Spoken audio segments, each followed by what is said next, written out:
Hey.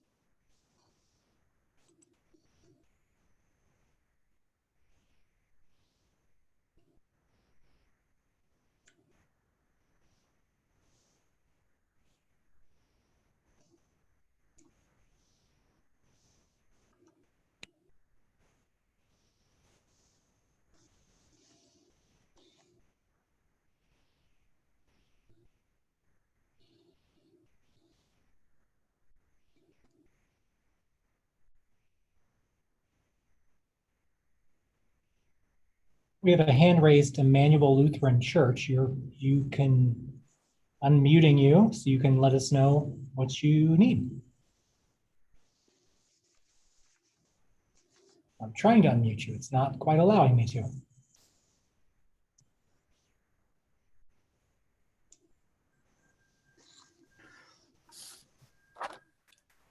Hey, Chris, we don't have any changes, do we? No, I just sent you just the annotated version, but no changes.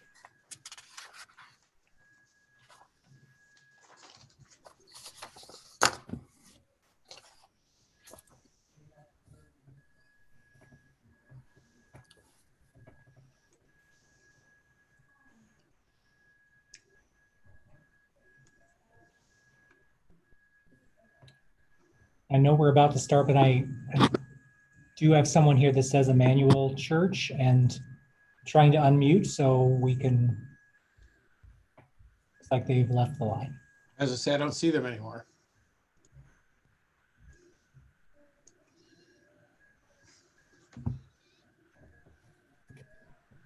Maybe it was a butt dial.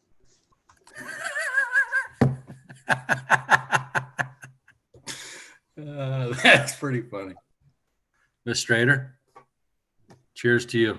Hey, how's it going? Today's my daughter's birthday. She turns 19. Congrats. That's great. Thank you. Had some tacos, 550's birthday cake. It's got a schedule. Boom, boom. Sweet. Sounds good. I thought that was the name of some bakery. What? I thought that was like the name of the bakery, 550 birthday. No, 550 on the dot. Happy birthday time. Nice.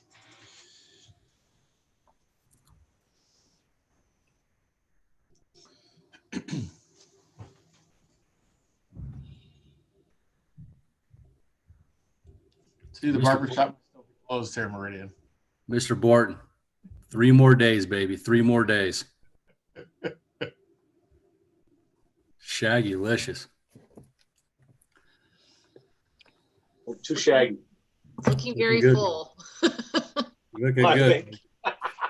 Thank you. Oh boy.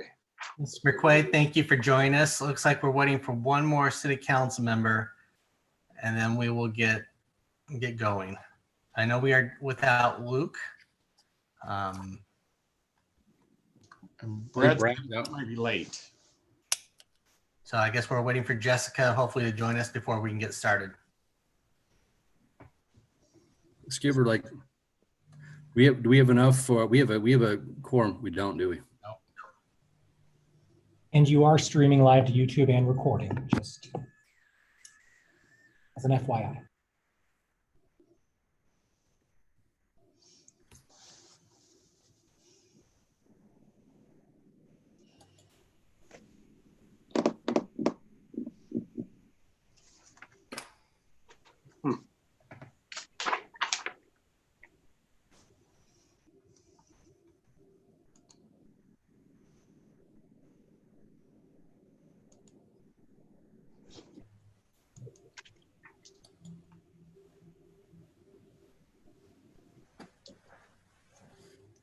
I could give her a call. She just logged in. Joining us now. Thanks, Liz.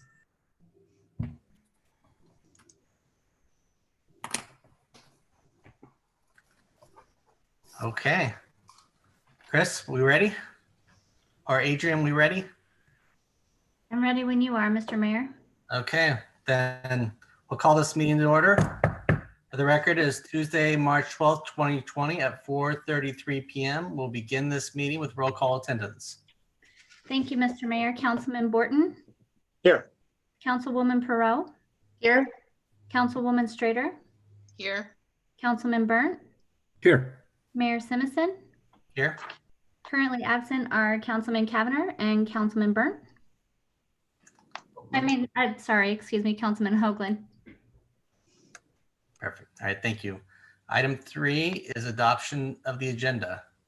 Mr. Mayor, Councilman Burnt. I move that we adopt the agenda as published. Second. I have a motion and a second by Councilman Borton to adopt the agenda as published. Is there any discussion on the motion? If not, all those in favor signify by saying aye. Aye. Opposed, nay. The ayes have it. Item 4 is the consent agenda. Mr. Mayor, Councilman Burnt. I move that we approve the consent agenda for the mayor to sign and for the clerk to attest. Second. I have a motion and a second by Mr. Borton to approve the consent agenda. Is there any discussion on the motion? If not, all those in favor signify by saying aye. Aye. Aye. Opposed, nay. The ayes have it. There were no items moved from the consent agenda, so we will move right into item 6A under community items presentations. And we're pleased to be joined by Mr. Bob McQuaid, the Ada County Assessor, for his annual update to the city of Meridian. So with that, we will turn this over to you, Mr. McQuaid.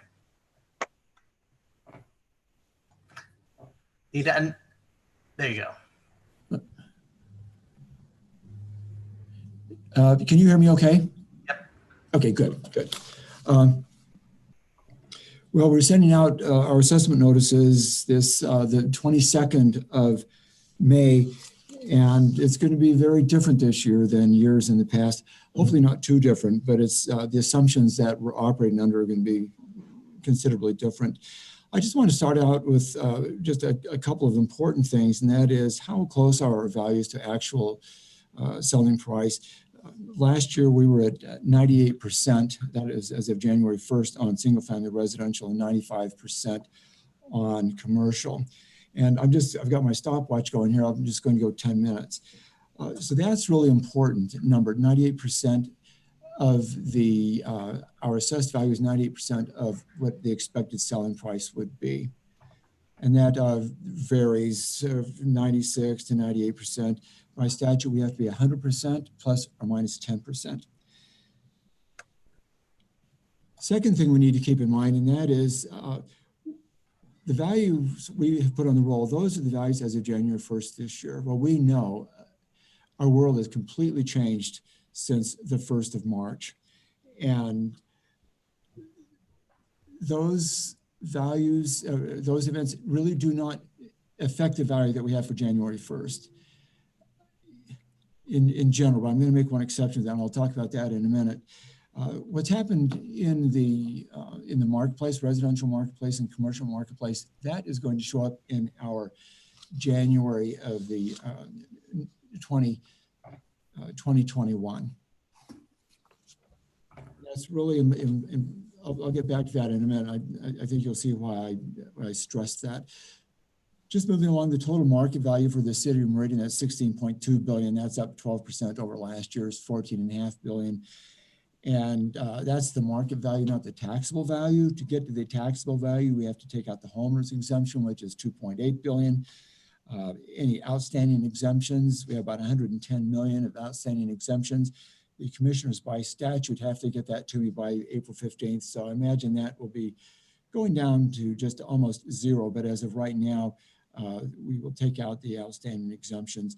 And then we add back in operating property. Of course, that's the utility property. It'd be railroad tracks, telephone wires, pipelines, or what. That gives us a net potential taxable value of about $13.3 billion. That's a 13% increase over last year's. The residential parcel count is 40,000. That's about 4% increase over last year's 4,100. And this is market value, not taxable value of residential, but it's 12.4 billion. That's an increase of about 11% over last year. We're getting into the important thing, and that is what has happened with single-family residential prices. MLS has reported about a 10% increase. As I told you before, our value is at 98%. It's been 96 to 98% historically. Earlier this year, I got a phone call from someone who does property taxes in one of the large corporations here, and they expressed concern over what would happen if we were to assess value at 10%, the MLS value, and very concerned that people are really distressed, they're out of work. Again, this is going back to the first part of March. We know a lot more today than we knew back then, but just felt that this would just create a firestorm if we assess properties at the 10%. There was a discussion of freezing values at the 2019 level, and this was first suggested. I worked with the Association of Counties, the Associated Taxpayers of Idaho, and members of industry and other assessors, and we had a discussion about freezing the values at the 2000 level. And for several reasons, it was decided that really was not feasible.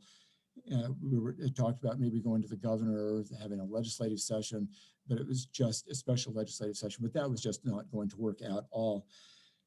So it's what we decided to do, and we being other assessors throughout the state, members, Associated Taxpayers of Idaho, city, some county commissioners, and some industry leaders had a discussion that probably the best thing to do, since we weren't going to use the 2019 value, freeze that value, that the best thing would be for us not to be quite so aggressive with our valuation that we've been years in the past. So rather than being at 98% on the residential, maybe 94, 95%. And believe me, that was 3 discussions over an hour each with all of these different members to come to that conclusion. There were some reasons we would not want to do it. One of the reasons was that all we're doing is kicking the can down the road. If it was up 10% this year, but we only go at 94, 95% this year, that means we're going to have a 5% catch up the next year. That's assuming that the market's going to be strong as it was last year.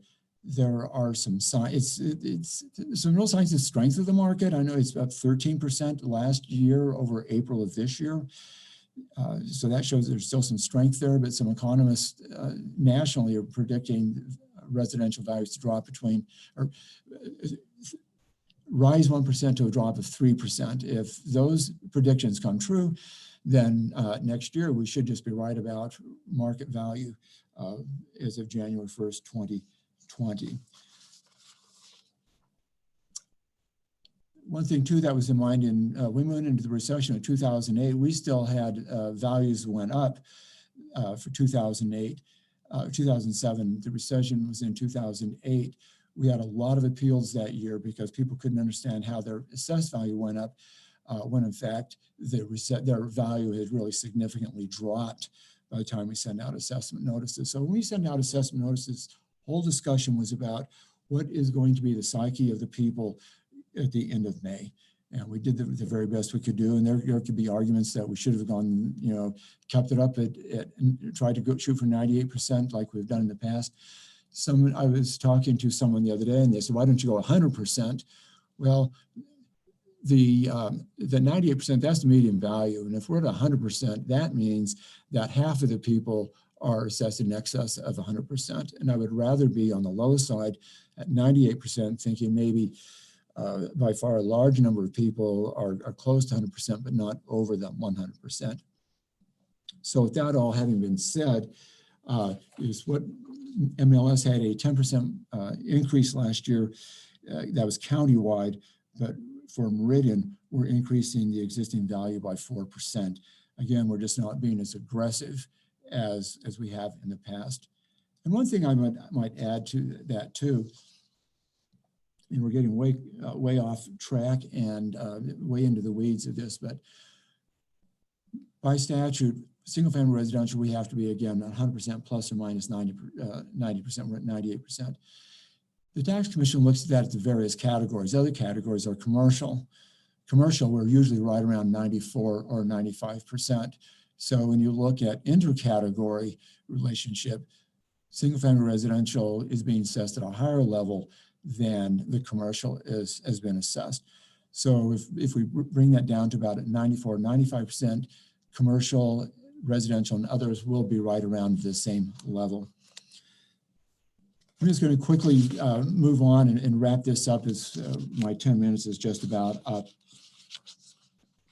Talking about the commercial real property, that's up 3.6 billion. That's about a 15.5%.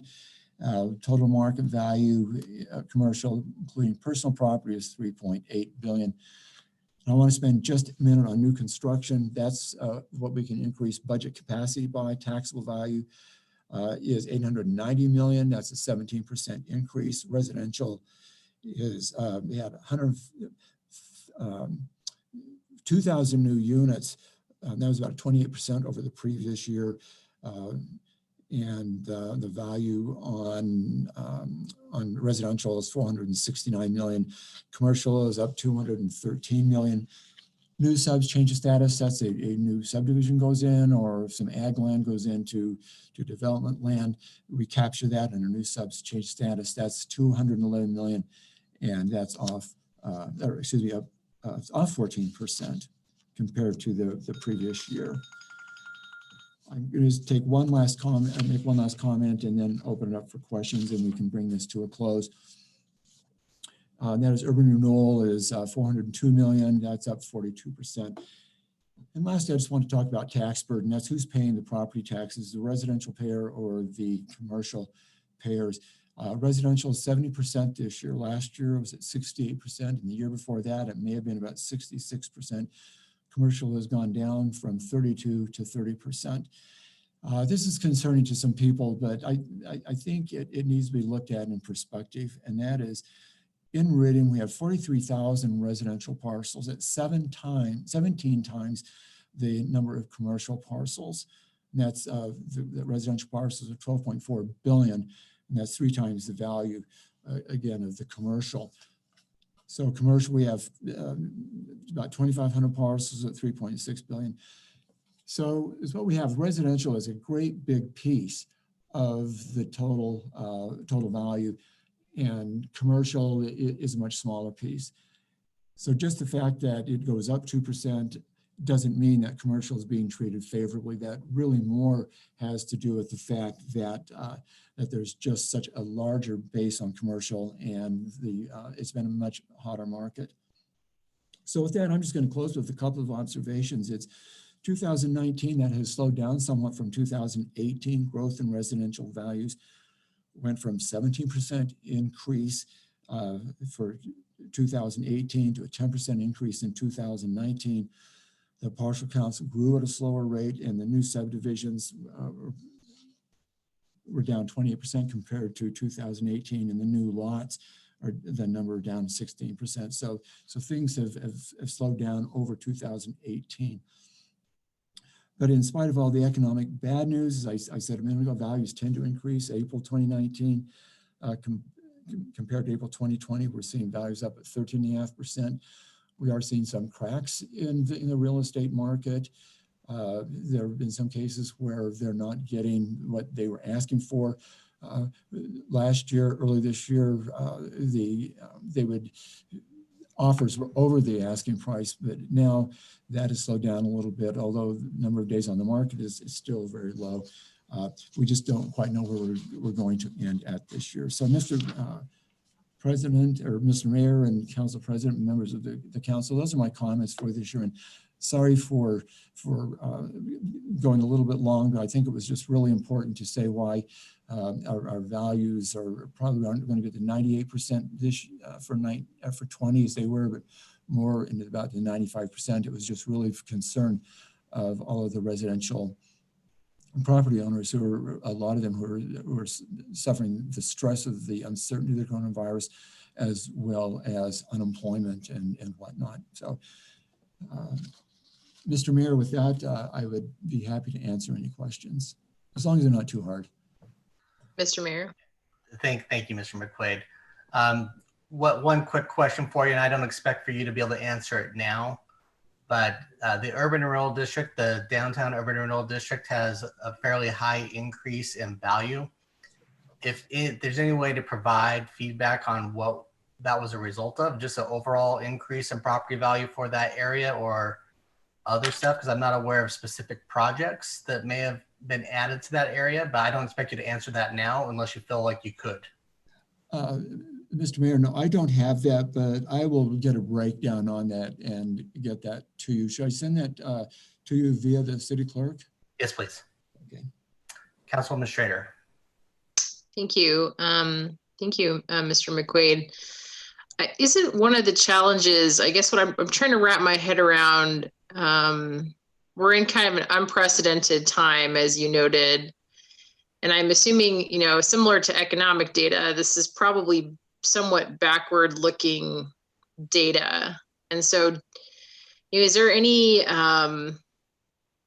room for you to make further adjustments or further, inform your assessments with more recent data? Just because, we're clearly, even if there's a catch up later, people are in a time of unprecedented hardship. So I just want to understand how you're thinking about that. Our assessment is based upon what happened in the market last year. And we have some wiggle room, and that is through the assessment ratio. Like I said, we were at 98, we decided to not be as aggressive. These were decisions that were all made back in March. In the very first part of April, maybe the second week of April is when we landed on this decision. There were so many uncertainties out there that it was just, we did the very best we could. At this point in time, we really can't do anything else at this point in time. We're going to be printing assessment notices in just a couple of weeks. In fact, about a week and a half, we'll start that. The whole system has been locked in. There's really nothing else we can do at this point in time. I wish we could just keep waiting longer and longer and get more information, but we just don't have that luxury right now. It's a very good question. And Councilman Schrader, I don't know how, because taxes to value is always a big question mark. And just because the value goes up doesn't mean people's taxes necessarily will. So it may be proportionally, but I know the values can give some people concern, but it's not a direct reflective of what will happen to their taxes on their property. Mr. Chairman, that's so correct. What goes on from this point in time will be in the hands of the different taxing authorities, what they want to do with their budgets. Mr. Mayor, a follow-up. Councilman Schrader. Yeah, I think it's just, I'm sure it's a normal instinct, I think, for a residential homeowner or a commercial owner, particularly in some businesses where their specific use has been directly impacted by the pandemic. I just imagine it would be hard for them to wrap their head around the idea that the value has increased. Again, especially if they're in a specific use that, may not be doable. Mr. Mayor, if I could just respond to the councilman's comment. This is what we agonized with for several weeks and many conversations. And I was talking to someone yesterday, and they run a different mindset than you and I are, and that is, look, the value has to be at 100% January 1st. That's what you should have gone with. They really didn't quite agree with what we had done by saying we weren't going to be as aggressive. So I really do appreciate that. At least I know there's somebody on our side out there. Thank you. Council, any further questions? Okay. Nope. Well, Mr. McQuaid, we appreciate your time and the information you provided, and we always value the data as we go into our budget season and to see the growth of the community, and appreciate your time tonight. Well, it's all my pleasure, and so nice visiting with you. I get a lot out of this. And Mr. Mayor, I still need to stop by your office and just have a visit. I've met you before, but just after maybe in the summer or something when things slow down, we can get together. Look forward to it. Thank you. Goodbye. Thank you, Mr. McQuaid. Mr. Barrett. No, I was just thanking the assessor for being here this evening. Thank you. All right, thanks. Okay, we will move on to item 7A, Department Report for Flood Damage Prevention Ordinance Repeal and Replacement. And I see that we have Jason on the line. I assume he will be the one presenting. Yes, I'm here. Okay. All right. Hope that all works. See if I have control. Okay, I do. Thanks. Mr. Mayor, members of the council, with this staff report, I would like to briefly introduce the floodplain program and review the revised floodplain ordinance revisions before we get to the reading later this evening.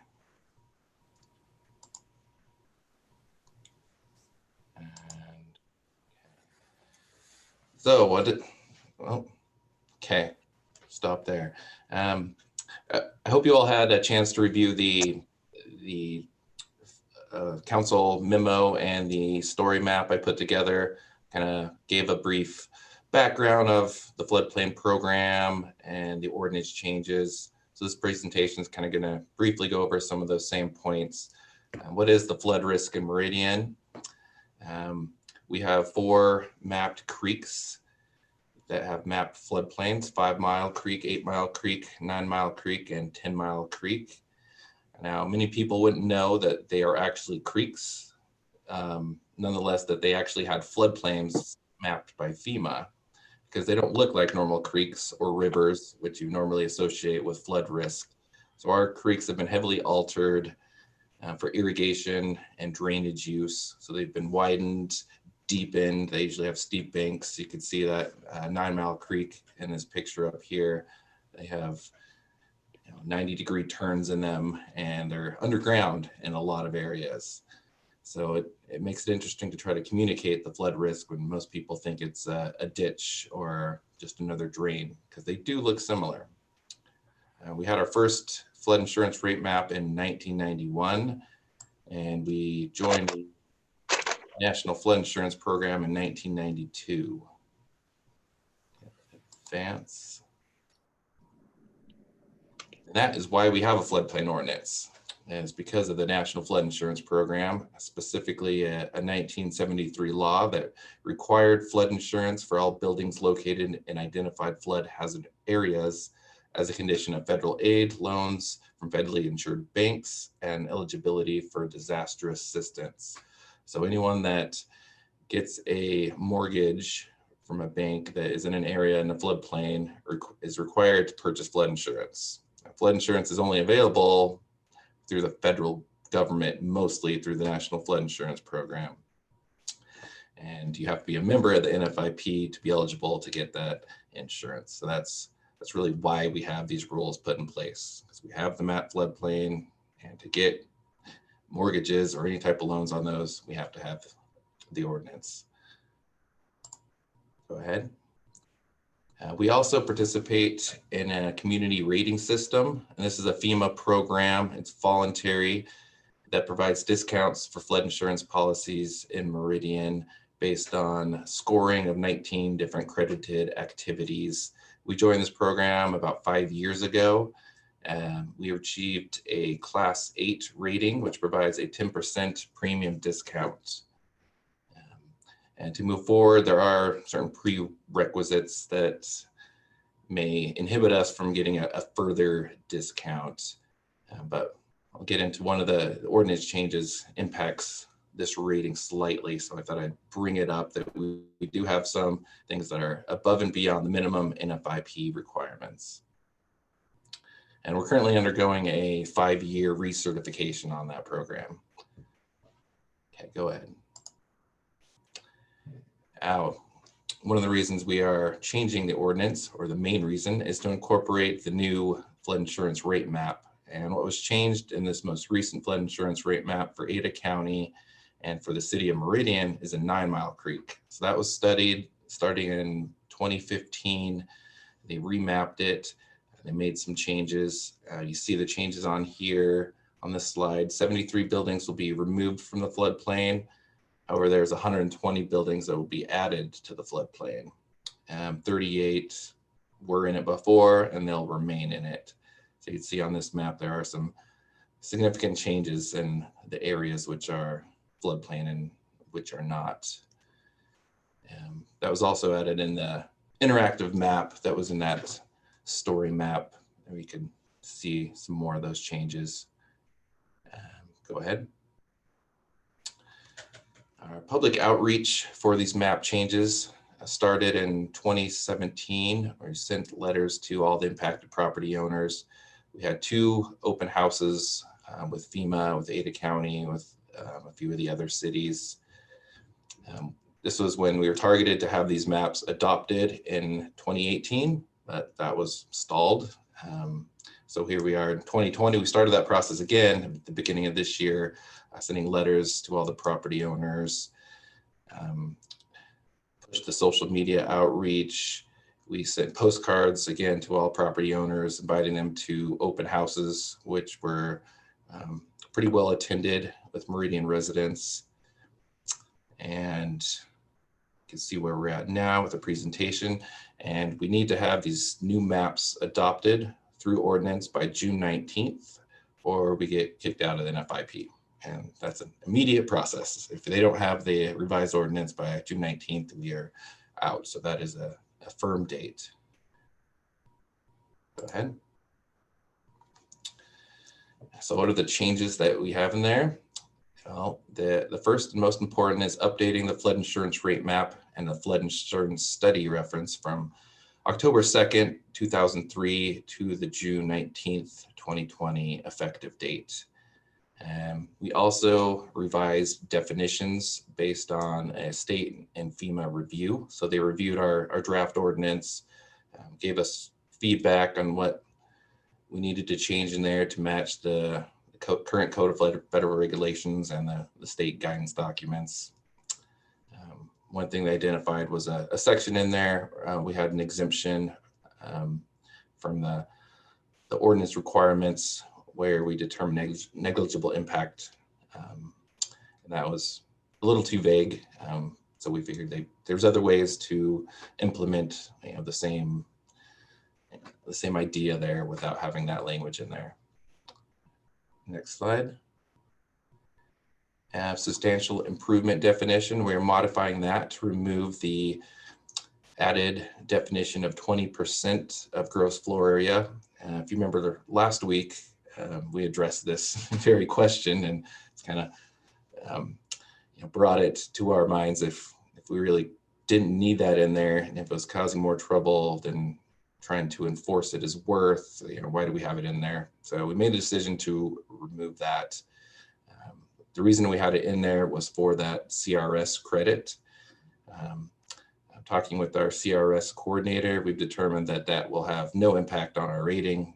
We have extra points. We have some buffer room to get through that. Next slide. We had a section on general floodplain irrigation development permit. This is a result of a memorandum of understanding between FEMA and the state of Idaho, how to regulate irrigation in the floodplain. So all 4 of our creeks are actually operated by Nampa Meridian Irrigation District. So we're heavily involved in the creation of this program, and we've been implementing already for a couple of years. This is just putting that language into code. We modified a lowest finished floor definition to be more consistent with state and FEMA regulations. Next slide. And those are the major changes that are in the new ordinance, again, which will be brought up later this evening in the regular session. And I'll stand for any questions. Thank you, Jason. Council, any questions? Mr. Mayor, Councilman Borton. Jason, can you talk briefly, what's the significance on inclusion of a new property into the designated area? The 9 Mile was the example that made me think of the concern for a property owner that changes how they might utilize their property.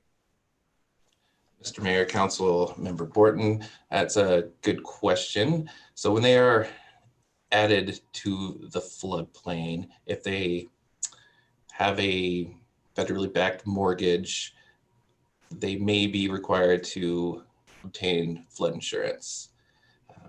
It's not an automatic process necessarily. It usually comes up at the time of they refinance their property, and then they find out, oh, I'm in the floodplain, and then you need to get flood insurance. They can do periodic reviews, the lenders, and then they find out that a property is in the floodplain and they don't have flood insurance. They could require it, but it would be required. But again, the bank would have to press that issue with them. Okay. But by law, it would be required that they obtain flood insurance, and if they get it right now, before the maps are effective, they get a preferred policy rate. And so they get rated as if they weren't in the floodplain, because they started off and they weren't, and then they're added when it was built and it wasn't in the floodplain, they do get a discount, significant discount, the way the program is now. Now this could all change when, the federal level, when they decide to revamp the whole flood insurance program, because it doesn't work in some areas of the country, but it's kind of spread out. Yeah. Okay. What quick follow-up, Mr. Mayor? Councilman Barton. Jason, did you have any or many Meridian property owners participate in those public hearings and contest inclusion? Anything specific that you can share? Mr. Mayor, Councilman Borton, we do not have anyone protest inclusion, but as a city, we did have a consultant review all of the technical data after the maps were released originally in 2017. And I think we agreed with the conclusions, except for one exception. And this we worked on with MDC on modifying some flow rates through the downtown section of Meridian. And through that process, they slightly reduced the floodplain, but there was no significant change to what the floodplain actually was. So there's really a technical modification in what kind of flow was going through the pipes, but it didn't affect which areas were in the floodplain. Other than that, I don't know of anyone that has contested it in Meridian. Okay, thank you. Thank you. Council, any further questions?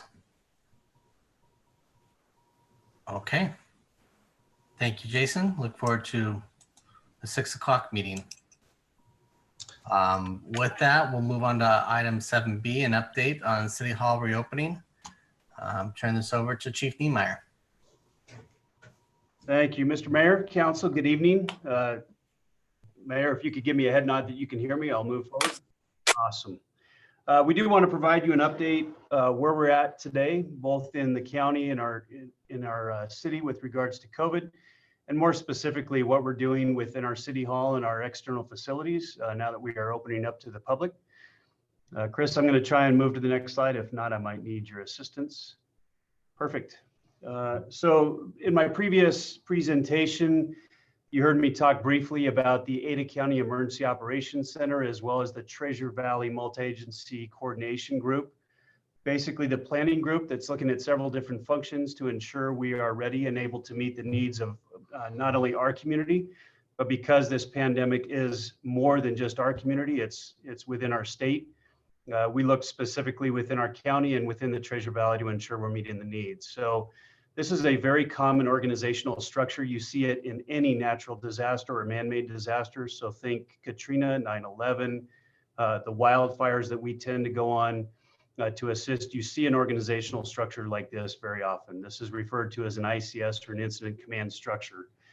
Within our EOC and Valley-wide efforts, you see the command group, the box at the top. From the city of Meridian, I participate in that command group along with Joe Lombardo, who is the director of Ada County Emergency Management.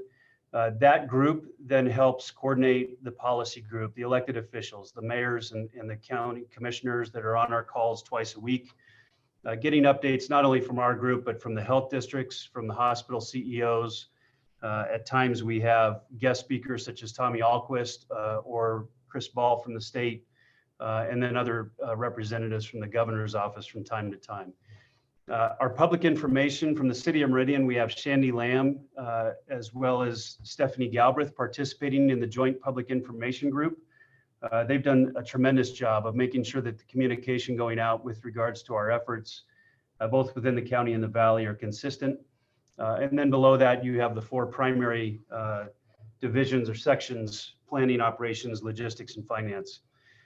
There's several other people working within these various branches. I'm not going to go into detail. I know time is somewhat limited, but that is how we're set up as a county to ensure that we are meeting the needs.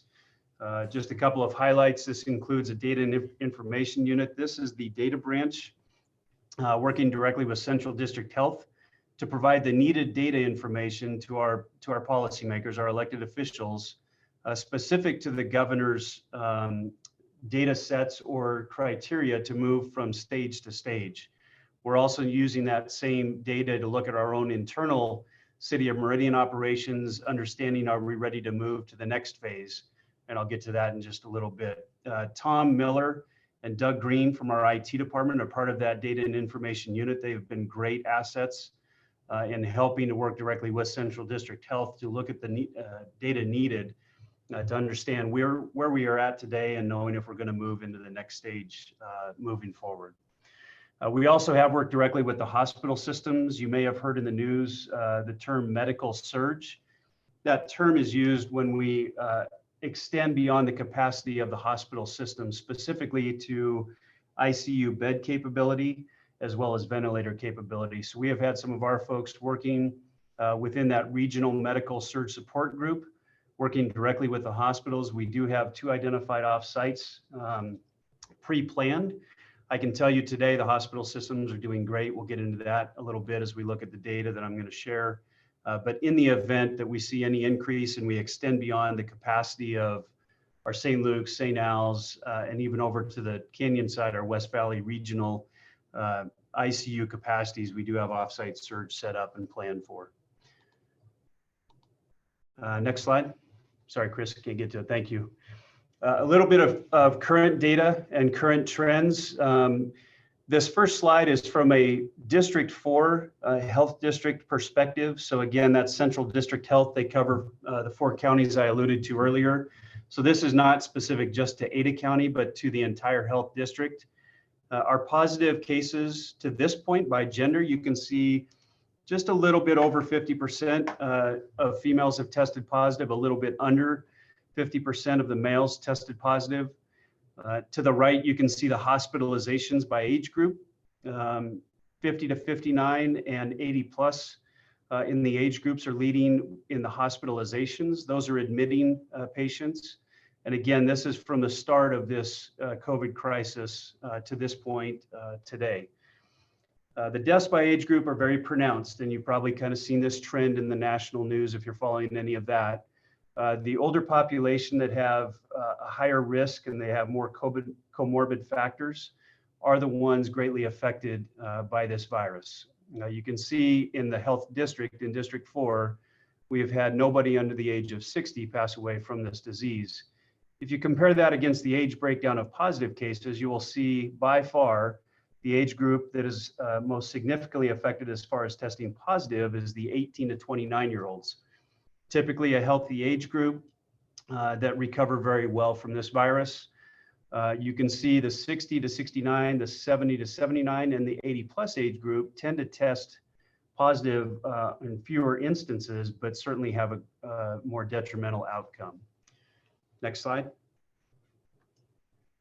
In Ada County specifically, looking at some very specific Ada County information, this is confirmed in probable cases by week of onset. You can see that we reached our peak around March 15th, the week beginning March 15th in Ada County, where we had 162 confirmed COVID cases and 2 probables. If you compare that to the most recent data set, beginning the week of May 3rd through the week of May 10th, we had 6 new cases in Ada County with 4 probables. So certainly we're trending in the right direction within Ada County. Next slide. If we look at Meridian specifically, again, March 15th was a high, and that went around throughout the entire county. If you go to the week of May 3rd to May 10th, we have had 1 confirmed case of COVID. Next slide. So some other data and trending, some data that is not publicly released, but we get updates in general format. The emergency department visits are down for COVID symptoms specifically. And if you look at the state's website, they use a program called Tableau. You can get a lot of this data off the state's website, which data is being reported to the state. So a good sign that our COVID symptoms are down in our emergency department visits. Our hospital capacity currently in our county is very good and strong. Our ICU bed capacity and our ventilator capacity remain very strong. In looking at our fire and EMS responses over the last week, our COVID symptom responses are down significantly, and they've continued to trend downward. So the flattening of the curve, if you will, that statement that you've heard a lot about, we definitely did a good job. But we need to be very cautious to say that we did a good job getting to the point we're at, but we do have to stay vigilant. I want to share a couple of slides as comparisons of an area that took good precautions and an area that didn't, and what effects that can have. So Chris, next slide, thank you. So this is the Johns Hopkins website. Many of you might have seen this. Johns Hopkins has done a terrific job of collecting data and putting that data out. What you see here, and I apologize for the slide not being a little bit bigger, but this is Ada County in the Johns Hopkins system. And what you're seeing there is a stair climb up of the death toll within Ada County. And you can see a gradual climb where we plateaued at 3, and then we did have some increased cases. But what you're seeing at the top of that in today's date is a plateau. We have maintained at 19 deaths in Ada County for quite a while now. If you look at the next slide, we're going to compare against South Dakota. And this is Minnehaha County. I hope I said that right. Dave Miles will correct me if I didn't. But this county took far less precautions. They did not really push the social distancing measures. They didn't push some of the measures that even in Idaho we have taken. And oftentimes they're pointed to as, why couldn't we have done what South Dakota did, not taken the precautions we did? What you see there is a much more rapid spike in the number of deaths. They have exceeded our deaths here in Ada County, and they are continuing to climb while we have plateaued. So what that says is the precautionary measures, although tough and painful, they have helped to plateau the death rate as compared to other areas that did not take those same precautions. And they continue to climb, and we continue to plateau in the same number of deaths. Next slide.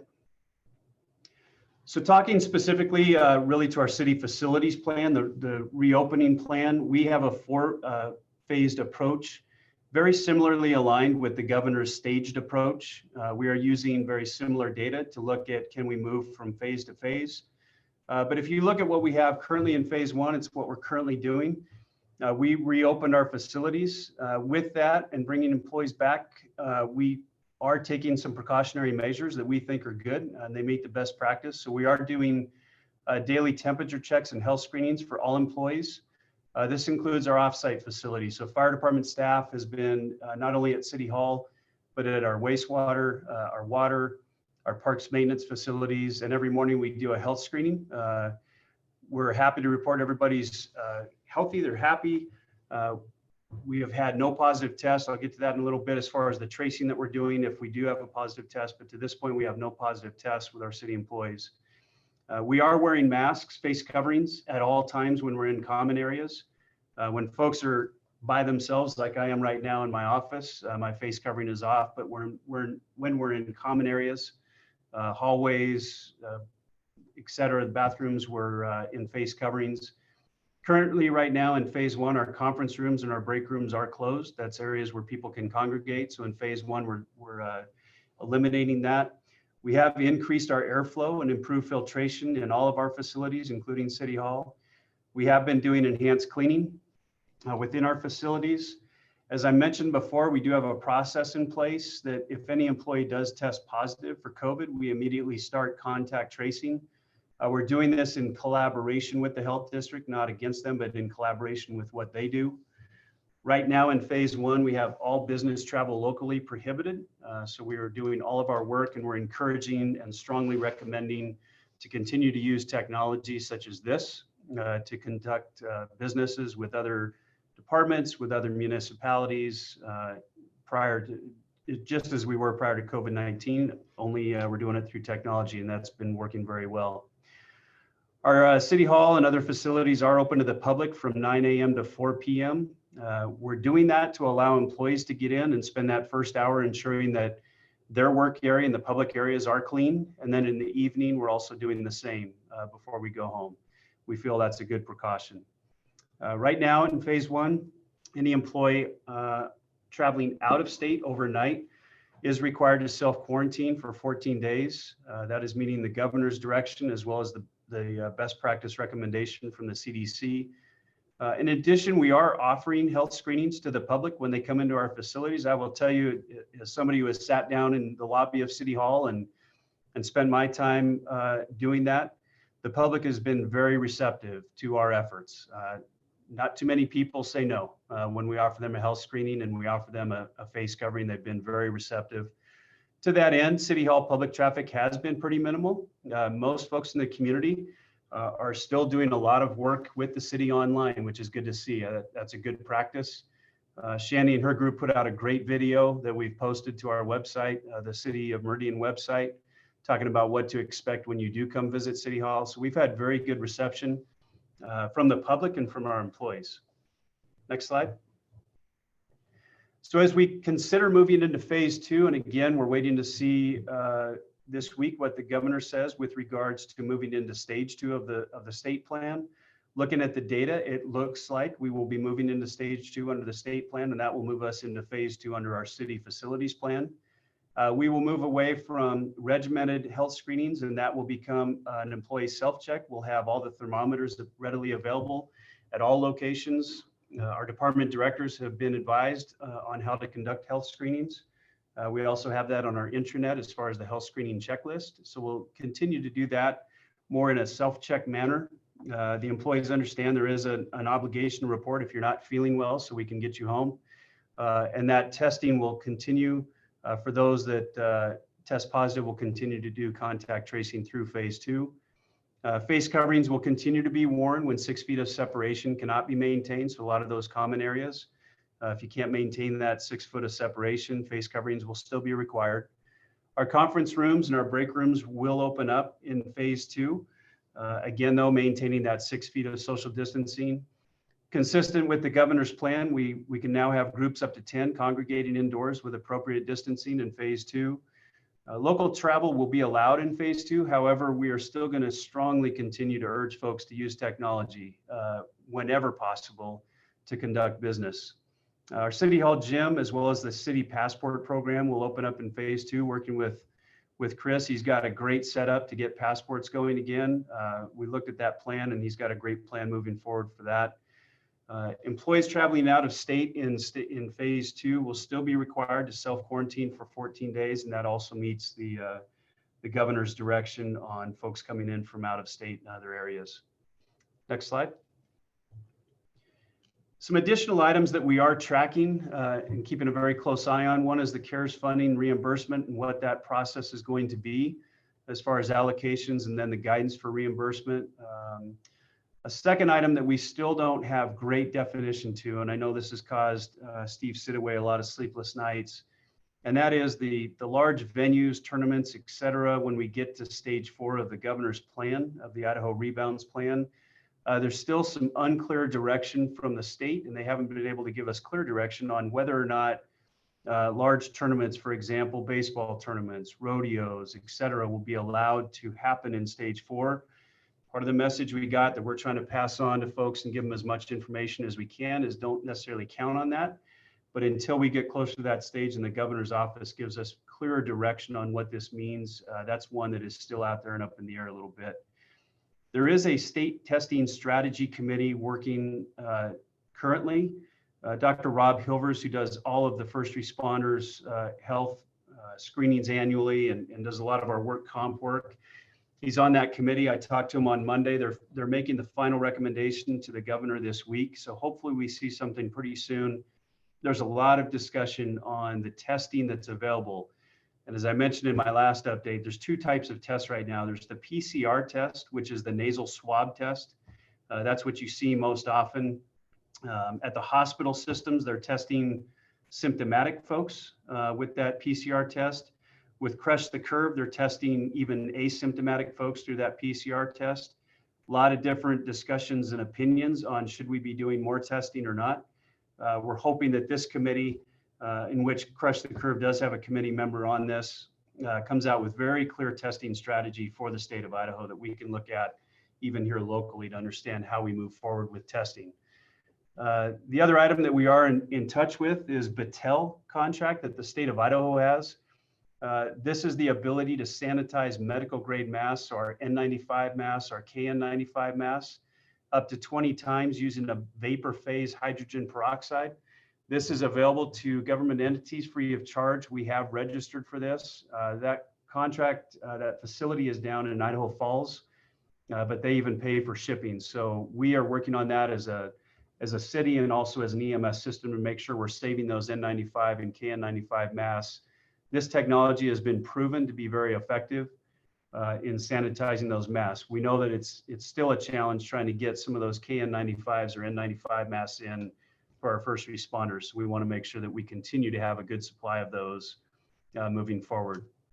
We continue to work and assist with Meridian Chamber. They have a great program in place, one of the best I've seen in the state of Idaho, and kudos to Council President Burnt and the mayor for being involved in that. They have done a great job. There's a great message out there in our business community. And so whenever we can help, we try to help out with that effort. And then just want to thank IT staff. One of the things we're required to do under the FEMA guidance is to track our PPE usage. It's known in the FEMA world as burn rates. How quickly are we going through things so that FEMA can help assist and the state can help assist in getting us more when we need to. Chris, if you want to go to the next slide, this is just, it's not going to mean a whole lot to you, but really to the level that our IT folks can set something up very quickly and on the fly. They had this set up within 2 days. So each department in our city is entering daily what they have on hand as far as sanitation and PPE, whether it's N95s, KN95s, gloves, hand sanitizer, et cetera. They're making that daily entry. And then on the backside in a dashboard, this is just one snapshot of what I get to track. How are we doing? Are we getting low? If we start to get low, we coordinate with Dale Bolthouse and his team to get more supplies ordered and on the way. And Keith Watts, I got to give him a lot of kudos as well. He's doing a great job of staying on top of that, making sure we have all the right vendors to get equipment quickly if we need it. So just a snapshot. You've got a great team here working within the city, and they're doing a lot of tremendous work that sometimes you don't always see day to day, but really there's a lot of great work going on. And I believe that's it. I want to leave plenty of time for questions as you might have some. Thanks, Chris. Appreciate that. So with that, Mayor, Council, I'm happy to answer any questions and open it up. Council, any questions for Chief Niemeyer? Mr. Mayor. Councilman Strayer. Yeah, I had a couple questions. Maybe just a clarification in the phase 2, the face masks being optional. And, you know, obviously worn when separation can't be maintained. I mean, some of the research I'm reading, at least to me, made it seem like that 6-foot distance wasn't a hard and fast rule, depending on whether it's aerosolized and transmitted that way. So how are you looking at that phase 2? Is that something, obviously people could still wear a face mask if it made them more comfortable. If you see an increase in cases, would you change and kind of go back to more of a phase 1 approach? How are we thinking about that? Yeah, Mr. Mayor, Council Administrator, great question. And like much of this disease process, there's a lot of different opinions out there on things like even face coverings. Are they effective? Are they not? Is it a comfort measure? Is it not? We've taken the approach that it is effective, especially when you talk about coughing and sneezing. That's really my medical background. It's not so much the people breathing that's a concern to me, it's the people coughing or sneezing that is. And that's when you talk about aerosolization, that's what you're talking about, is those particles, those small virus particles being out in the air. So we are going to maintain the face coverings when you can't maintain that 6 feet of separation. I know there's some data out there that suggests that distance could be longer based on some studies done, but really that's in a specific environment. So we're still following the CDC guidance, which is that 6 feet. To your question about if we start to see a rise in cases, would we move back potentially? And the answer is potentially yes. If we see a significant rise, and that's where our collaboration with the health district has been critical. We get great information from them on a regular basis. I'm in contact almost daily with the director over there. If not the director, we have the epidemiologist, Kim Link, connecting with us. So the answer would be yes. If we see a significant rise over a period of time, then yeah, we would probably move back. We'll just kind of gauge that as we move forward. Mr. Mayor. Councilwoman Pearl. Chief Niemeyer, I apologize if you mentioned this and I missed it, but is the timing of the phases running along with similar timeframes with the state's rebound plan? Yeah, Mr. Mayor, Councilwoman Pearl, absolutely. That we wanted to align as best we could with the state plan, with the Idaho Rebuilds plan. We felt that that was pretty well thought out and that was something we could tie our phases to as well. Mr. Mayor, a follow-up. Councilwoman Pearl. So then it sounds like phase 2 for us will start on May 16th. If we stay where we're at and things look great, that's the proposed timeline. Okay, thank you. Mr. Mayor. Councilwoman Schrader. I wanted to confirm if our first responders are in phase 1, if there is an expectation that they wear a face mask currently when interacting with the public. Go ahead, Chief. I'll let you talk to at least for fire and I can talk to police for my conversations if need be. Sure. Yeah, Mr. Mayor, Councilwoman Strader, great question. We still do have a protocol in place. We are wearing face coverings when interacting with the public. Some of that is call dependence. We're getting a lot of really good information from our dispatch center, but we are still taking those precautions. I just talked to our EMS Chief, J.D. Hendrick, this morning. Our supply of those masks are great. So the answer is yes. In phase 1, we have maintained those protocols when interacting with the public. And then I'll let the mayor speak to the police department. Yeah, well, I don't know if Lieutenant Ford wants to speak to it or myself. I'll see if he unmutes, if he has anything to add. Lieutenant Ford. Completely up to you if you want to talk about it or whatever you'd like. Lieutenant Ford. Could you hear me at all? Not really. It's very, very low. If you can speak up a little bit. I was just going to say, if you want to speak on it, that's fine. Or if you'd like me to, I can. Well, since I can hear myself better, I'll go ahead and speak. Okay. The conversation I've had with the chief is up to this point in time, it is still officer discretion on whether or not they will don a face mask for our police department when they're interacting with the public. What I believe has been communicated, then that's why I was going to see if Lieutenant Ford wanted to speak to this, is if it's a low level interaction, we've asked them to wear that covering, but that's really an operational decision. It's hard to pull someone over if it's a warranted issue to put on the face mask because it can impact their ability to respond effectively, depending upon the situation. So that's where my last conversation with the chief was discretion based upon the severity of the interaction that's occurring with the public at the time. Lieutenant Ford, did I miss anything, or is that what you have anything to add? No, Mr. Mayor, you're absolutely correct. That is exactly what we are doing.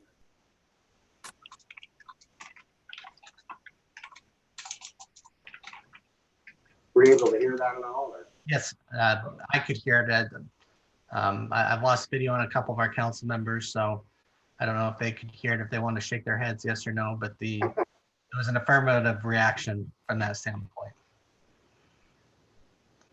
Okay. Council, any further questions for Chief Niemeyer?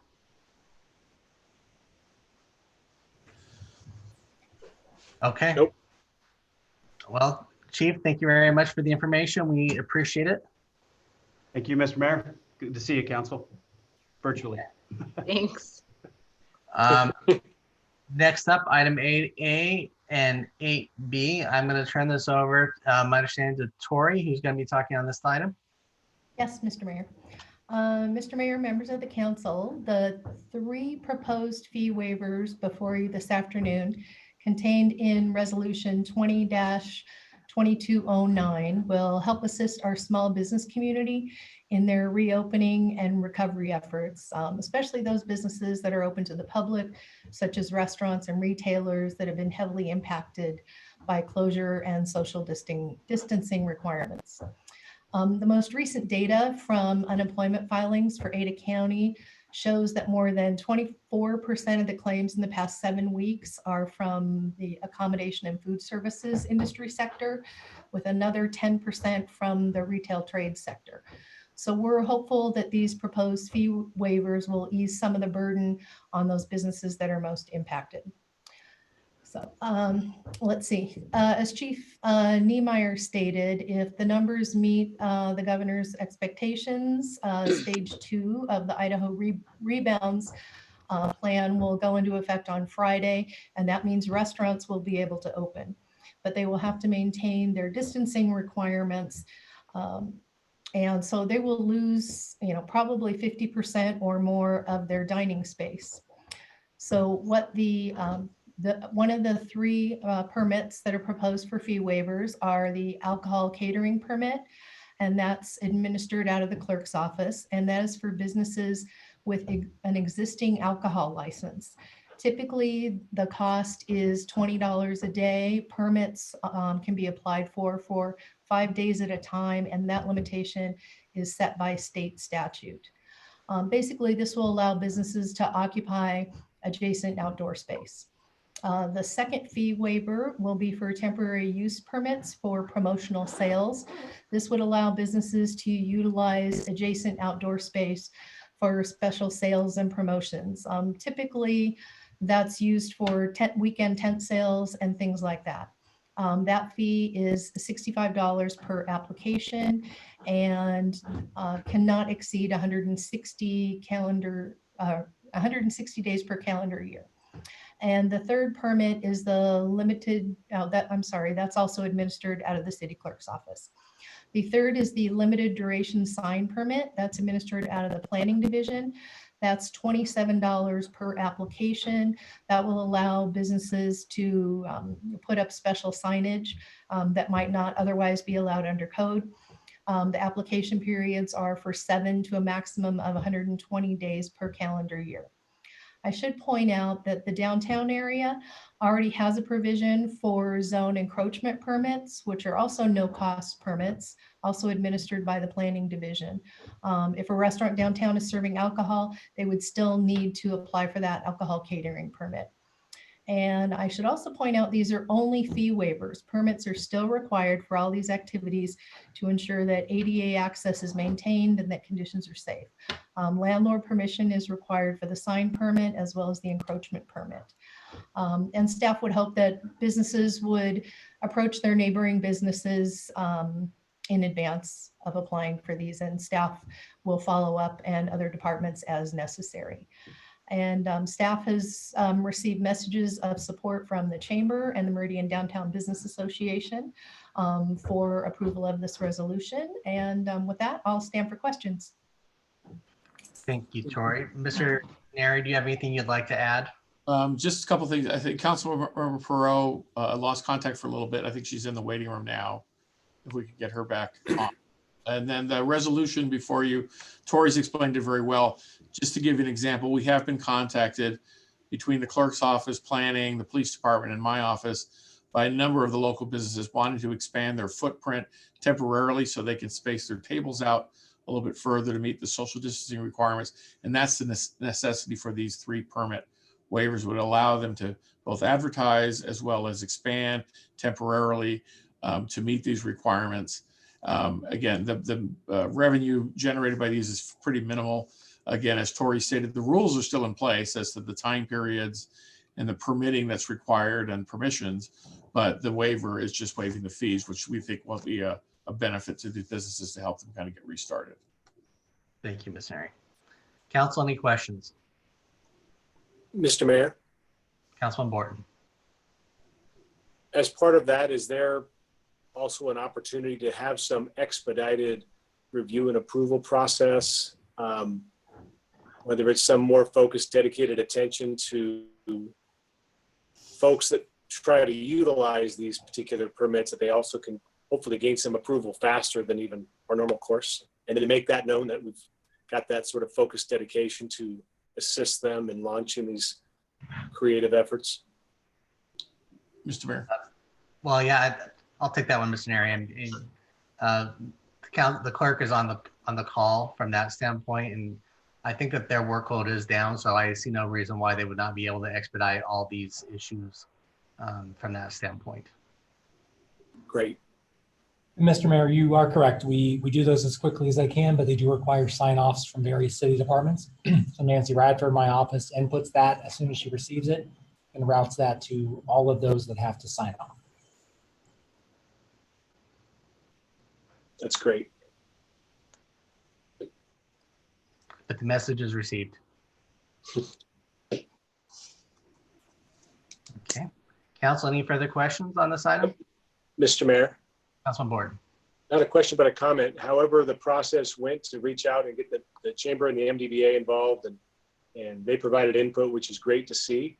I think anytime they provide some attention to what we're up to is appreciated. So it was nice to see their support of this too, and they'll probably be good communicators to the business community to get after it now that this is going to move forward.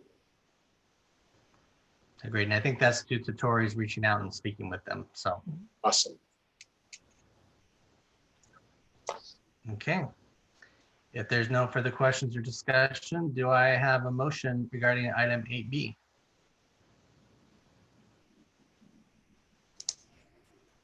Mr. Mayor. Councilman Borton. I move that we approve item 8B, resolution number 20-2209. Second.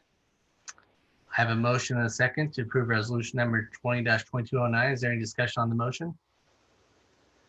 If not, clerk will call the roll.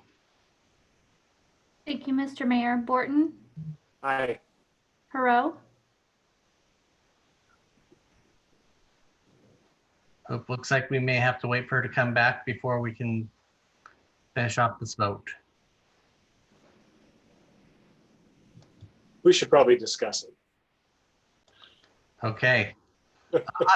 I will, since we are waiting, I will just say something like this was similarly done back during the Great Recession. So there is precedent for the city, especially on the signs side of things, not doing or making it so that there's no cost to do those signs.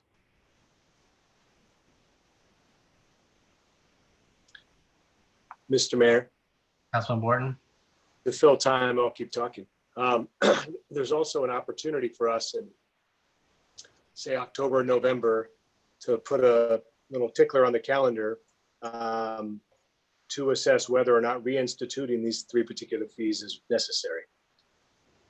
We may find that removal of these fees didn't cause the world to end, and we can survive without them. So there's just an opportunity to use this process to perhaps permanently eliminate some what might be relatively minor fees. If there's that possibility, I guess we can discuss it this fall. Mr. Mayor. Mr. Neri. Mr. Mayor, members of the council board, a perfect segue, because we will have to re-advertise and restart them as a new fee if we want to reinstitute them. So it's a great opportunity to take that data of how many of these did we do? What was the impact on fiscally? Because we'll have to have a new public hearing to reinstitute them anyway. So perfect segue to what you just said.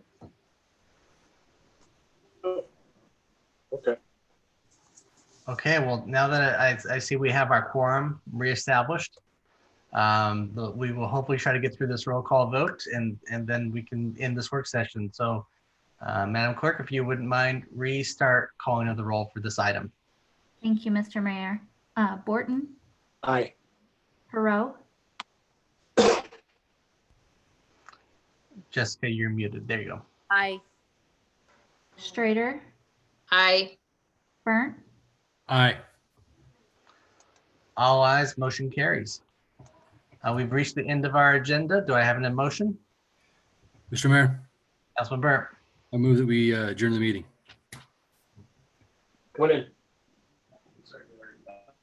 Second. I have a motion second to adjourn the meeting. Is there discussion on the motion? If not, all those in favor signify by saying aye. Aye. Aye. All nays? Aye.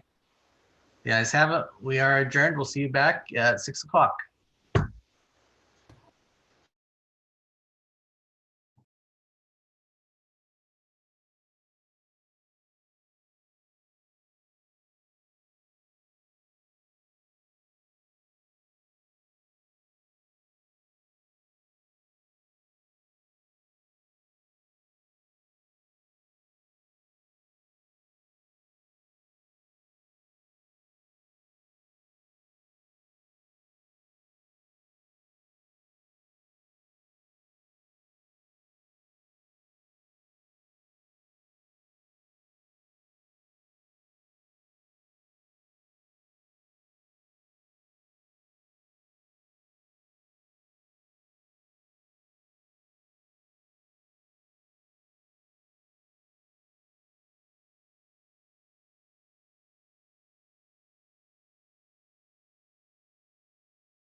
I can never figure out why my screen is so bright. Ever.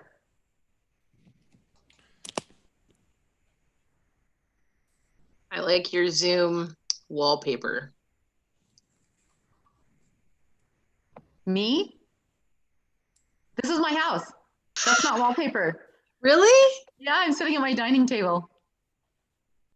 I actually have a tree back here, fake tree. I was thinking it looks so beautifully decorated. Like that's the perfect Zoom wallpaper. I know, but the lighting right here is really bad. I have like 10-foot ceilings and I have a really high window and it's just not good, but it's the only place that I can get. Yeah, I feel bad about the light that's like shining at everybody. I could change the background, but I only have like nature pictures or like lasers. So. The space picture. It's funny. I've messed around with my video settings so many times. I don't know how to fix it.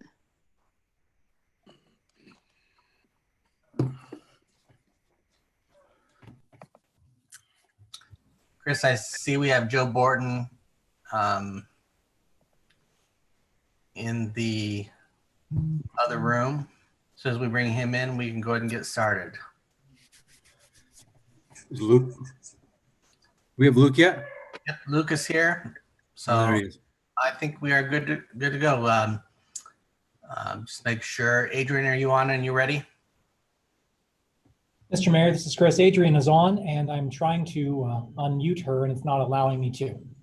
So she's going to restart, and I will take the lead for a moment. All right. Well, with that, let's go ahead and call this meeting to order. For the record, it is Tuesday, May 12, 2020 at 6:02 p.m. We'll begin this meeting with roll call attendance. Thank you, Mr. Mayor. Councilman Borton? Here. Councilman Cavanagh? Here. Councilwoman Perot? Here. Councilwoman Strader? Here. Councilman Hoagland? Here. Councilman Burt? Here. Mayor Simison? Here. Item 3 is the Pledge of Allegiance.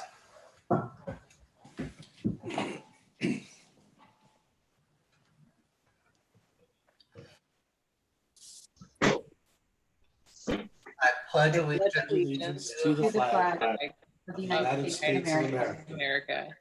and to the republic for which it stands, one nation, under God, indivisible, with liberty and justice for all.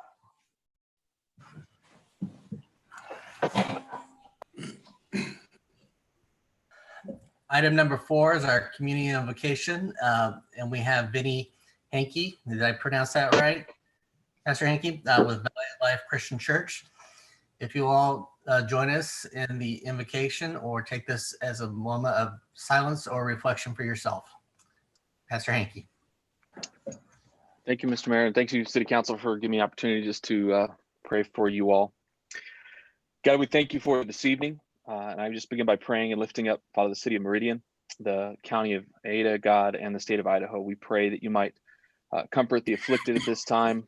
You might provide courage to the fearful and hope to the discouraged.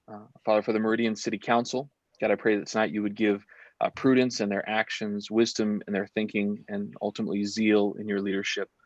We thank you for the grace and mercy that you revealed through the gospel of Jesus Christ, and pray that it would empower this community to be one that glorifies you and blesses its citizens. We ask these things through Christ, the Savior. Amen. Amen. Thank you, Pastor. Thank you all. Have a great meeting. God bless you. Okay, item 5 is adoption of the agenda. Mr. Mayor, Councilman Burnt. I move that we approve the agenda as published. Mr. Mayor, Councilman Hoagland. second the motion. I have a motion and a second to adopt the agenda as published. Is there any discussion on the motion? If not, all those in favor signify by saying aye. Aye. Aye. Opposed, nay. The ayes have it. Move on to item 6, future meeting topics. Adrian or Chris, did we have anyone sign up? Mr. Mayor, there is nobody signed up for that. Okay. And with that, we'll move on to item 7A, a public hearing for Kenneth Allen Garage Vacation, H 2020-7. And I will turn this over to, I don't know which staff for comments. Thank you, Mr. Mayor. It's mine, Joe Dodson's. Okay, thanks, Joe. Good evening, Mayor and Council. Good to be here again. Get the short PowerPoint up for a second. Chris, is that going up or we no go on that? I'm trying to get there right now. One moment. No worries.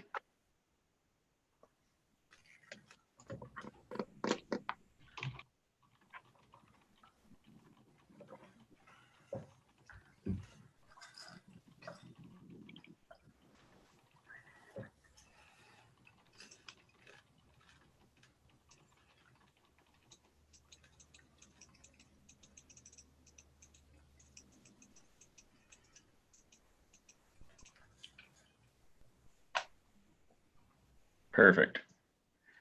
All right. As stated, we are here tonight for item number 7A, Kenneth Allen Garage Vacation. The site consists of 0.2 acres of land zoned R4, located at 2420 North Victor Way. Next slide, Chris. Before you is a request to vacate 5 feet of an existing 10-foot wide public utility, drainage, and irrigation easement, or PUDI easement, if you will, located along the south property line of Lot 7, Block 3 of the Tut Hill Estates Subdivision Number 1. The applicant, who is the owner, is requesting to vacate half of the PUDI easement on their property in order to build a new standalone garage located 5 feet from the property line. 5 feet is the minimum interior side setback for the R4 zoning district.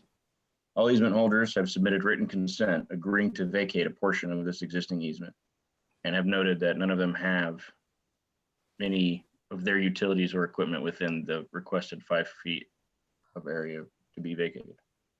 Staff recommends approval of the vacation as proposed by the applicant. And I'll stand for questions. Thank you, Joe. Council, any questions? Thank you very much. This is a public hearing. Clerk, did we have anyone sign up? I see we have Kenneth Allen in the room, so I assume that he's here to testify in this item.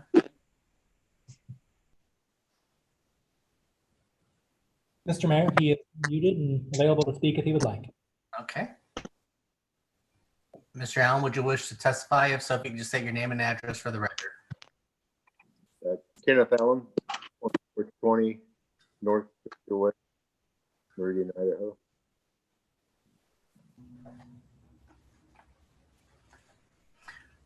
Do you have any testimony you'd like to provide on this topic, or are you good with the staff information? Well, the whole purpose of this is to build a garage so I can do a little RV storage and a little up beside it, you know. Just building a garage, you know. Okay. That's Thank you about much. Perfect. Council, do you have any questions for Mr. Allen? Nope. Okay. Thank you very much. Is there anybody else who signed up to testify? Chris? Mr. Mayor, this is Adrian. There is no one signed in to testify on this project. Okay. Well, we do have people in the attendee room. Just for the record, if you would like to testify on this item, if you could just raise your hand and we will bring you in to testify on this item. That will be the case when we move to the next item as well. And I don't see anybody who's just on the phone. It looks like everyone is using the app, so we don't have to worry about *9 to speak, but I don't see anybody wishing to testify. So with that, council, do I have any motion? Mr. Mayor, Council Borton. I move to close the public hearing on item 7A, H 2020-0037. Second. I have a motion and a second by Councilman Cavanagh to close the public hearing. Is there any discussion on the motion? If not, all those in favor signify by saying aye. Aye. Aye. Opposed, nay. The ayes have it. Mr. Mayor, Councilman Borton. after considering all of the staff comment on this application, I move that we approve file number H 2020-0037. Mr. Mayor, Councilman Kavner. I'll second that. I have a motion and a second to approve item H 2020-0037. Is there a discussion on the motion? If not, the clerk will call the roll. Thank you, Mr. Mayor. Borton, Aye. Cavanagh, Aye. Perot, Aye. Strader, Aye. Hoagland, Aye. Burnt, Aye. All ayes, motion carries. Thank you very much. Council, next up, we will consider item 7B, public hearing for Delano subdivision, H 2019-2027. I'll open this public hearing and staff comments. Thank you, Mr. Mayor, members of the council. The next application before you is a request for annexation and zoning and a preliminary plat. This site consists of 15.21 acres of land. It's zoned RUT in Ada County and is located at 2800 and 14120 West Jasmine Lane. This property is designated medium density residential on the western portion, which calls for 3 to 8 dwelling units per acre on the west side of the extension of Centerpoint, and mixed use regional on the east side of Centerpoint.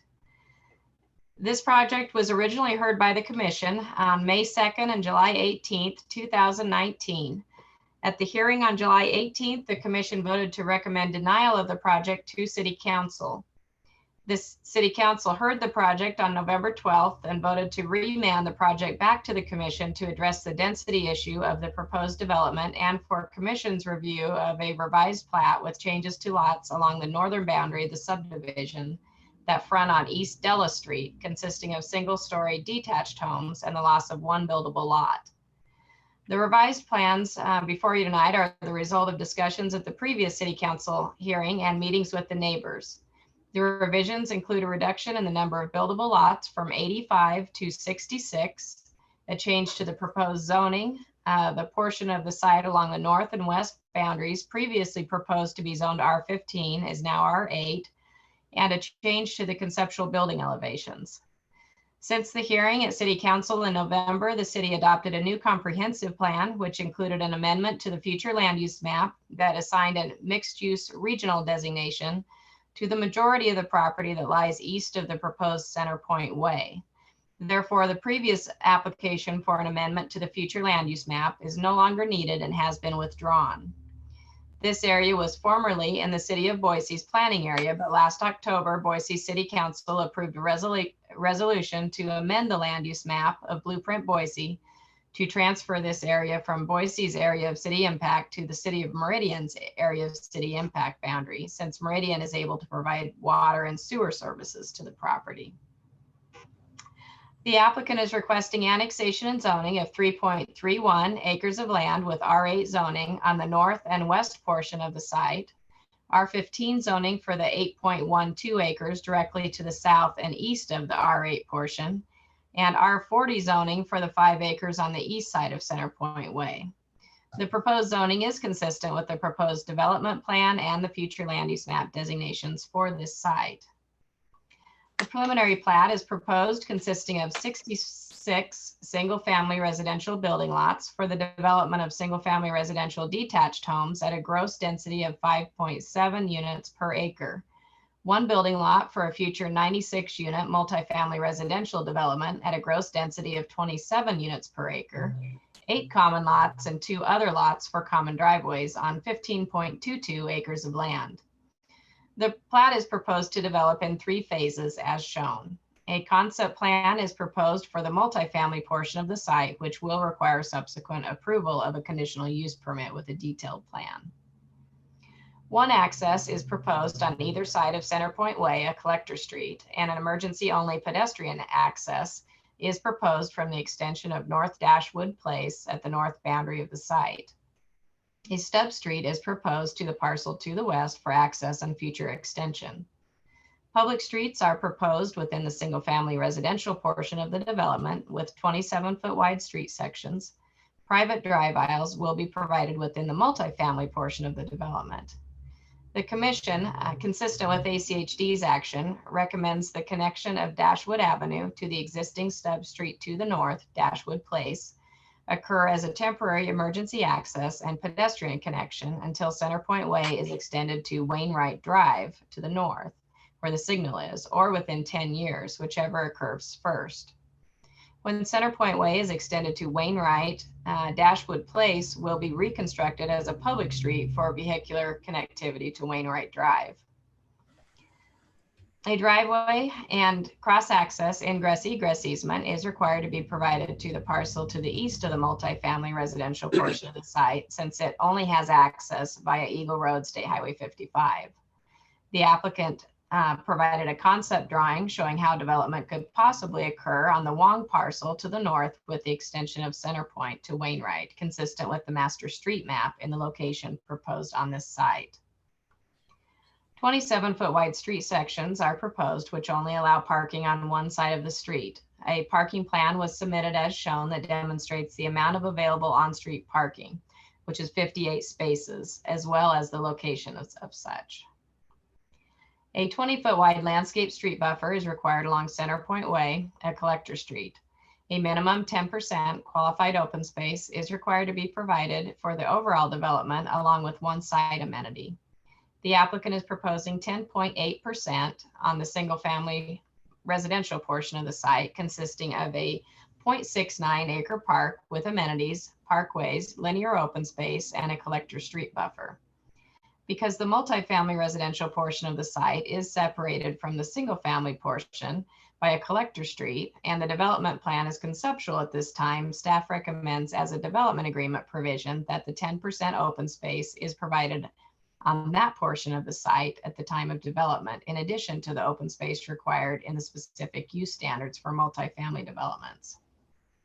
A shade structure, a children's play structure, climbing dome, climbing boulders, seating benches, and public art are proposed as qualified site amenities, which exceed UDC standards. The Norse lateral runs along the northern boundary of the site and is piped. An easement should be depicted on the plat for the waterway if one exists. If there is an easement and the width is 10 feet or greater, it should be located within a common lot that is a minimum 20 feet wide and outside of a fenced area unless modified by City Council. The elevations shown are the original elevations. New concept building elevations were submitted for the single family residential detached homes as shown. All single-family homes along the west and north perimeter boundaries of the development will be restricted to a single story in height as proposed by the applicant. The concept elevations for the apartments are as shown and didn't change. The commission recommended approval of these applications, and I'll just go through a summary of the commission hearing. Heath Clark, the applicant's representative, testified in favor. There were several folks that commented on the application as follows: Melissa Bernard, Laura Turnotobas, Michael Bernard, Sandy King, Kenneth Clifford, and Allie Crane. Written testimony has been received from many letters of the public, and they are all contained in the public record. Heath Clark, the applicant's representative, submitted a response to the staff report. Key issues of discussion were as follows. The Homeowners Association to the north, Alpine Point, requests the Dashwood Stub Street at the north boundary be vacated and sole vehicular access be provided to the site from the south via Centerpoint Way to keep traffic from cutting through their neighborhood. This could also be accomplished with a gate for emergency access only. Feeling that the subdivision to the north is overconnected and more connections aren't necessary to Wainwright Drive from the south, especially with Centerpoint plan to extend to Wainwright in the future. They request larger lots and single-story homes along the north boundary for a better transition. Belief that funds should be provided by all development for improvement of the Eagle Road and Wainwright intersection. Concern pertaining to the impact the proposed development will have on the capacity of various schools. Frustration from the neighbors that they weren't aware that Dashwood was planned to be extended in the future, as there were no signs erected at the end of the stub street. And concern pertaining to the removal of all of the existing evergreen trees, approximately 40, along the southern boundary of the site, and request for mitigation to be required. The owner planned to cut these trees down for firewood. Key issues of discussion by the commission are as follows. The commission asked the applicant to clarify the status of the north lateral easement along the northern boundary of the site. The applicant stated that the Alpine Point subdivision plat depicts a 15-foot wide easement for the piped lateral that exists on the adjacent property to the north within the easement. The applicant also proposes to depict an additional easement on the subject plat in case it's needed for maintenance of the lateral. The transportation plan for this area and existing and planned connections to Wainwright Drive. Whether or not Dashwood should be extended to Center Point with the first phase of development as recommended by staff, or extended as a temporary emergency access and pedestrian connection until Center Point is extended to Wainwright, or within 10 years, whichever occurs first. When Center Point is extended to Wainwright, Dashwood would be reconstructed as a public street for vehicular connectivity to Wainwright as required by ACHD. The applicant's request for homes along the west boundary to not be restricted to single story in height, and for the buffer and sidewalk along the east side of Center Point to not be constructed until development of the multifamily portion of the site, which is in phase 3. Support for retaining the existing trees or requiring mitigation for them if removed. In support of fewer lots and lower density proposed. And finally, the timing for construction of the street buffer and sidewalk along the east side of Center Point, with the first phase as recommended by staff, or with the third phase as proposed by the applicant. The commission made the following changes to the staff recommendation. They approved access consistent with ACHD's decision. They allowed bonus rooms on single-story homes along the west boundary with no rear-facing windows for the bonus rooms. They allowed the street buffer and sidewalk along the east side of Center Point to be constructed with a third phase rather than the first phase, as recommended by staff. And finally, they required the developer to retain as many trees as possible along the southern boundary of the site. So the only outstanding issue the staff has for council tonight is that if council determines that all of the existing trees on the site should, that are proposed to be removed, should require mitigation in accord with UD standards, even those removed by the property owner for firewood, that condition A3A in section 8 should be modified accordingly. Currently, there is no mitigation requirements if the property owner removes the trees for firewood. Many letters of testimony has been received, and they are included in the public record since the commission hearing. Staff will stand for any questions. Thank you, Sonia. Council, any questions for staff? Mr. Mayor. Councilwoman Schrader. I have a question for Sonia. If you could help me understand what the interplay is with ACHD, and if what would be a downside, or are we prohibited from making Dashwood a permanent emergency access, pedestrian access only? Mr. Mayor, Councilwoman Strader, Council, that is under your purview. The City Council can choose to extend it, not extend it, or temporarily extend it, or emergency access. Thank you.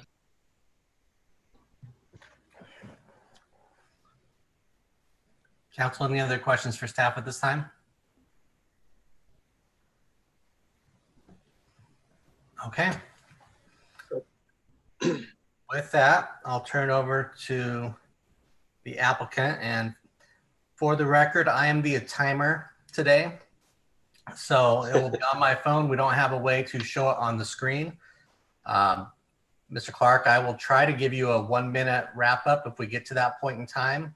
Signal, maybe something like that. You can see that. So anyways, the time is yours for 15 minutes.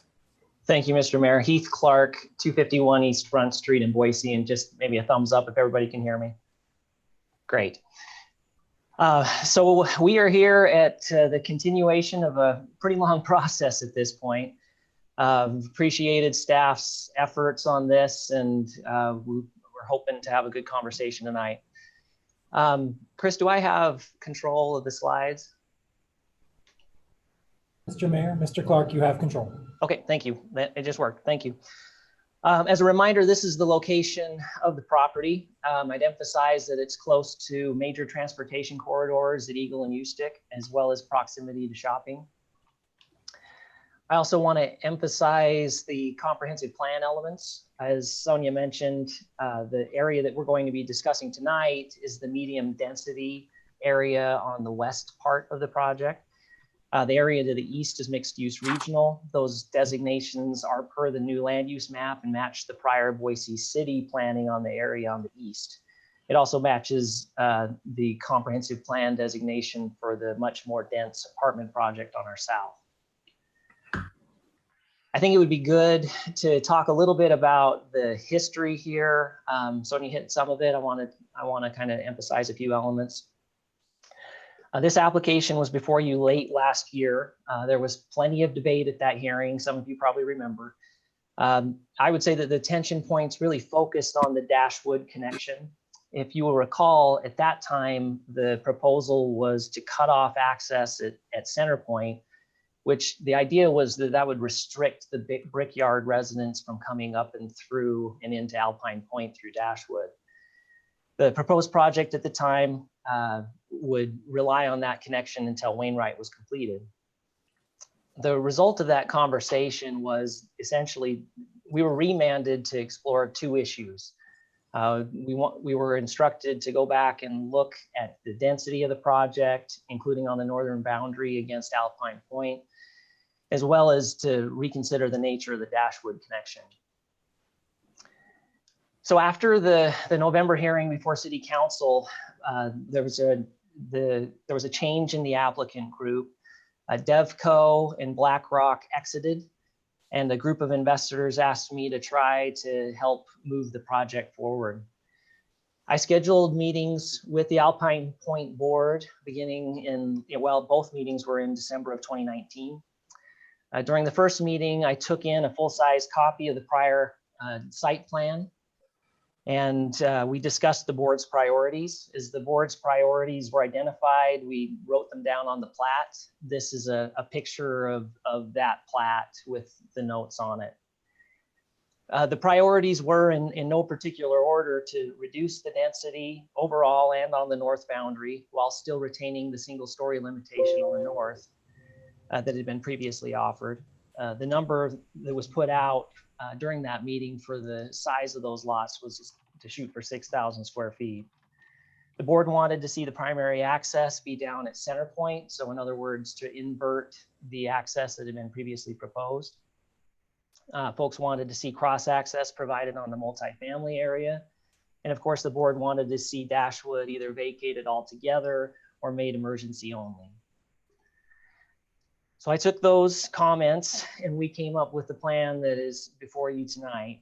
As it turned out, a prior draft iteration was actually pretty close to and seemed to me to incorporate a lot of what the board had been asking for. And so we started there to get to what you have before you. As you can see, the density is significantly reduced. The primary connection is down on Centerpoint. The internal lots are reoriented, and the park is still facing Alpine Point, but has been increased in size. Getting a little bit more into those details, there was a reduction. This plan reduces the overall lot count from 85 to 66, so a 22% reduction in overall lots. Primary access is again at Centerpoint as requested. The lots on the north boundary were reduced, and we'll talk about that some more here in a minute. But we kept the single story limitation, which is something I would point out that not many applicants would do if they lost the lots. They wouldn't keep the single story limit. As mentioned, the internal lots are reoriented and the park is expanded. And we were able to get permission to install bollards in the ACHD right-of-way for an emergency only access at Dashwood. I reviewed this plan with the board again in late December. And then at the board's suggestion, we held a meeting with the membership of Alpine Point in February of 2020.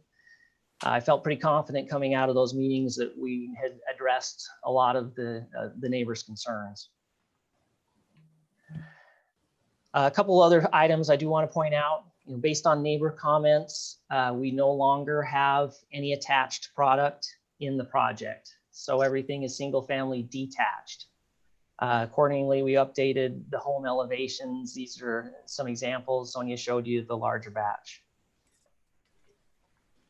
Also, despite the reduction in density, the neighborhood amenities have not been reduced. We have 5 more than what is required, including a proposal, which I think is pretty cool, for an art installation and a seating area on the southwest corner of the project. Let's see, that's this area down here, down on the southwest corner in that triangular area.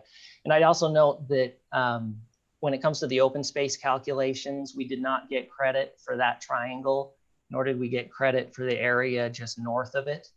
So we're actually quite a ways above the 10% limit, even though it looked like we were just squeaking by.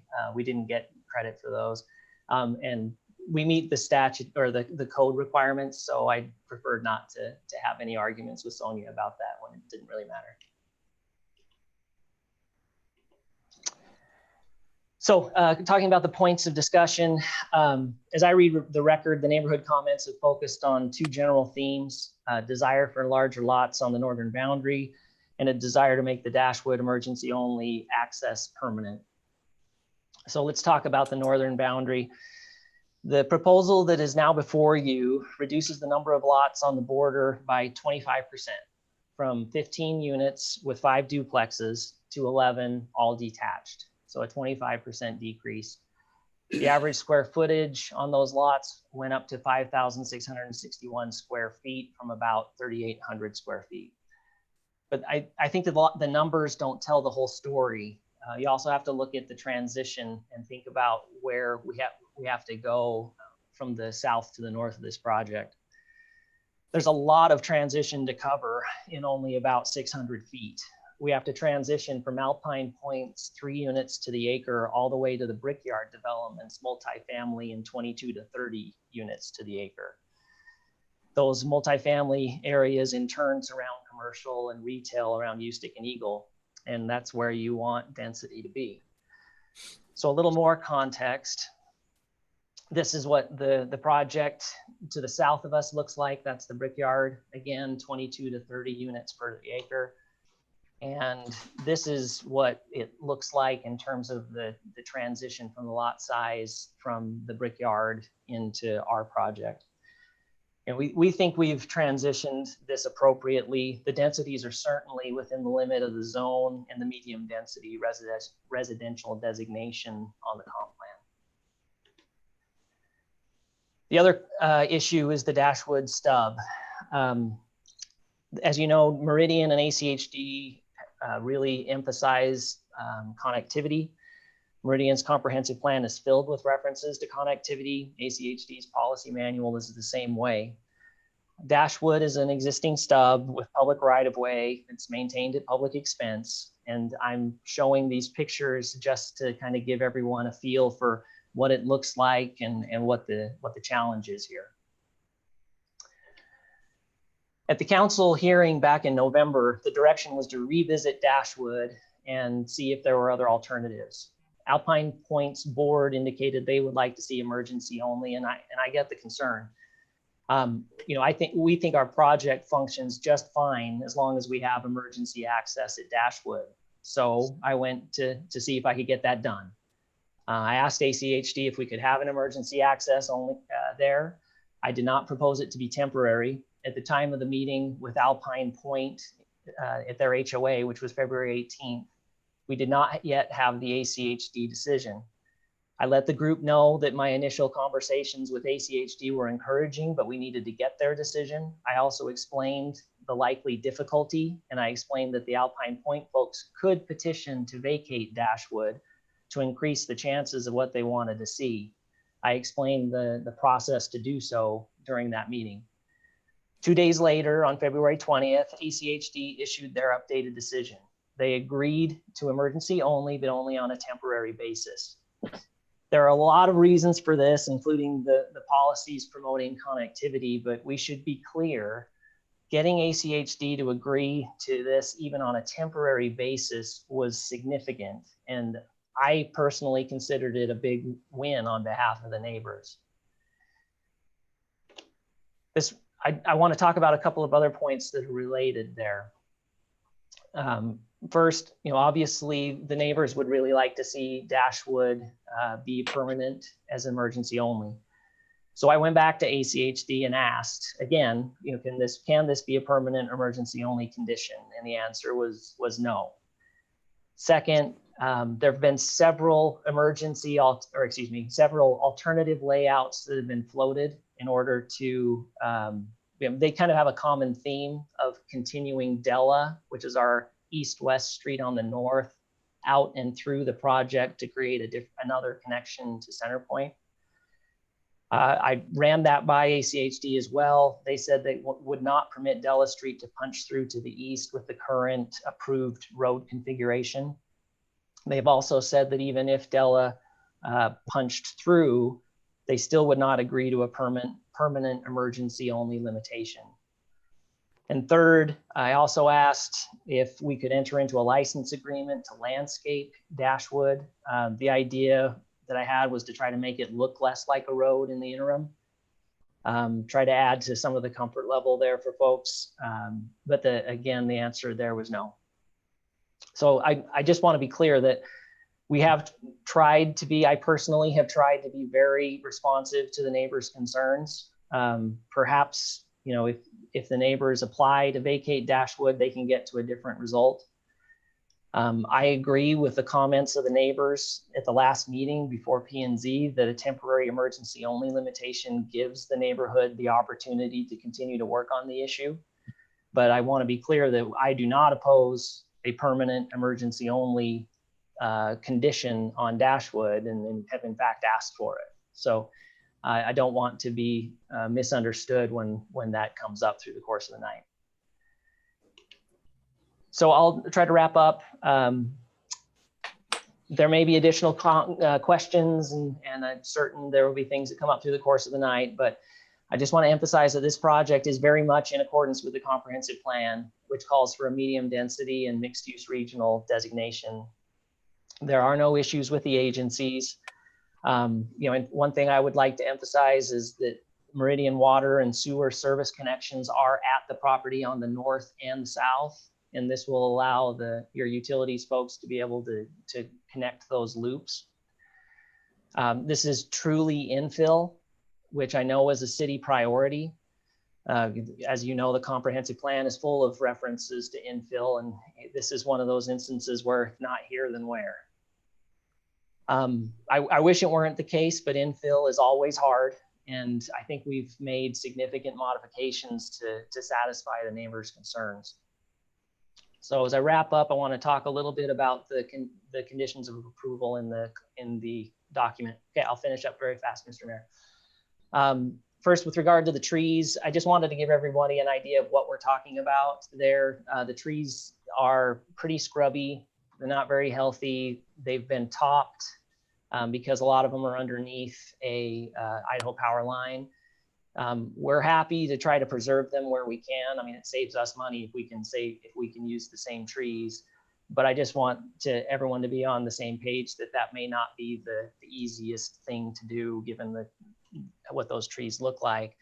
But keep in mind that the transition area where those trees are located on the southwest includes the triangular kind of park area where the public art's going to be.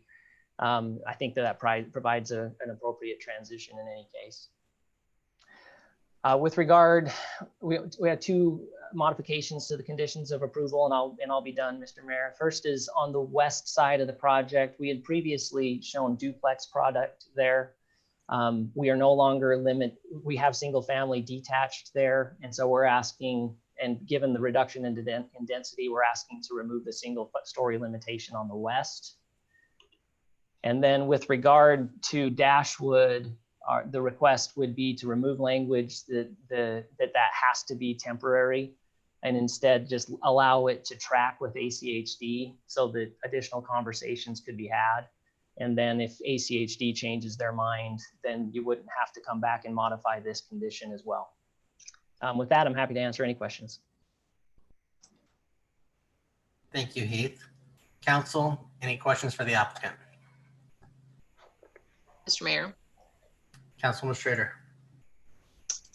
In my business, we do a big know your customer type focus, and I'm a big believer in fundamentally knowing who you're dealing with. Are you able to disclose who the investors are in this new application?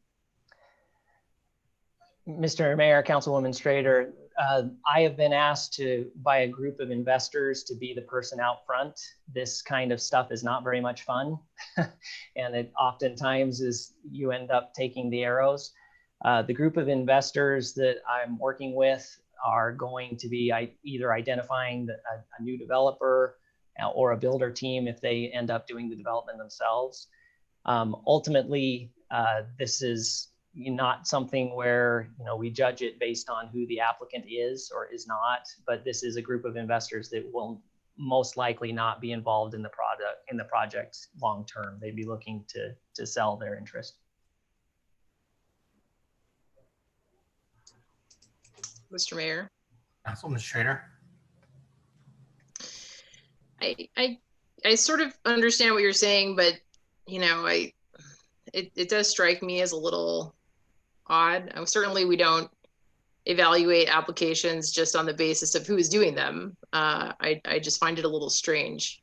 Have the investors identified, can you give us a flavor for the type of investors that they are? The reason I'm asking the question is there have been some concerns mentioned in the written testimony that this could be sold to a total for rent subdivision or something along those lines. And I just was hoping you could give us a flavor as to the business plan and the types of investors involved.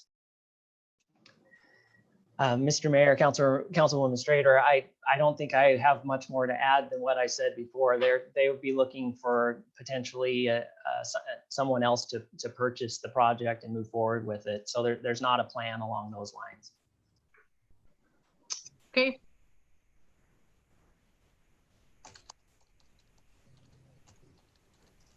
Council, are there any other further questions for the applicant at this time? Nope. Okay, thank you very much. Thank you.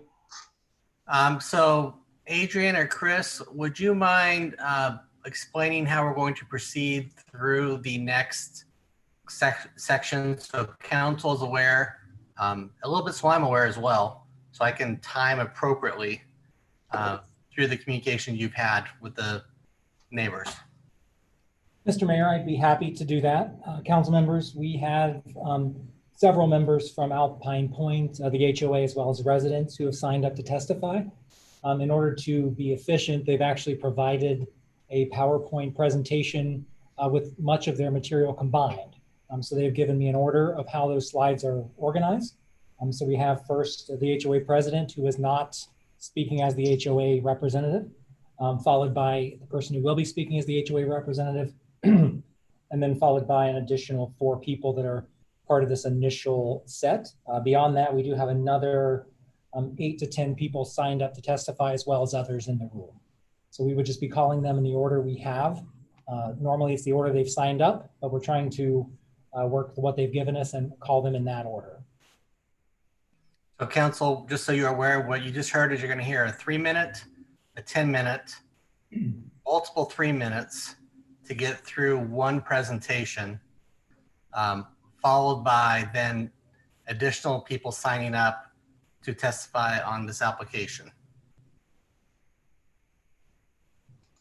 Councilman Cavanagh? Mr. Mayor, thanks. I just want to get, this is, if I'm not mistaken, this is somewhat unorthodox to how we've typically done things. I'm not necessarily, I'm opposed to it. This is really, I think, the first time that we've kind of had multiple parties touching on what sounds to be like a neighborhood presentation over their allotted time. Mr. Cavanagh, I don't disagree with you. Just in my mind, I played it this way. we had the 10-minute person go first, and then every other person got up and spoke for 3 minutes, and they called up their own PowerPoint to do it. It's essentially, in my opinion, it is a little bit outside of what I would call the spirit of the rules, but I don't think it's in violation of the rules. And technically, I'm going to hold each person to their time. So if they don't get through their slides, then they'll just move on to the next person. And so hopefully all the attendees are hearing this as well, that they'll need to stick to their time frame. And Mr. Mayor, I agree. I think that from an efficiency standpoint, it seems appropriate. It just is very unorthodox of how we've done things. And I just think it's important for our neighbors to be aware of that. We're being pretty flexible with this presentation style in light of kind of this new environment that we're in. Yeah. Mr. Neri, do you have anything you'd like to add? No, sir. I think that's exactly right, Mr. Mayor. Okay. All right. So, Mr. Clerk, if you want to bring them in, and like everybody else, I'm going to leave my mute open so that people can hear the timer go off. And I will ask all the presenters to please respect when the timer goes off to conclude. And I will try to give a 1 minute if you can see me. I know you can't always see everybody, but that's what I will try to do.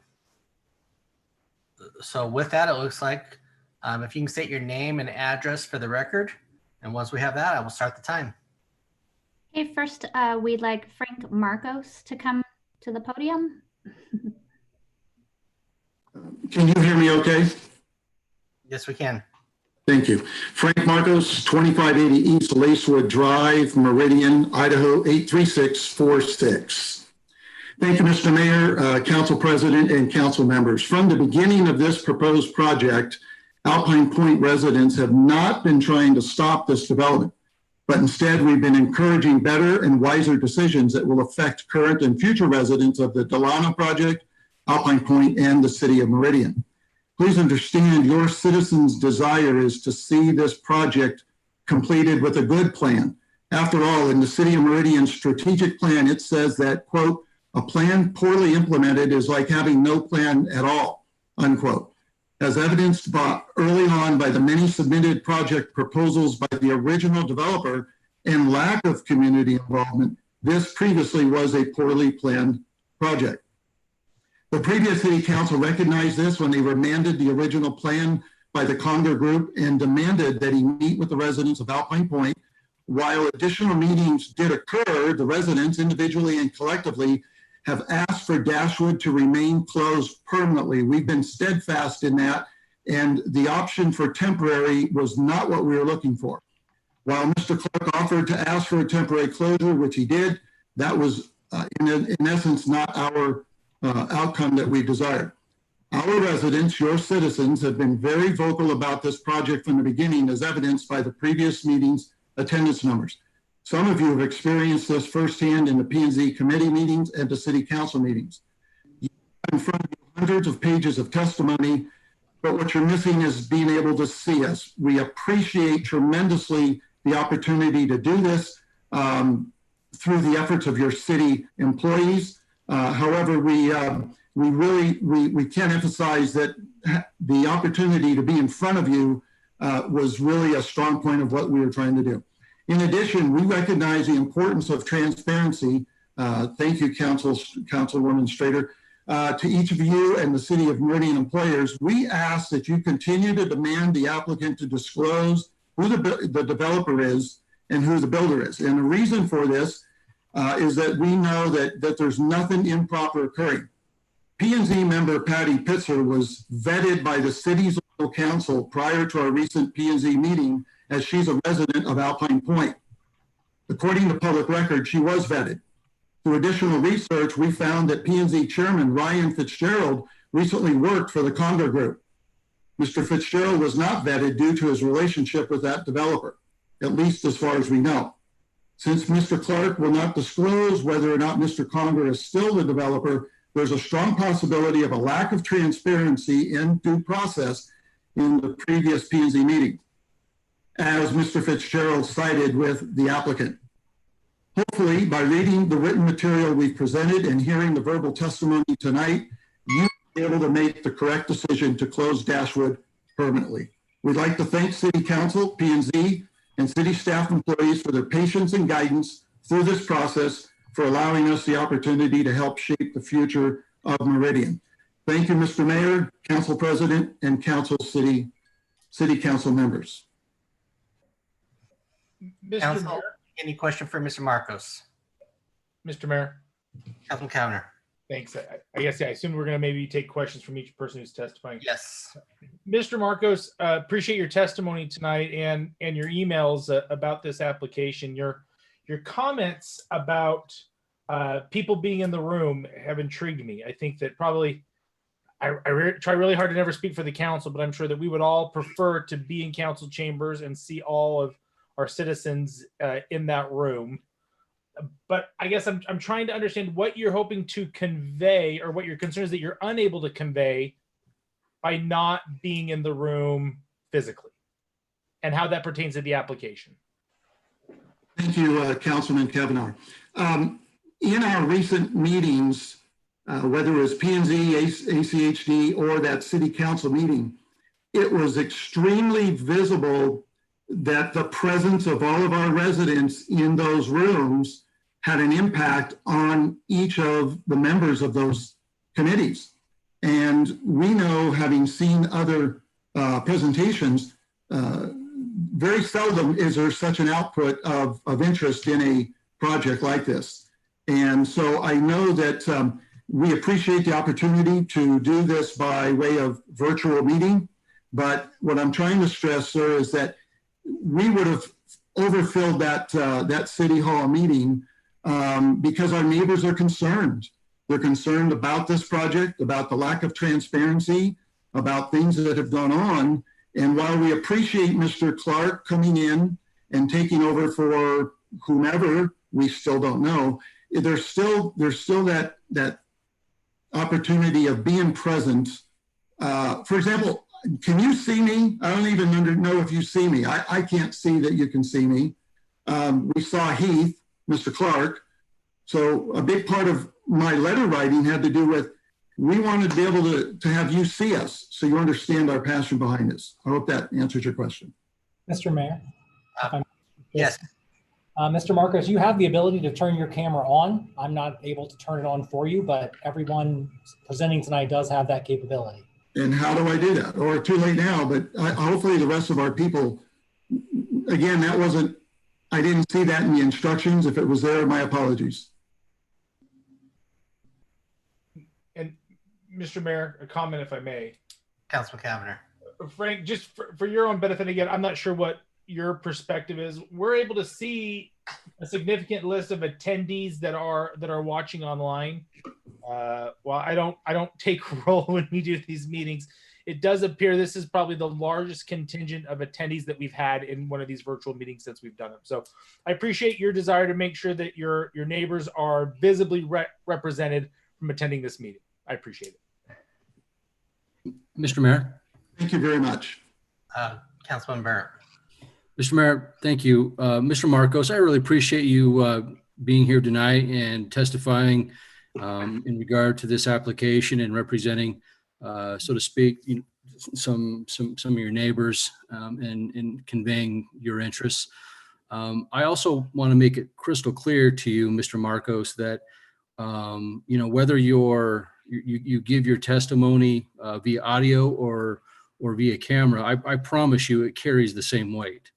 I know that you have a concern with that, and I respect that concern. And because of that, I just want to make it clear to you, and it's really important for me and my council members to let you know that, again, whether you're on camera or if you've combed your hair or brushed your teeth, to us, honestly, we just want to know the facts. We want to know data, and we want to hear your concerns, and whether that's on camera or in audio, it speaks volumes. It speaks equally. So I just wanted to let you know that.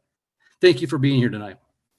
Thank you so much, and we appreciate your openness to that and willingness to, as you just said, listen to the facts, go by the facts, because that's really what we're hoping to accomplish here with all the testimony. So thank you very much.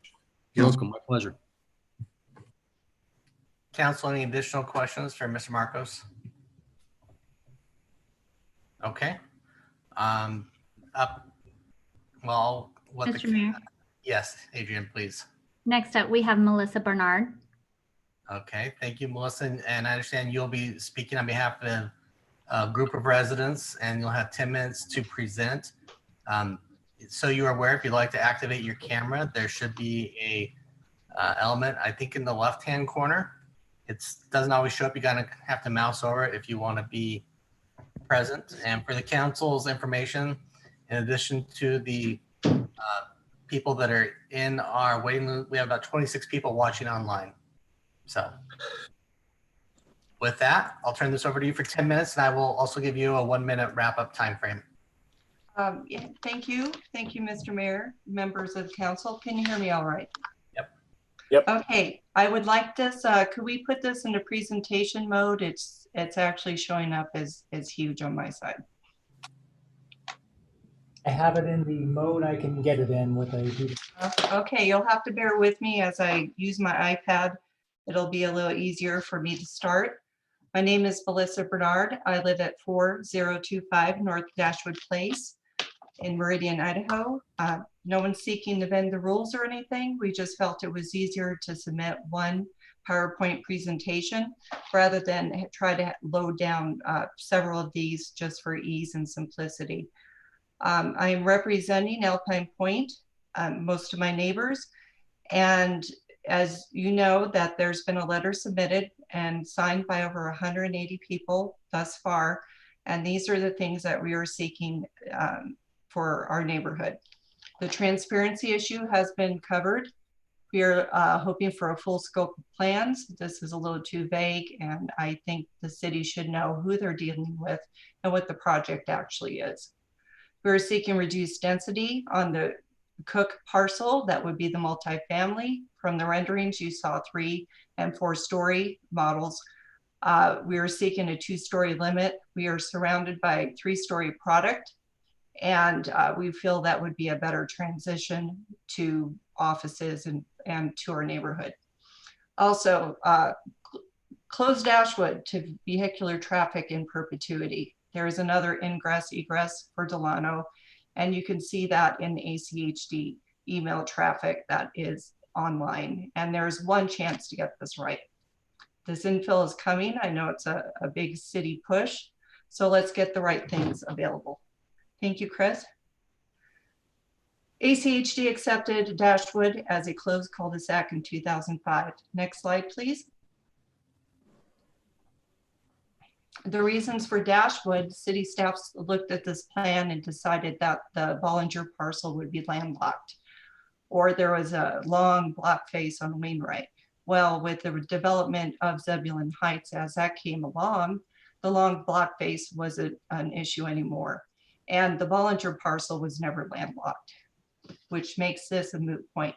Next slide, please.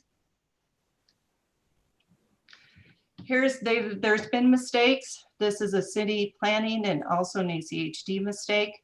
Look at the proximity of all these 3 roads onto a collector. You're supposed to have 330 feet between the roads on collectors. One of these is 165 feet. The other one is 130. And this is very important to remember, the 330 rule. Next slide, please. As you can see, at 25 miles per hour for ACHD, you're supposed to have 330 feet between streets. Now, this is going to be planned as your mid-mile collector, even though it was a residential street with front-on housing. With this dangerous situation of the roads being so close, we're going to have a problem. This is going to be very unsafe. Next slide, please. Dashwood, proximity to Rose Point, which is another road on a collector, is only 183 feet approximately. You are to have 330 feet between these street and access points. So Dashwood was probably accepted by ACHD as a cul-de-sac because you're going to have limited traffic. You're going to have maybe 80 car trips per day. If you open Dashwood to Delano and Center Point Way, I'm sorry, to all the traffic from the brickyards, the commercial, etc., you are going to cause a big problem here. I don't know how this got by ACHD, how this got by the city planning staff. If you open Dashwood, you're just asking for a disaster. Next slide, please. Thank you. And as you can see, it's a very short segment of road. And you can see Rose Point is very long. It's going to be sort of a collector street to take you to McMillan. Also, I would like to point out that Dashwood is only about 540 feet from the center point collector that's proposed. So why do you need another access point? Again, it should be 330 feet distance between these access points. Next slide, please. Thank you. In 2005, ACHD policy was no front-on housing on collector streets. Well, this is essentially what you're going to be doing. This is all front-on housing. You're going to be creating a de facto collector element. And most of Alpine Point is front-on housing. Next slide, please. You're also tied to naming conventions in Ada County and in the city of Meridian. Place is defined as a north-south cul-de-sac in both Ada County and the city of Meridian. And city Meridian goes further to say place, when you use that name, is a dead-end street. Next slide, please. This has been in place for almost all of my life. I was 7 years old when this ordinance came out. As you can see, place is defined as a north-south dead-end street or a cul-de-sac. So when people buy on a place, it means a dead end or a cul-de-sac. Next slide, please.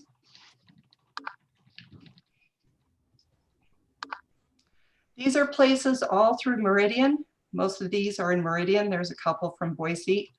These are all donuts, cul-de-sacs, hammerheads, whatever you call them.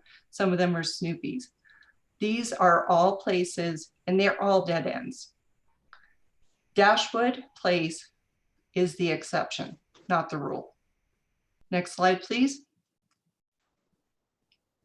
As you can see, this looks very similar to Dashwood, but it's named Gray Towers, and it's Drive, and it's signed to be continued in the future. Next slide, please. This also applies to Sky Mesa. There's a way and a drive, and these are all, they look somewhat like Dashwood, but since they're named a different way, that implies they're going to be continued. Next slide, please. Tricia is named Away and is signed to be continued in the future. This looks very similar, but it's not the same. It's not named Place. It's not named Court. Next slide, please. City Council has the authority to waive 11-3A-3, which is access to streets. You've done this in the past with stubs via City Council decision. Next slide, please. City utilities are already existing on the Bollinger parcel. Dashwood is not necessary for Delano. There's water, there's sewer, there's a fence line. You probably just need electric, cable, and such, but all the access points and easements are easily available on the Bollinger parcel. Next slide, please. Step streets that did not connect. You got Dvorak and Barkley on Three Corners Ranch, Upriver, which is adjacent to Bridge Tower Heights, and Alaska, which is down by the Lowe's and Walmart in Meridian, South Meridian. Now you'll notice the ones in the middle, they're very close to collectors and arterial streets, but yet City Council decided to close these stubs. Next slide, please. In conclusion, place means cul-de-sac and dead end. You had 14 families who have bought and sold on this street based on its name, based on its appearance, based on its lack of signage. There's been mistakes in this neighborhood made by ACHD and city plan alike. If you were to open Dashwood completely to traffic, you are going to create a twin de facto collector element. I think the best thing to do is to make a motion this evening to close North Dashwood Place forever. Through traffic, to avoid the situation, you're going to have a very dangerous road being 182 to 185 feet from Rose Point, which essentially is very, very dangerous. It's already very, very dangerous on Camas Creek with those three streets so close together. A lot of people make huge lifetime investments based on the information we see. The city failed us by not requiring the signs to be there. They named it a place. They created it to look like a cul-de-sac. And in every sense, it is a cul-de-sac. And that's what it should remain. Is there any questions? Thank you. Council, any questions?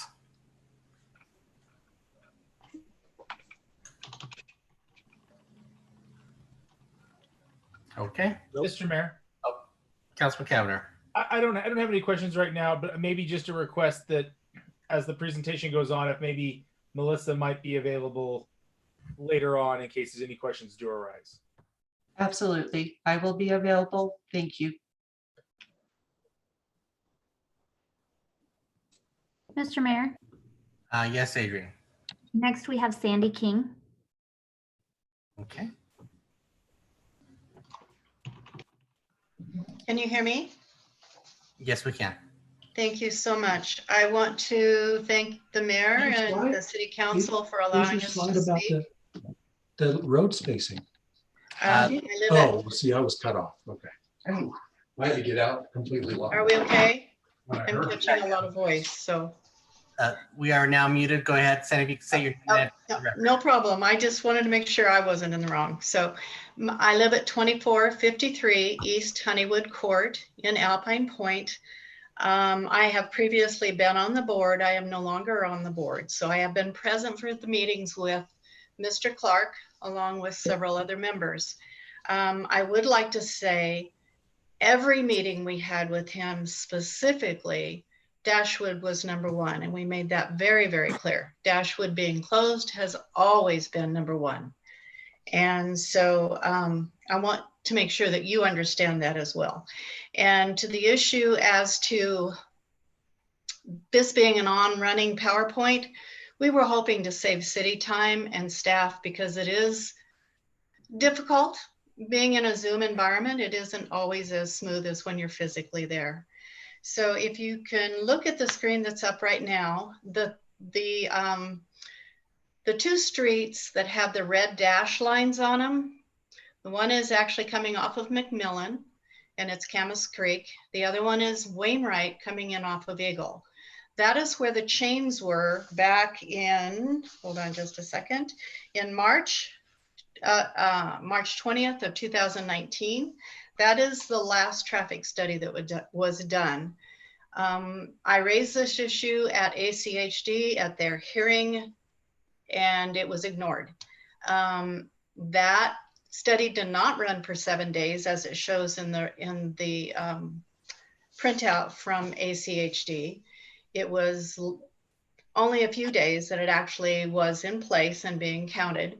It was also during spring break, which meant a lot of people were gone, and the people that leave during the winter were also not here. So the number of traffic was much lower than it is on a normal day. So those traffic numbers have been considered at every level and every hearing, and they're flawed. And I asked previously to have a new traffic study done. If you want to use numbers to, yes. Oh, 1 minute? 1 minute left. Oh, okay. So I'm going to just jump to the other. So the yellow circles are the existing ingress egress. The blue circles are the proposed.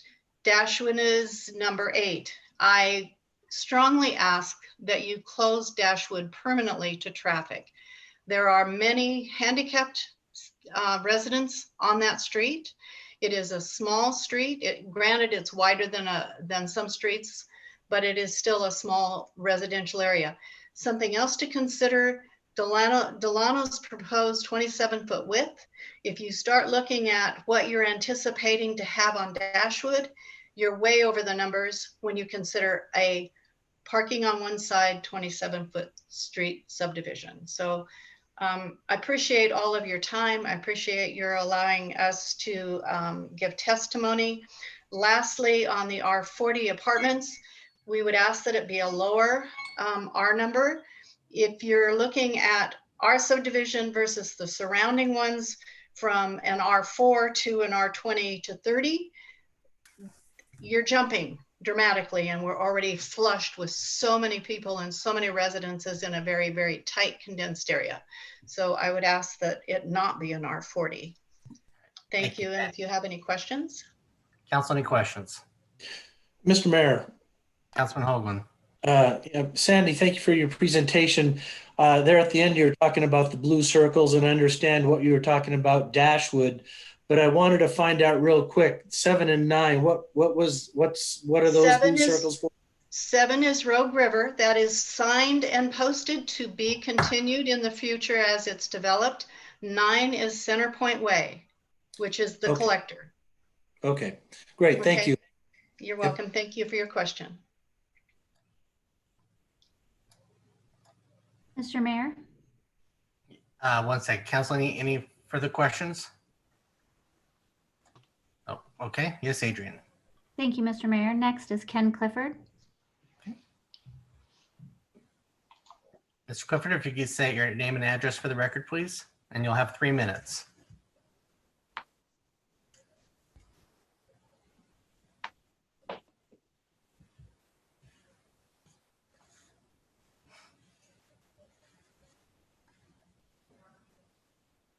Mr. Mayor, this is Chris. I'm attempting to find Mr. Clifford and unmute him.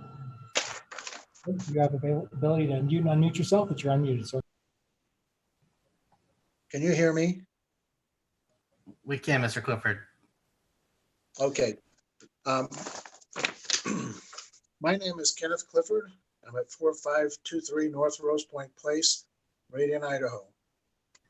I oppose this application as submitted an appeal to the City Council to deny both the request for annexation and zoning of the 15.22 acres of land and a request for a preliminary plat for Delano subdivision.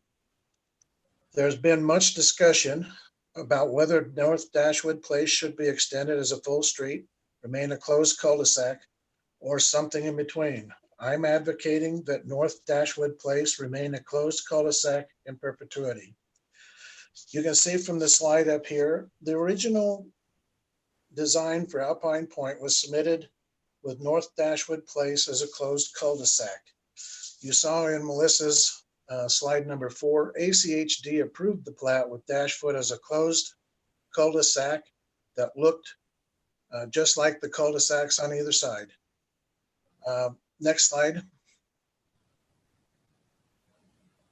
Meridian City staff recommended that a stub be created to provide access to the Wignold parcel, now Bollinger, to the south should it ever become landlocked. Next slide. Dashwood does look different because it was designed to accommodate a possible driveway access to the Bollinger parcel if it became landlocked. It's no longer needed. Next slide. This slide shows the infill area that we've been talking about. Next slide. The traffic from the infill area could equal that of a small city. The Delano project and City of Meridian have not adequately resolved traffic concerns. Next slide. West Ada School District asked Meridian City Council to deny the Delano subdivision application because of school overcrowding. Next slide. 1 minute more, Mr. Clifford. School overcrowding still exists and will continue. The developer has been trying to pound a square peg into a round hole for more than 2 years. It is obvious that this project does not work for this infill. So this project does not work. I think that it's just the wrong development for this infill. Please keep Dashwood Place a closed cul-de-sac in perpetuity and deny the request for annexation and zoning of the 15.22 acres and deny the request for a preliminary plat as submitted. Thank you. Thank you. Council, any questions? Mr. Mayor, Council Administrator. if it's possible on the topic of schools, I did have a question for staff. I could save it for a different time, or since we're on the topic now, I could ask it now. As far as I'm concerned, you can answer the question now if you'd like to. Okay. I was wondering if staff has had an opportunity, this has been an ongoing discussion and a frustration for council of not understanding, I think, the global capacity numbers for West Ada. Are we aware of any other middle schools in the entire West Ada school district that have capacity? Mr. Mayor, Councilwoman Strader, I'm sorry, I can't answer that. Just thought I'd ask the question. Thank you. Mr. Mayor. Councilman Kavanagh. If I remember correctly, Councilmember Strader, with an application that we had a few weeks ago, that Victory, I believe, is under capacity. Meridian Middle? Maybe it was Meridian Middle. One of the two elementaries that was impacted from an application that we saw a couple of weeks ago was not at their full capacity. Just for benefit. Thank you. Councilwoman Strader, if I may, if you're thinking of these types of questions before the hearing, please feel free to reach out to staff, and I can certainly obtain that information prior to the hearing for you. Mr. Mayor, follow up. Councilman Strader. Yeah, I think to me, it's a bigger data request than on individual applications. Like, I would like to see it district-wide what the capacity is for each school. And I would like to understand what expansion projects they have funded or taken on already, such as adding portables or expanding them. And I would like a projection of, what we expect the student population to be in the next 2 years based on the projects that we have approved and entitled. And so we could get that information perhaps in a larger request, because I think it is an ongoing amount of information that I've asked for now pretty much on every development, and you could consider it that I will ask it every single time. Thank you. Council, any other questions? Okay, thank you, Mr. Clifford. Thank you. Mr. Mayor, Yes, Adrian. next we have Laura Trerer-Tanapas. Okay, I see Laura's in the room. You'd like to unmute herself. And video if you'd like, and if you say your name and address for the record, you'll have 3 minutes. Okay, can you hear me and see me? Yep. Great. All right, I'm Laura Trerer-Tanapas, 4621 North Camas Creek Way in Alpine Point. First point I would like to say is that we're not asking that Dashwood be vacated. We're asking that Meridian City Council close it in perpetuity, obviously with ingress and egress for emergency services, but that is not the same thing as vacation. We're not asking for a vacation, just closure. I'm very concerned about who is going to be developing this project and what it will be. I really appreciate Councilwoman Strader asking Mr. Clark some very pointed questions, which I realize for legal reasons, perhaps he is not able at this time to answer. However, I do feel that it is incumbent on the City Council to find out what the actual final project will be. And when I say that, I mean, is it going to be build to rent? Or are we building homes that individuals can buy and live in? We need more homes for people to buy and live in. We do not need another large rental project. And I'm especially concerned, Mr. Clark said, and I'm going to quote here, he said the investors won't be involved long-term. They will sell, he suspects they will sell their investment. To me, that does sound like something that's going to be sold as a whole, as a, a build to rent project. My request tonight is that the city council come down firmly against that, and that you require that the project not be build to rent. I'm really not sure how this is handled. I know that Meridian has had several build to rent projects built in the last few years, and I'm just asking that you take this on as a serious question. We need to know what the product will be. We would also like it if the project, the apartments did not go over 2 stories. Next slide, please. And just a couple things to point out. Compass, that's our Community Planning Association, says we're going to have about 4,850 homes in a 1-mile radius of this development, with a very poor job to housing ratio of 0.7. You want your job to housing ratio to be somewhere between 1 and 1.5, so that you don't have too much congestion. Obviously, the fewer jobs, the farther people have to drive. Police and fire barely qualify as far as distance goes. And the last slide, please. And the nearest bus stop is 1.8 miles. So we should not be kidding ourselves and saying that people in the apartments are going to somehow walk or ride bikes or take buses to work. They will be driving, they will be coming through Alpine Point if Dashwood is opened.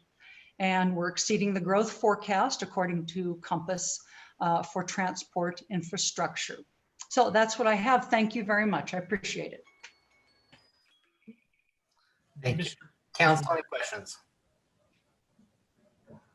Mr. Mayor? Councilman Cavanagh. A question maybe for Mr. Neri, because the topic keeps coming up. I think it's a good opportunity for either you or for council to address it, because it will refresh my memory.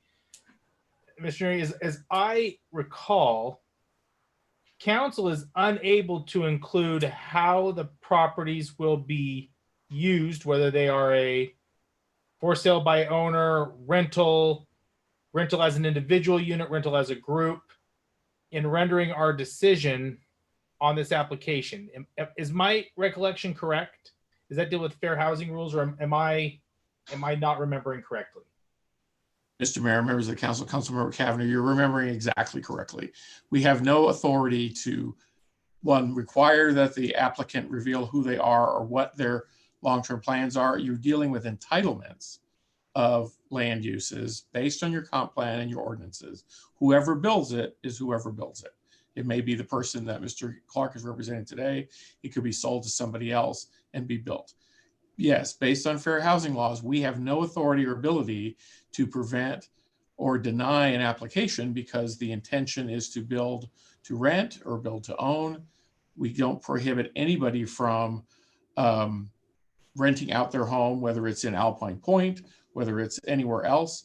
Again, that's a completely different decision that is not at the city level. So we don't have any ability to address that concern that's been raised tonight. Mr. Clark certainly has no legal responsibility or obligation to tell us who his client is, and we can't deny it based on that either. Okay. Thank you, Mr. Neri. Mr. Mayor. Councilman Holman. We got Mr. Neri, good looking face on camera. Another question for him. To follow up with Laura's comment about the proposed apartment project and mandating about the height and different things. And I think my recollection is that unless it is before us, there's no action we can take on that. Is that right? Mr. Mayor, members of council, Councilmember Hoebling, yes, you are correct. The applicant has basically told you that it's a concept there. They would have to come back with a conditional use permit to build any type of apartment there, whether it's 2-story, 3 or 4. Obviously, they'll have to comply with what our codes are at the time they apply. So there will be other additional public hearings if that will become a multifamily apartment complex, whether it's 2, 3 or 4, whatever they're proposing, there will be other additional hearings. But tonight, that's not before you. Okay, thank you. Council, any further questions for Laura? And I'm sorry, I won't try to pronounce your last name. Okay, thank you very much. Thank you. Mr. Mayor, Yes, Adrian. Next is Mike Bernard. Okay. Mr. Bernard, if you state your name and address for the record, and you'll have 3 minutes. Hear me, sir?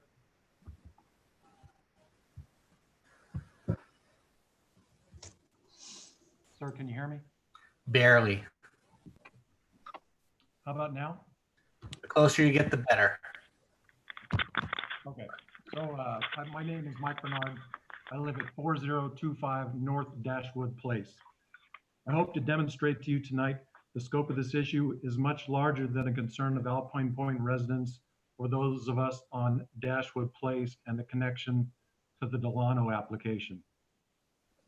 You can see on this slide we have a mix of residential, high density, and commercial properties, and it lies near one of the busiest intersections in the state of Idaho. Now, if you add all those up, depending on future developments, we're going to be pushing close to 1,000 residential units. Now, that doesn't even take into account traffic from the commercial properties to the south. Slide. May I have the next slide? Thank you. On this slide, you can see in red Centerpoint Way, both as it exists and as it will extend to the north of the ingress into the Delano. Now, those are designated as commercial collectors according to both the county and the city. Now, designated in yellow, you'll see what staff is recommending the connection through the Delano proposal onto Dashwood Place and into Alpine Point, all residential streets. Next slide, please. Now, here's just a close-up view of what I previously demonstrated, the yellow solid line going through the Delano application onto Dashwood and eventually Wainwright and Alpine Point. Now, as you heard mentioned earlier, the Delano applications are relatively narrow streets with only enough room for parking on one side. If we permanently close Dashwood as we're proposing and recommending that you do tonight, it's actually in the interest of not only the Alpine Point residents, but it's in the interest of the future Delano residents as well. And I'll explain why. If you look at how they're designed, you basically would have two closed loops without the addition of Dashwood Place. Two closed loops, Mr. Mayor.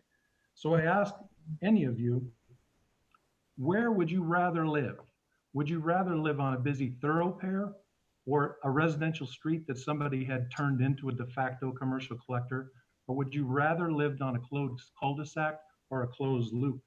I think in written testimony, you'll find some real estate agents who have indicated that it can have a significant impact on your property values, thoroughfare versus closed loops, up to including 20%.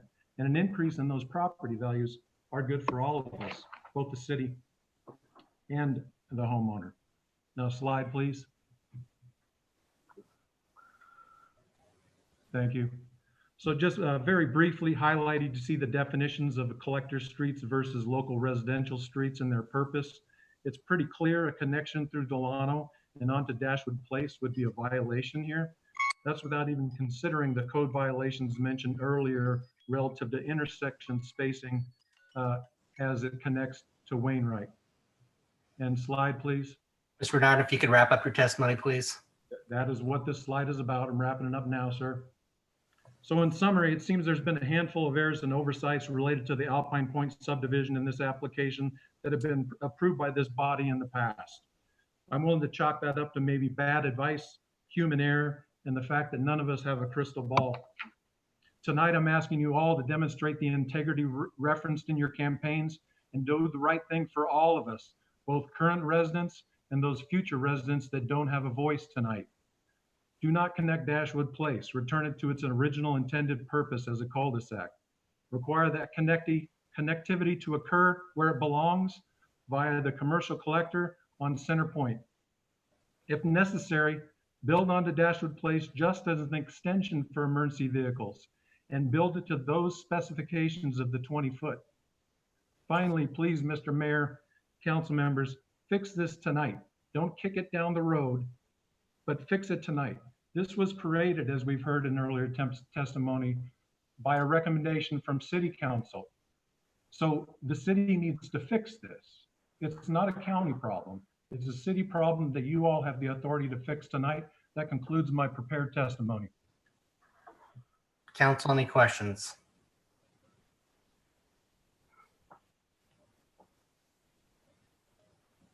Okay, thank you very much. Mr. Mayor, Yes, Adrian. that concludes the collective presentation by the homeowners. There are several other people signed up, so we'll go with that list if that's okay with you. And first up would be Christine Marcos. Okay. And for anybody else who's in the Zoom meeting, and if you've not yet signed up, just please use the raise your hand function, and we will make sure that we get you queued up to go in at the appropriate time to speak on this item.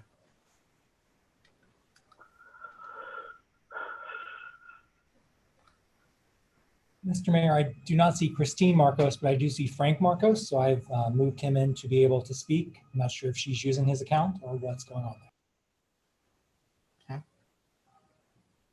You, Mayor, if you can hear me, Christine did not want to speak tonight. She had just answered the questions on the testimonial sign up. That's all. Okay, all right. Thank you, Frank. Thank you. Now I'm visible. Mr. Mayor, that would bring Doreen Mills up next. Okay.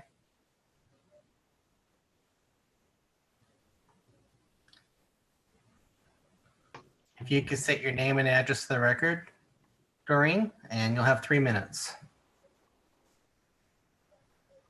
My name is Doreen Mills, and I live at 2611 East Granadillo in Alpine Point. And most of the residents in Alpine Point are a little bit older. There's not that many young families. And so not a lot of those people can be on the Zoom meeting because they don't understand the technology. So I'm feeling bad that they're being left out of this, and it's because of the situation today with the coronavirus and everything. But I'm just another member of this neighborhood who wants to keep the street closed as a cul-de-sac. It does not have a sign that says it will be a through street, and it needs to stay closed forever. Thank you. Thank you, Ms. Mills. Council, any questions?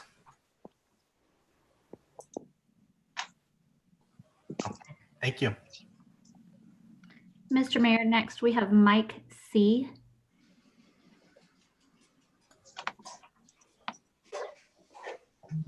And Mr. Mayor, I cannot identify that person, so I would ask they raise their hand if they are here on the call.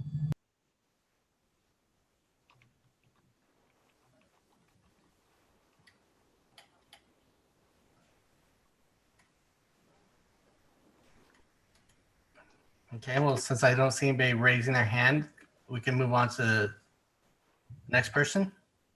Mr. Mayor, next is Allie Crane. Okay. And Allie will have PowerPoint, I believe, so it'll take just a second. Okay. Hello, Mr. Mayor and City Council members. Thank you. My name is Allie Crane. I live at 2654 East Mahoney Street, which is in the Champion Park subdivision, which is to the south. And I will be speaking to trees. If you look, I've basically just taken a few of the slides from the proposal, and we're right on the my property is basically on that corner slot, which is basically looking at the trees at Jasmine Lane. If you can go to the next slide, that'd be great. Couldn't really find the contact information with the developers, and I know that they've done a really good job, and I appreciate them trying to work with people. However, we really wanted to talk about that southern boundary because Champion Park is zoned R8. We have 0.29 acre lots, and Delano is zoned R15 at the bottom part, at the new proposed lot. So this is the previous drawing. Uh-oh. I apologize. I'm trying to get you back on the screen. One moment. Okay, sorry. I hope this doesn't count against my 3 minutes. So, okay, thank you. The initial proposal, and it's kind of been one of those things where the last city planning and zoning, I wasn't as prepared because the original proposal that went forward, obviously there were a lot more concerns to the north, but the southern aspect we didn't have as many concerns because the developers were maintaining the trees. So on that second slide, you can see the existing trees, and they are evergreen trees, and we'll have a different picture of what ours looked like. So you can see they had Jasmine Lane extended, sidewalk trees, additional trees they were adding, some of which I think is benefiting Delano, because on the eastern side of this is the Brickyard, which everybody talks about not being a great view, but for the few houses in Champion Park that do border this subdivision, it was pretty important for us to have that separation. If you can go to the next slide. So when they revised the proposal, they took out the trees from the back. There was anything mentioned about the homeowners wanting to keep the trees or cut them down for lumber. It was just there. So I think what they did was when they changed the northern part, they added the higher density to the southern boundary and added that park, which we do appreciate because that does border all of our backyard. However, 17 and 16, or actually number 17, lot 17 on that southern border, that lot is, excuse me, I have to look at my notes, set back. The height and setback difference would be 12 feet off of our back patio. So it's very, very close. And there isn't any information, I haven't seen any information on that lower level or that last row of houses, if it would be single level or double level. So we would like to ask the city to require the developer to either retain all the existing pine trees, if possible, as well as restricting the height of lots 17 and 16 to 1 story, because that does impact because of the nature of that. And the last slide, I just want to show you our view of the trees. Now, granted, there are some weeds back there, but the trees, the house on the left, or the picture on the left, is from my backyard. So those are that's the trees that we're seeing. If we were to, and then on the right, if the houses were to start, they basically that property line to the post, we would have a house 12 feet off of our back patio. So that's kind of what we're asking for. I did speak to my neighbor to the east. They were in agreement. They also felt like the trees were going to be there. We didn't have a need to really bring it up, but with this new proposal, we felt like we needed to discuss trying to maintain the trees and the single level. So thank you for your time. Sorry about the PowerPoint issue. Council, any questions? Mr. Mayor. Councilman Kavner. Ali, appreciate your presentation. I'm not sure if you've been here for the full meeting. When the applicant was going through his narrative, he indicated that some of these trees are sick or dying. And I'm just curious what your thoughts are about those particular trees and what mitigation needs to be done, or ultimately who's responsible if those trees remain and they actually are sick and they die. Yeah, that's true. And to tell you the truth, I don't even know where those trees are because they are not anywhere close to us. I don't know if they're at the far, let's say that would be the eastern part of the property closest to Eagle Road, because all of the trees that we have, I would say within the two, and I'm going to refer to the 2 homes, which if you look at the very first slide, there's really 2 homes in Champion Park that this subdivision is impacting. The trees in that area are all healthy. I mean, obviously with the power lines, and my assumption is that these power lines would have to be taken down anyway, because they're right over lots. If you look down that tree line, those power lines would be taken down anyways. So Council, any further questions? Mr. Mayor, Councilman Borton. Ms. Crane, thank you for the testimony. Part of all that we review in preparation for today touches on, in part, on what you've raised, and just a comment that you've highlighted, and I think the applicant will address at the tail end of this, is one of the design elements in the prior design utilized not only those trees, but Jasmine Lane as a transition and buffer from property to the south to this residential area. So I think you've raised a good concern that will need to be addressed, is trying to articulate the reason why the relocation of Jasmine and placing these properties adjacent to the fence line not only removes the trees, but it also eliminates what otherwise could have been an appropriate buffer. So I appreciate you bringing up those points. Thank you. Thank you.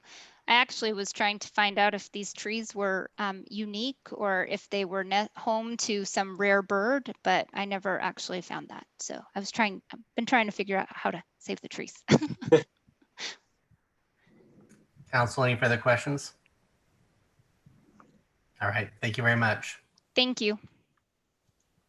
Mr. Mayor, next is Tim Fritzley. Okay, thank you very much. If you can say your name and address for the record. Yes, this is Tim Fritzley, and I live at 4585 North Camas Creek Way in Alpine Point. Can everybody hear me okay?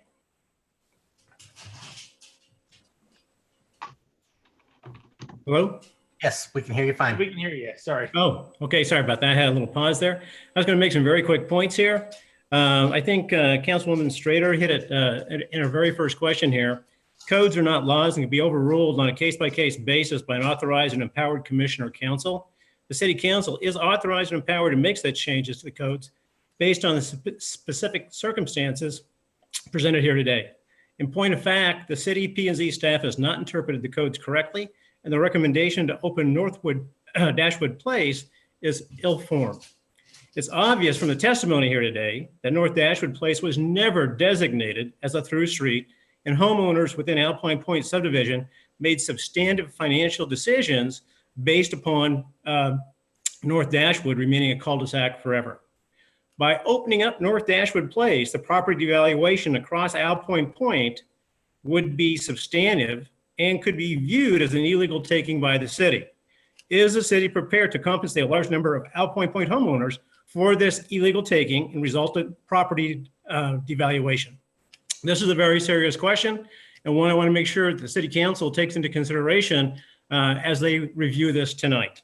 I would strongly urge the council to make the right and logical decision and make North Dashwood Place what it was originally intended to be, a cul-de-sac forever.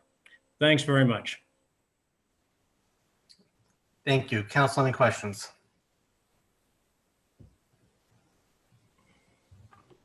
All right, thank you very much. Mr. Mayor, next is Sherry Gary. All right. Sherry, if you state your name and address for the record, you'll have 3 minutes. Okay, if I'm on there. Anyway, thank you, Mr. Mayor and the City Council for allowing us to participate in this. I am Sherry, S-H-E-R-R-Y, Gary, G-A-R-E-Y.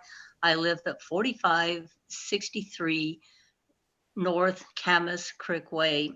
And I just want to be able to comment and express my support and all of the concurrence of the information that you've received tonight from our Alpine Point neighbors.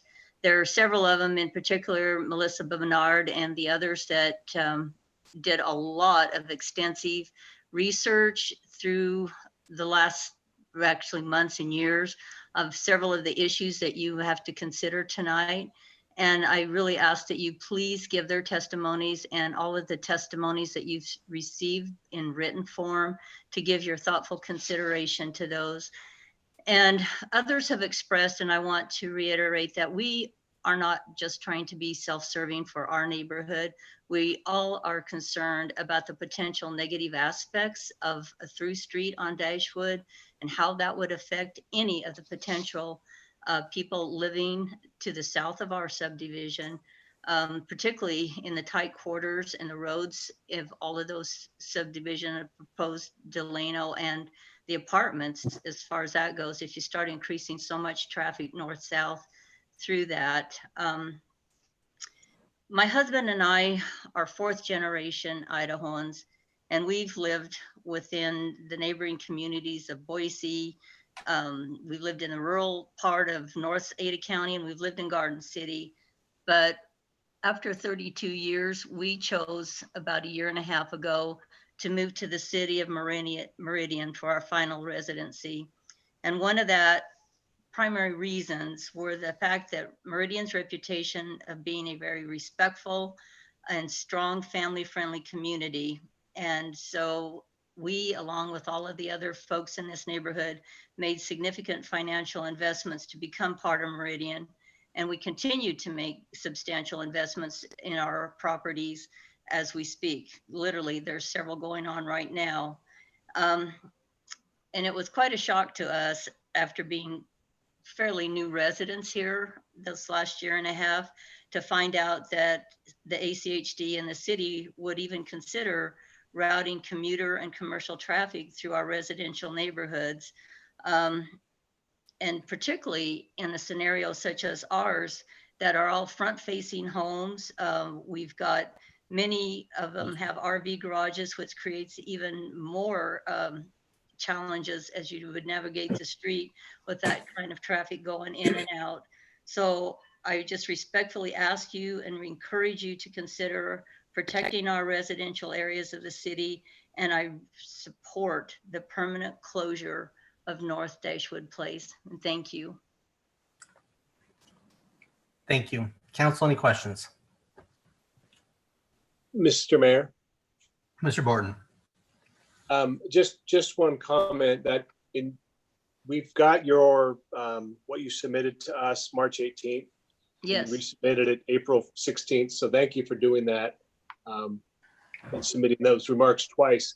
I think if I look and track the sequence of events, the submission with regards to Dashwood to ACHD, your letter raised a concern, but the submission to ACHD by the prior applicant with that different design had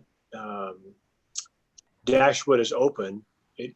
Then later on, Mr. Clark got involved, and it sounds like in his remarks today, and your letter references it, there was a desire, at least on his part, to make that temporary, make that emergency access only, but ACHD then as the next step refused to allow it to be anything but temporary. So it seemed like that sequence of events was important.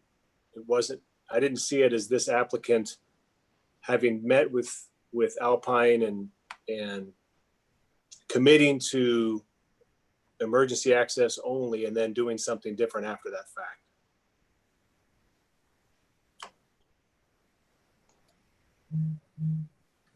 So I just clarifying the chronology, at least to what the record seems to show. Okay, I'm not sure that I'm totally understanding you on what your point is that, yes, it has progressed in a very different manner. It was as open, and then it was with this new owners and Mr. Clark as the representative had, as we've all listened to tonight, had attempted to get that as a permanent closure. ACHD made it as temporary. It could be open in 2 years. It could be less depending on center point, and no more than 10 years. So we are still needing, with the explanations that you've seen earlier today, with the amount of space that we have to work with and the amount of traffic, it's a dangerous situation. We would like to see it closed permanently. Okay, I apologize, Mr. Mayor. Councilman Morton. The question was confusing. I had read the letters thinking that maybe there was a belief that the applicant, this current applicant, after meeting with you, then went to ACHD and asked for it to be the 50-foot wide open street, which wasn't the sequence of So perhaps I just got myself confused from the letter. So thanks Well, for I'm clarifying. sorry if I wasn't clear. I intended to be clear on that. My fault. Mr. Mayor, Councilman Hogan. I just want to share some good news with Sherry. She just had a lengthy conversation with attorney and there are no billable hours involved. So you did well, Sherry. Well, that's always a good day.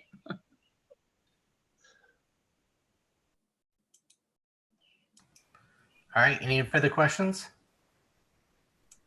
Okay, thank you, Sherry. Thank you. Mr. Mayor, next we have Rand Spiewak. Okay. Good evening, Mr. Mayor and council persons. I'm not a homeowner in that area, but I am the lateral manager, ditch writer for the Parkins Norse number 14 lateral. Serves about 600 properties all the way from Eagle Road next to the Tree City Church, our head gate, all the way to Meridian Road. Brand, if you could just state your name and address so we have it for the Yes, Randy Spiewak, 1458 East Loyalty Street, Meridian, and it's in the Heritage Commons subdivision off of Locust Grove. I volunteered 3 years ago to take on the management of the lateral and gathered up as much information as I could. The gentleman was elderly gentleman that had done it, and there were very few records. And when I received a phone call from Heath Clark about the property, one of the concerns I had is that there are no current survey drawings of where that 12-inch gravity flow irrigation pipe is that runs parallel to the north boundary of the property line between Alpine Point and Delano subdivision. It clearly, we have found that it runs the 15-foot easement, and the pipe runs under many of the backyards in Alpine Point, much to the chagrin of some of those property owners who didn't know that. But at some point, it moves to the south and crosses over that property, that line, and whether that's in part of the Delano subdivision or not, we don't know. That's why the letter you see here, one of the conditions we're asking before we sign off is that the developer do a utility survey so we know for sure where that underground pipe is. Idaho law requires that the owner of the property is responsible to maintain and repair or replace the lateral if it should have a problem. It used to be an open ditch many years ago, all the way from Eagle Road to Meridian. So I did meet with the engineer, with the developer, and we talked through that. They did not disagree. They said that needed to be done. On the end of Dashwood, though, I went down there initially and looked and saw that there appeared to be no access points. There are concrete vaults with manholes on either side of the street so that one can visually go down that or climb down that to see where the water flows under the road, because you have vehicles driving over that pipeline. I later talked to Frank Marcos, and he was over there tapping around with the shovel, and he did find one that is on the south side. On the north side, all I could find was a cutoff valve that I really think is Alpine Point's. So whether that was ever considered to be a through street or not, I don't know. Normally ACHD would never have approved it since they're responsible for it if it wasn't built correctly. So that's something that's in my letter that have to be corrected. And I would like to get a copy of the plat once that survey is done, so that at least as the ditch writer, I have an idea whose property the easement is located. The additional 10 feet of easement that Delano is proposing is, we appreciate that. That'll give us 25 feet to play with if that piping has to be moved or access to it if there is a problem.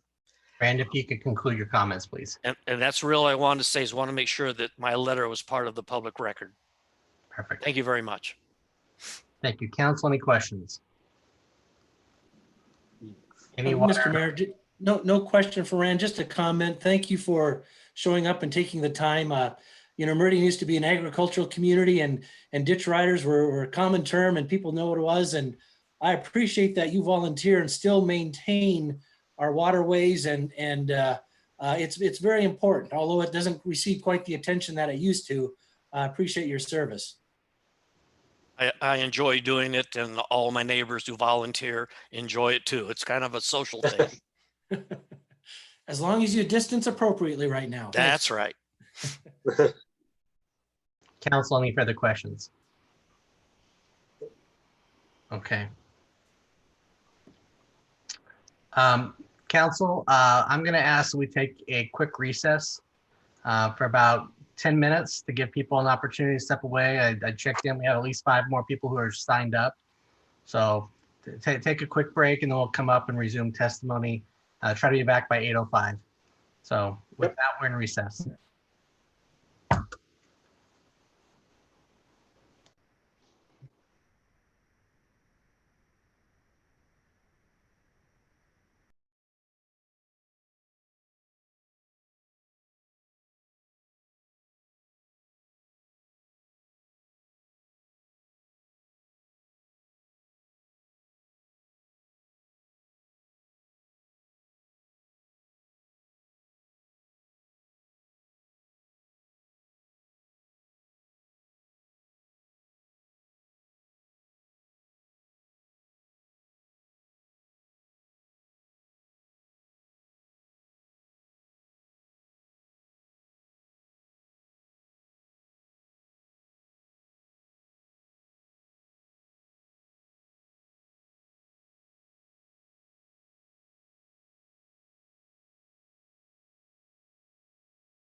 Looks like you're having a nice dinner, Treg.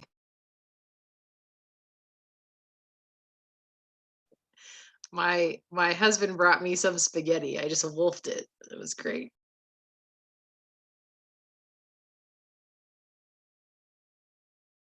It's my daughter's 19th birthday, tacos.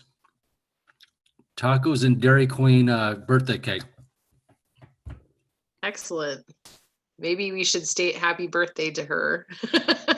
On the record. On the record. Absolutely. She's the big 19. Awesome. See this gray hair? Yeah.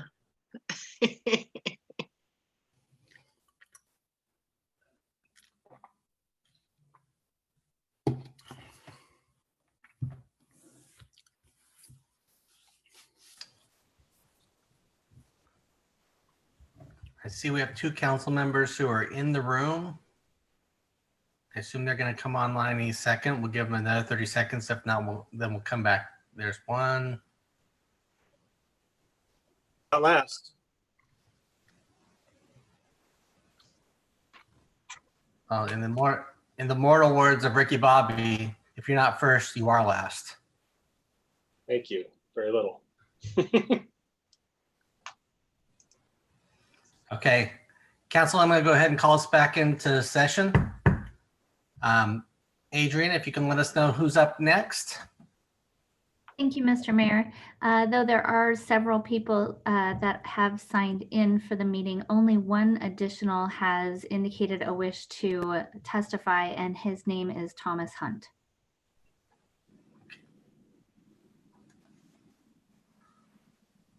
Mr. Hunt, when you come in, if you can say your name and address for the record, please.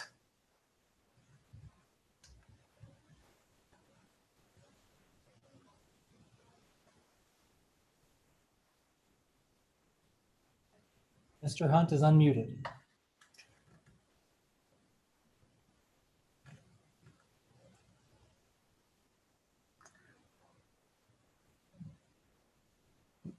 Mr. Hunt, are you there for us?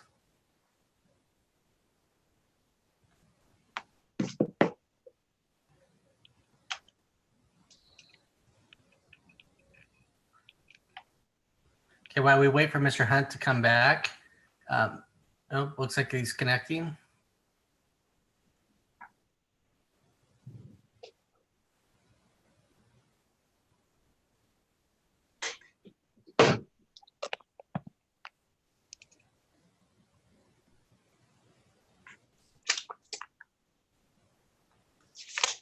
Adrian, did we not have anybody else raise their hand, or have you? We do have one attendee with the hand raised.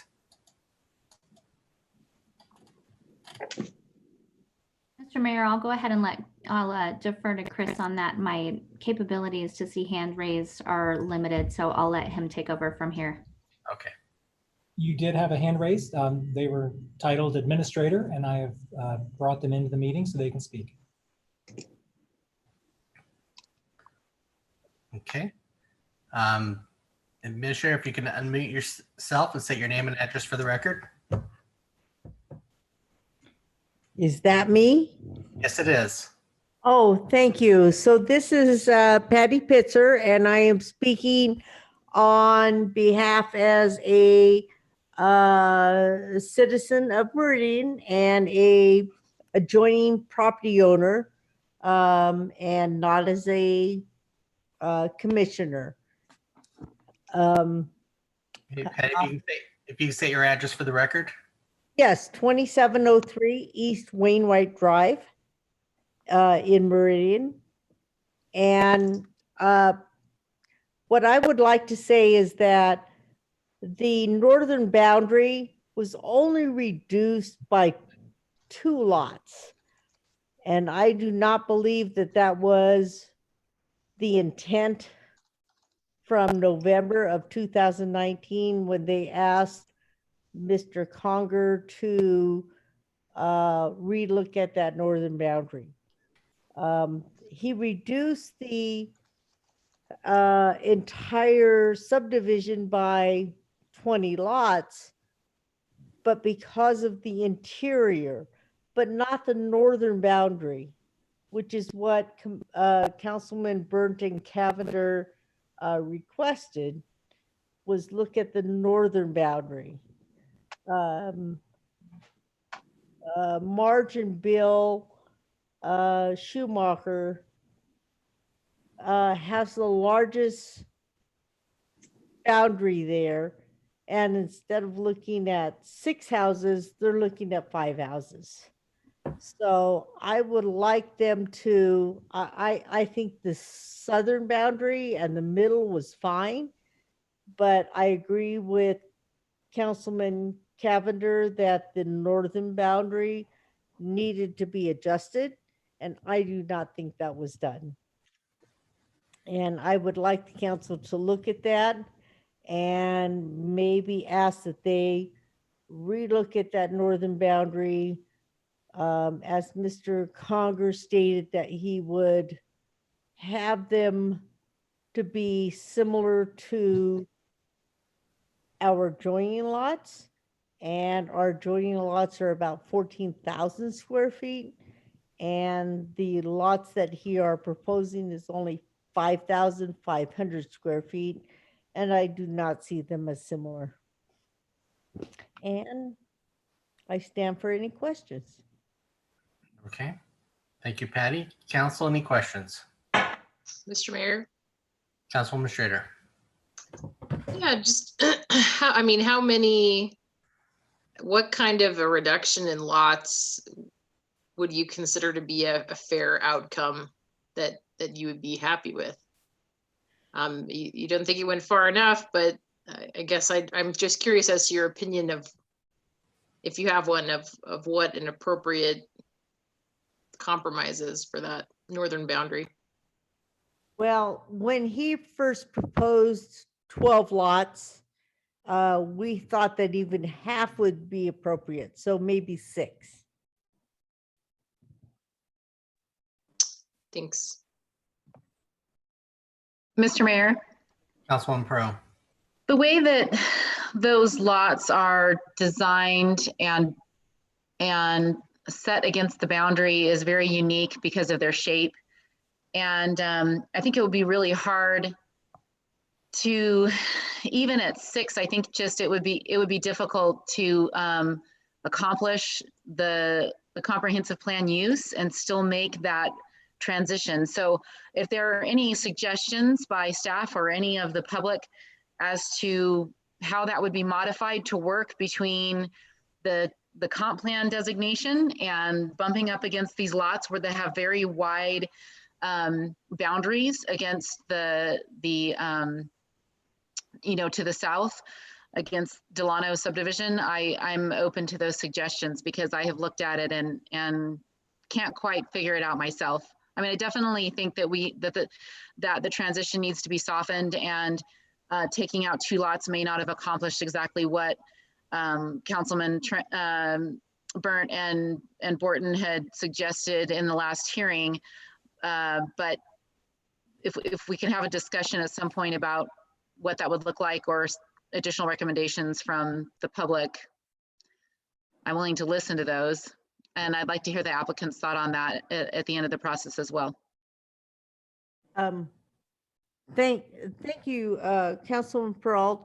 And we have submitted several, and I would say by several, I mean at least 4 alternative plans that would soften that and that could work for this subdivision. They have not been met by the applicant. They pretty much recycled a January 2019 plan that they had. And I would welcome the council to revisit looking at these revised plans.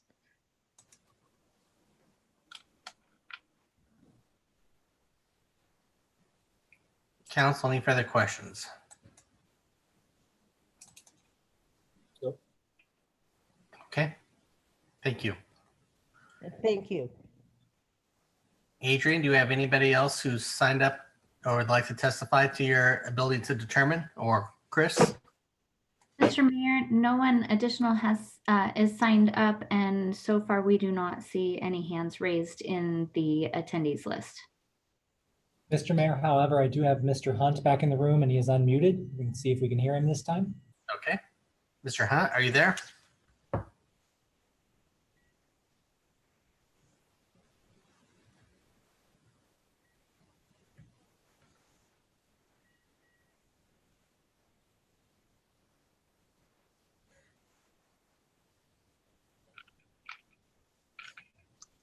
Mr. Hunt, we're unable to hear you if you're speaking.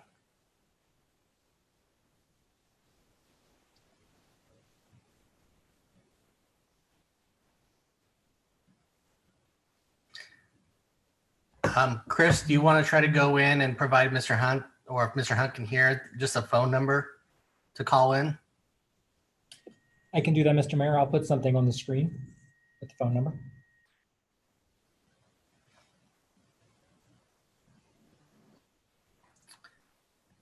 Council, as we wait for Mr. Hunt to call in, and potentially before we get to the applicant for any final wrap up, are there any questions that you would like to direct towards staff at this point in time? Mr. Mayor, Councilman Kavanagh? Councilman Hoagland. Oh, sorry. Yeah, the less likely to win any awards one, you know. If Sonia or whoever is running that, Adrian, or if we could go to Councilwoman Perot's comment about that northern boundary, I was looking at that earlier as well, and there's some unique residents along there, and a lot of them are sideways to the back of this subdivision proposed project. So it wasn't like they were back to back, and we've had those issues before where people are looking into each other's backyard. So that is kind of a quandary there, how to fix that, because those are unique properties, and the way they were turned and different things. Yeah, I was looking at that as well, and that and maybe later on, if the applicant can speak to that, we can take a look at it from on one of the satellite views that show the houses. So it is an interesting challenge there. Mr. Mayor. Councilman Kavanagh. Along that, just kind of queuing things up, I see that Justin Lucas is in the participants section. If he's available, I do have a couple of questions about the design of that cul-de-sac and delineating not for future construction versus, design to go through future construction. We received a lot of testimony tonight about, roadway designations that determine if that roadway is supposed to terminate or if it connects through, and his expertise and maybe some of the thought process behind the commission around some of the transportation issues that we've heard from tonight would be helpful.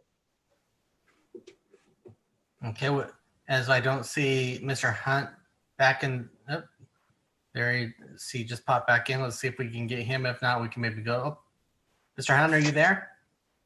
Yeah, I can hear you now, and I apologize for holding you all up. No problem. If you can just state your name and address for the record, and then you've got 3 minutes. My name's Thomas Hunt. I live at 2448 East Honeywood in Honeywood Court in Alpine Point. Perfect. And I didn't actually prepare a formal testimony. I'm not sure. I probably clicked on the wrong button. But while I do have you, and since you waited for me, very briefly, I just wanted to vocalize additional support for the permanent closure of Dashwood. And one comment that I haven't heard, but I think is worth hearing, is there have been times where there's been road construction on either McMillan or Eagle, and we've had additional traffic through Alpine Point.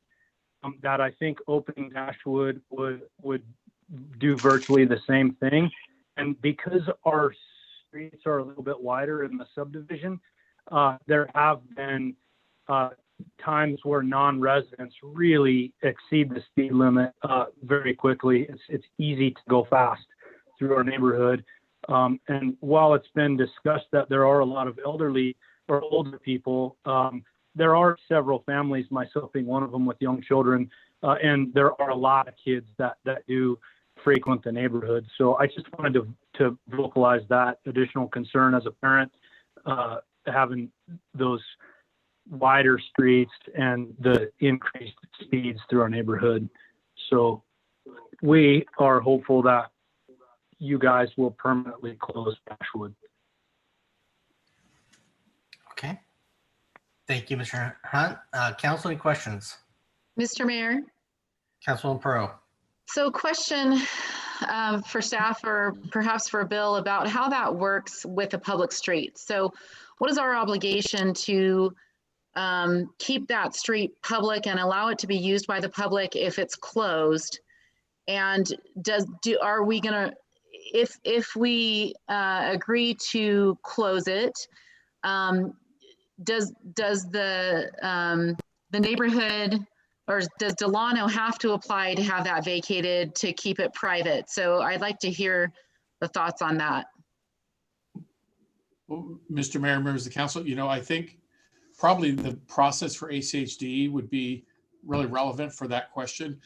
Yes, I mean, again, you have a couple different options in front of you proposed tonight between having it open, having an emergency access only, or having it completely closed. ACHD is the road authority. So ultimately, they have the road authority, you have the land use authority.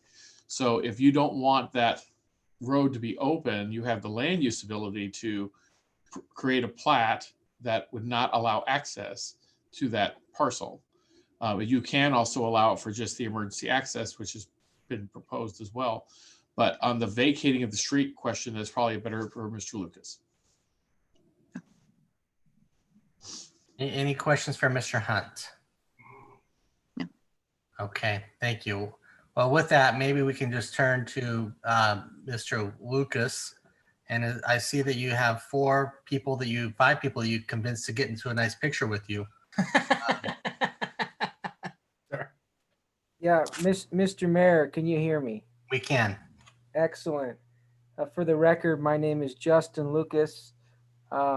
Obviously, I have people surrounding me. They're a lot better looking than me, which is good. And so my business address is 3775 Adams Street, Garden City, Idaho. And I'm here tonight representing the Ada County Highway District. I think there were a few questions thrown out there.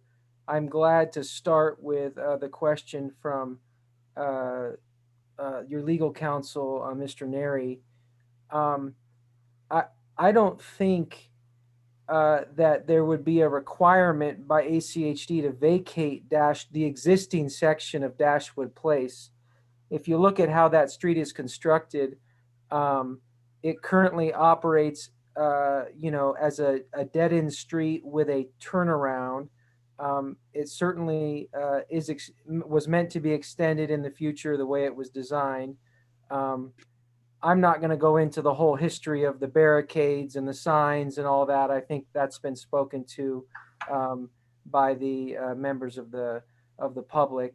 But if the city so chooses to not extend that street or only extend it as a emergency access, that's at the city's purview. And to be honest, I'm not even sure what further action ACHD would have to take, or if there would be a further action required.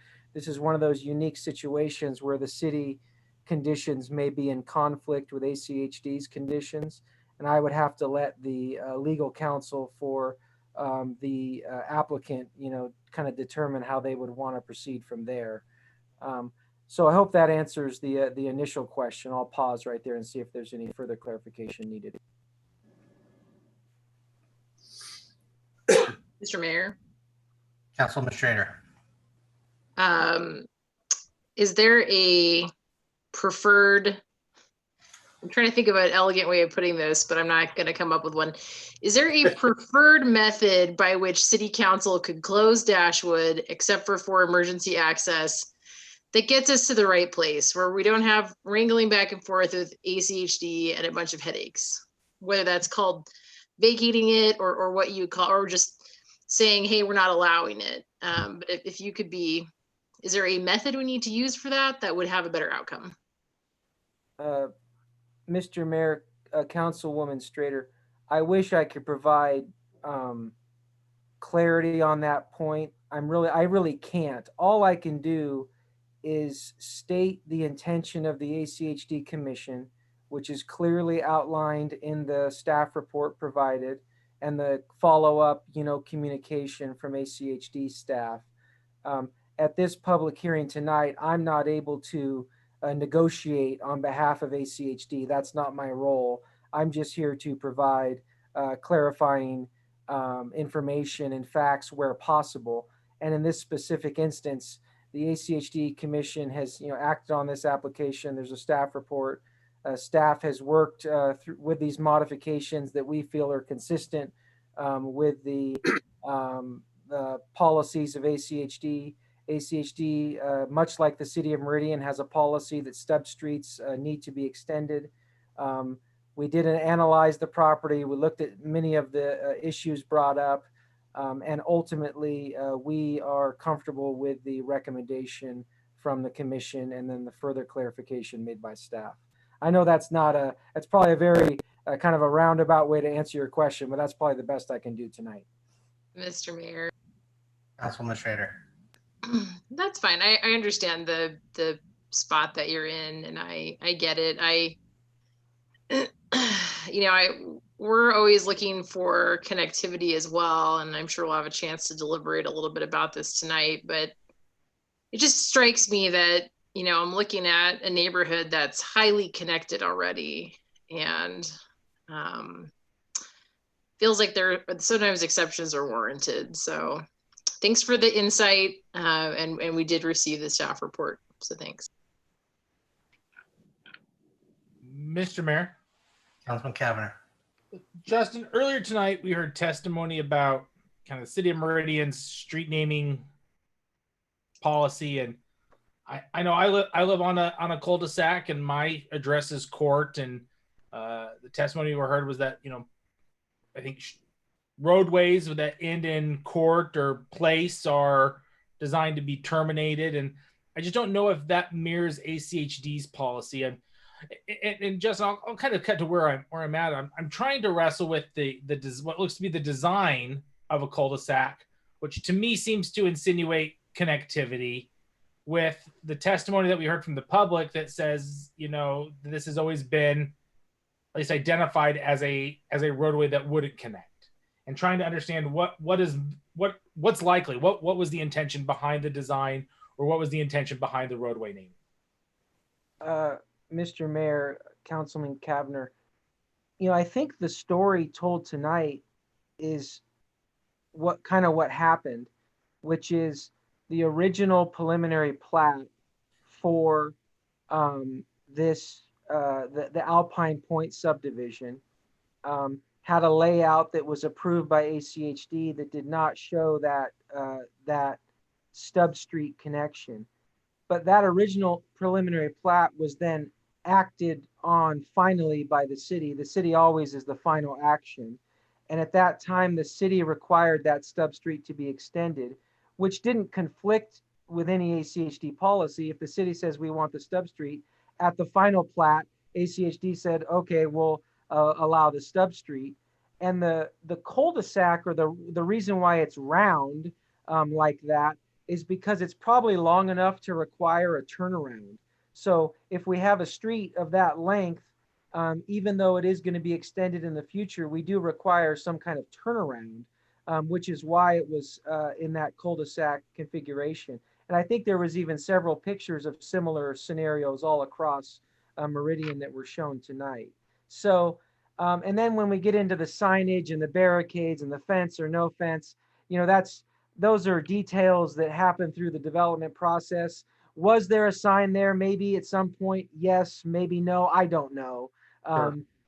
The barricade certainly is there. And the little blue sign that we require, Could it have fallen off? Could it have been taken down? I don't know. I don't know the answer to that question. Mr. Mayor. Mr. Kavner. Justin, thanks. I think that comment too, specifically about the turnaround for the fire truck, seems to make a lot of sense, and that at least helps me with my understanding. I appreciate it. Appreciate you being with us tonight. Council, any further questions for Mr. Lucas while he's here?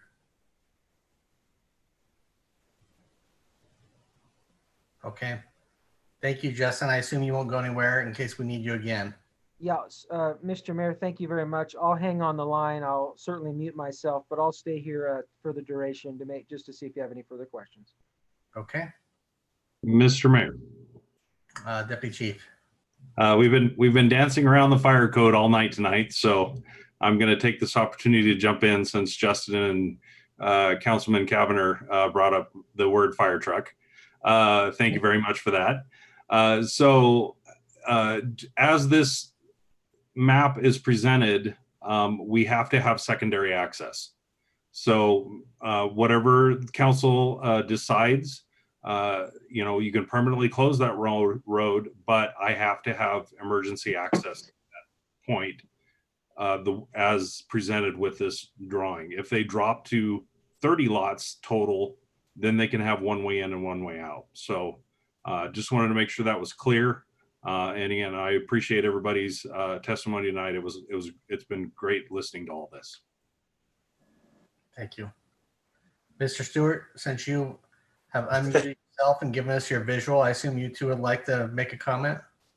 Yeah, I was just going to make a quick comment.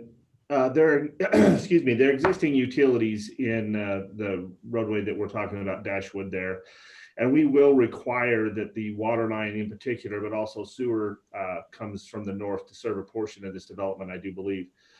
But the water line has to be looped. We need the fire protection. We can't get fire protection without the looping of that water, and it will also improve water quality in that area as well. Does that have to be in a public right-of-way? No, it does not necessarily have to be in a public right-of-way, but I did want to at least make sure that you are aware that the utilities through that corridor need to continue. Any questions for Mr. Stewart from council? Okay, thank you very much. Adrian, I assume we did not, or Chris, we did not have anyone else raise their hand to speak? Mr. Mayor, that is correct.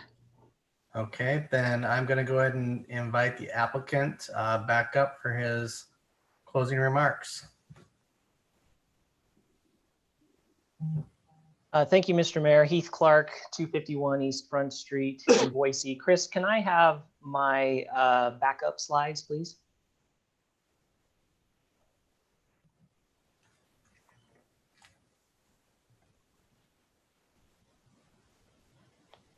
Maybe.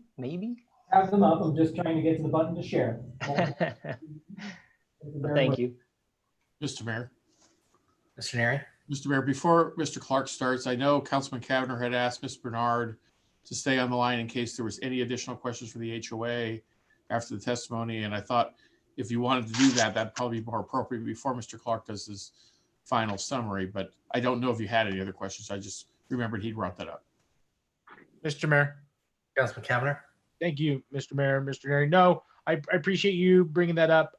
I did have a couple of questions, but they eventually got addressed in future testimony. So I appreciate that. We're good. Okay.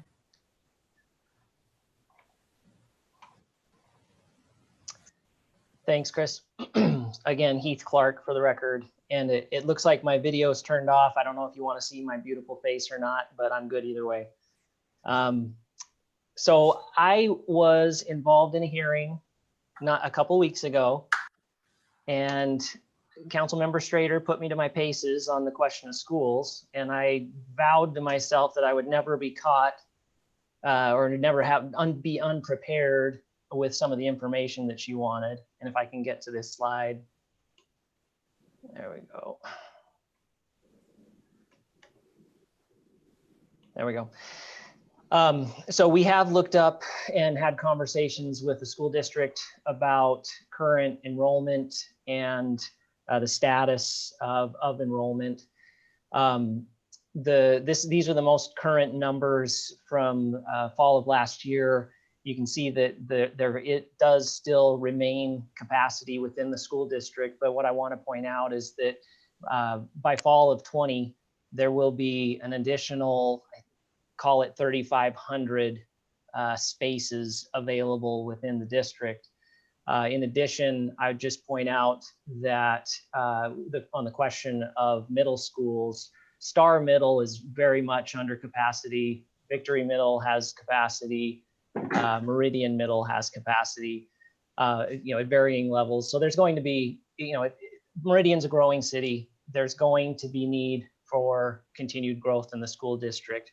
That's just going to be a fact of life for as long as we're all involved in this. But that capacity is there. But the other piece I want to point out, Mr. Clifford had presented an April letter from the West Ada School District.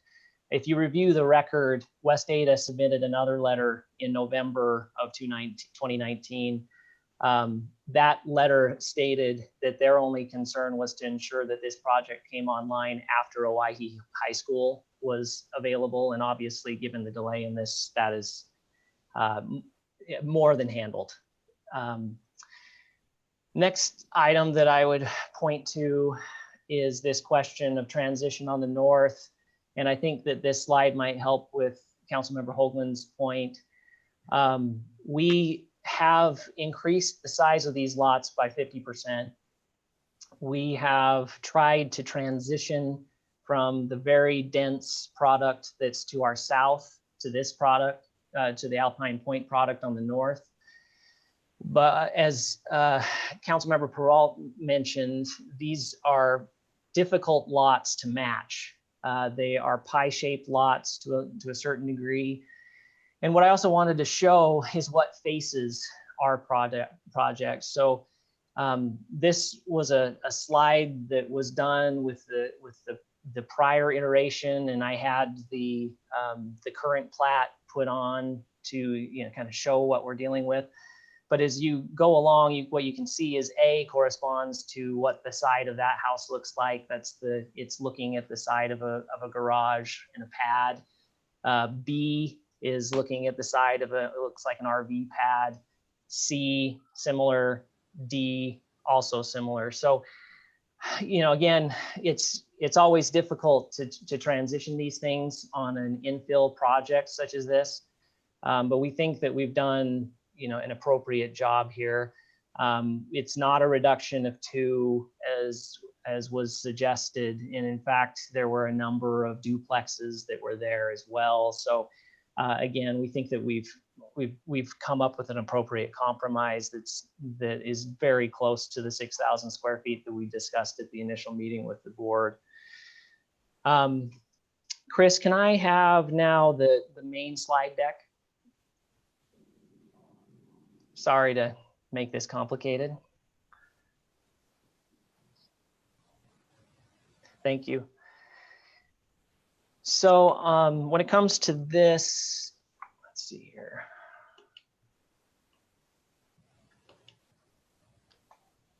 Waiting for the system to come up for me. Sorry about that.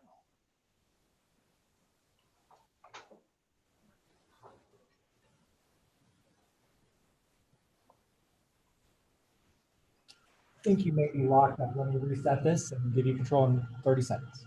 Okay.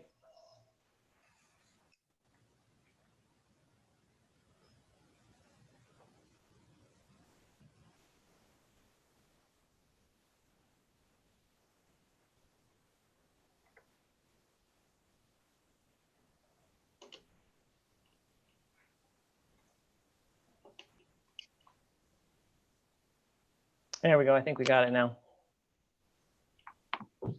Okay, sorry for the technical difficulties there. So the next thing that I wanted to discuss were the trees.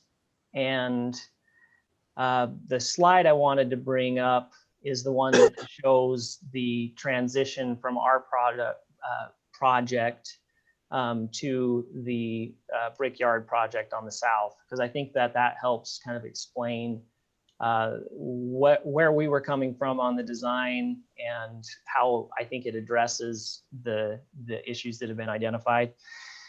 So we are, as you can see, this is the part of our project on the southwest that abuts Champion Park. And we purposefully put our little park area here with the public art installation in that location so that that would be the buffer against Champion Park to the extent that we could create one. The trees in that location are topped. They're not great trees, but we're intending to keep as many of them as we can in that location. I expect that there will be some additional trees added. So as you can see, we think that we have addressed that issue in terms of trying to create a buffer for those folks. With regard to Councilmember Borton's question about, why have lots there on the south now versus the continuation of Jasmine along the south and that creating a buffer, a couple of things there. We, in going to this alternative design, we reduced the density throughout the center of the project and on the north of the project. We went with a larger park and consolidated open spaces. And so from that perspective, that made more sense at that point to put our most dense product up against the Brickyard. That is two-story potentially product down there. And we think that that creates an appropriate transition between the Brickyard and our product and our project. So that was the thought process. And so that's where we were coming from in getting to there. Just to kind of wrap up, I'll leave you with, sorry, a little bit of lag here. I'll leave you with the modifications to the conditions of approval as we've requested them. Along the west, again, because we no longer have duplex product along the west and because of our reduced density, we are asking for the restriction on single story to be removed. And then again, with regard to Dashwood, this has been a unique experience for me. As some of you've seen me doing these hearings for a long time. I'm usually the closer, kind of come and help get ready for the hearing. In this case, I pretended to be a planner for the last few months and tried to make sure that we were addressing people's concerns. I'm a happy boy if we get emergency only access along Dashwood. We need to have emergency only to be able to satisfy Deputy Chief Bongiorno's point. But if we have emergency only, then I'm satisfied, and that's what we've asked for to date. From there, in terms of the question of where does land use authority end and exclusive jurisdiction over the highways begins, that's why I've suggested to remove the language stating that the city of Meridian is requiring this to be temporary. And then therefore, then it becomes just a question of, what is ACHD going to require in terms of its exclusive jurisdiction over its roads? And then that opens it up to just a conversation with one governmental body rather than having to deal with both, which is the kind of the difficult part of the way that land use plays out in Ada County. So with that, I'm happy to answer any questions that remain at this point. Mr. Mayor. Meet the Councilwoman Schrader. Mr. Clark, I would like to congratulate you and commend you on providing me with this capacity information that I've been asking for. I really appreciate you doing that legwork. And I would ask the city clerk to provide me with a copy of this presentation if possible, because I could use that as a starting point for some additional analysis that I was asking for. But I just wanted to say thank you very much for listening to my concern about the schools and providing that information.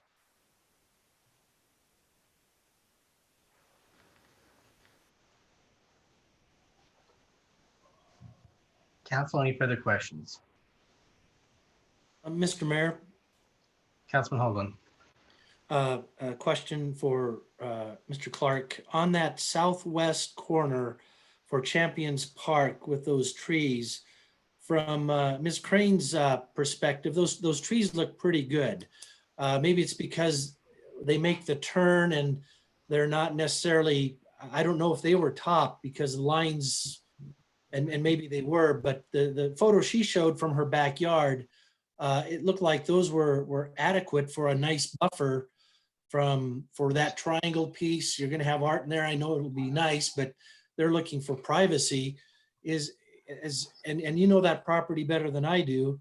I just see from photos and your drawings. Is that something, those trees there could be left to maintain that buffer for those homes in Champion Park? Mr. Mayor, Councilmember Hoagland, yes. So those trees are topped. I think that Ms. Crane's photographs also showed the power line in that location. So they've been previously topped, but from every perspective, it makes sense for us to keep those trees to the extent that they're not diseased. We save money, all of that. So yes, those trees will remain in that triangular park area that we're showing here.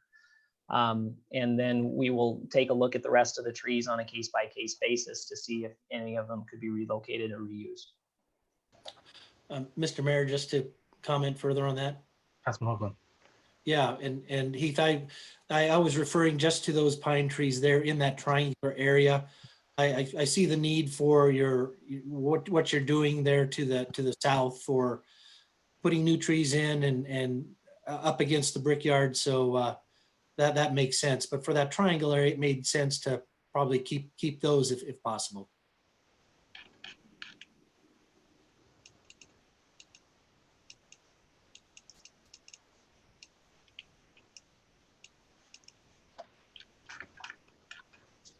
Council, any further questions?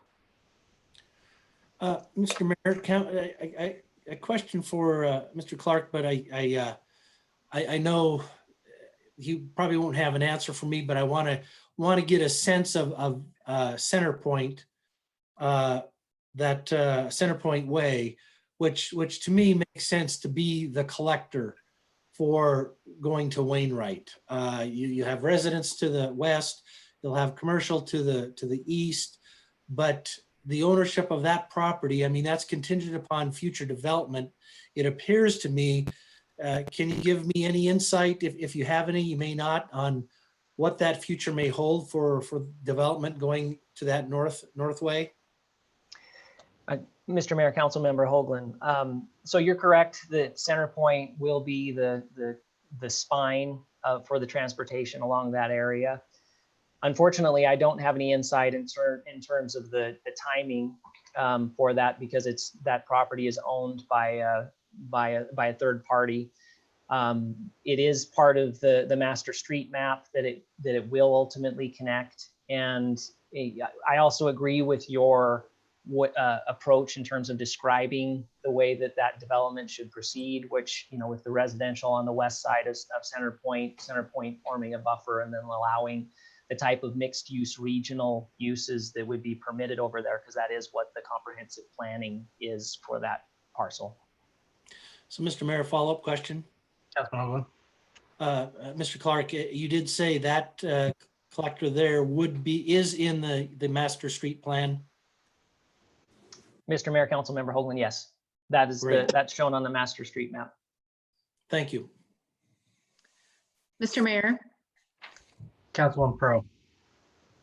Mr. Clark, I noticed there also was some landscaping removed from the east side of Center Point from the original rendering. Can you speak to that as well, please? Mr. Mayor, Councilmember Perot. So this really goes back to the question of what further entitlements are required for the property on the east, which is the R40 likely multifamily property. When we were at planning and zoning, one of the questions was what would be the timing of putting in streetscape, which phase would that occur? And we discussed that with planning and zoning, and they agreed that should go in with the rest of the project, because we didn't want to have throwaway. And the reason I'm just giving you that context is that we do have a condition of approval that requires that we do an independent landscape plan and identify specific open space when that CUP comes in. So there will be additional landscaping done on the R40 piece. That's just going to be part of the CUP process that'll come later through the course of this project. Mr. Mayor, a follow-up. Councilman Pro. So if I understand correctly, you just removed it from the rendering to reflect the request to not finish out the landscaping and the sidewalks on that east side as part of this application? Mr. Mayor, Councilmember Peralta, I don't know if it was that purposeful, but that reflects how this will develop, correct? Okay, thank you.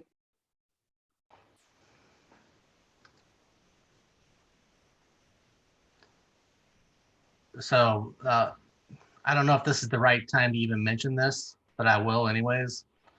On the next phase that we're not approving tonight, I just thought I'd point out, based upon the things I learned tonight about, connectivity, ACHD issues with driveways, I might suggest to the applicant that you swap building A more to the north and the clubhouse down to the south to line up the exit point from that parcel onto the other street.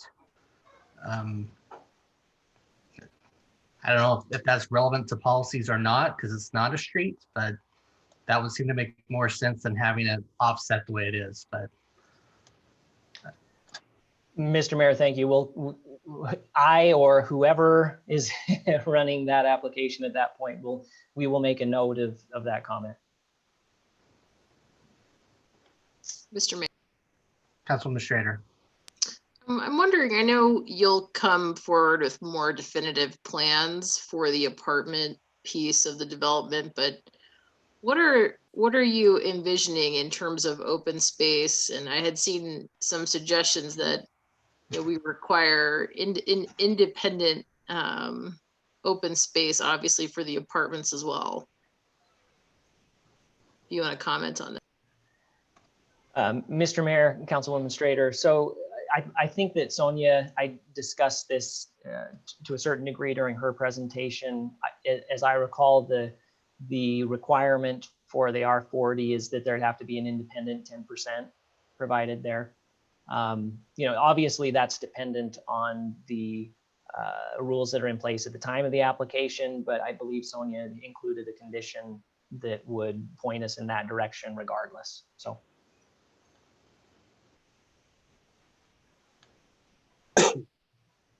Mr. Mayor. Councilman Pro. Mr. Clark, are you able to speak to a request that was made by one of the neighbors about lots 16 and 17? I think it was the same conversation regarding leaving those trees in that triangular open space area to keep those at a single level height. I know I think we actually had this conversation the last time you were here about a single level, keeping single level in particular lots. Can you share your thoughts with us on that?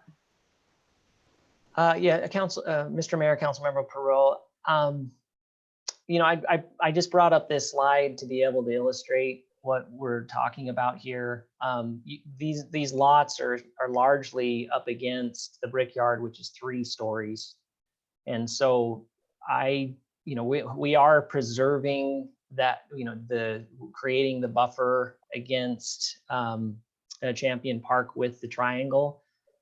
I don't think that putting single story up against the 3-story barracks really moves the ball forward for anyone in this instance. And so I don't think that's something that I'd be interested in agreeing to at this point. Those are only 2 stories that we're talking about up against the 3 stories at the Brickyard. Oh, and I'd also point out, Councilmember Perot, that the adjacent homes are 2 stories as well. So in Champion Park, they're 2-story buildings.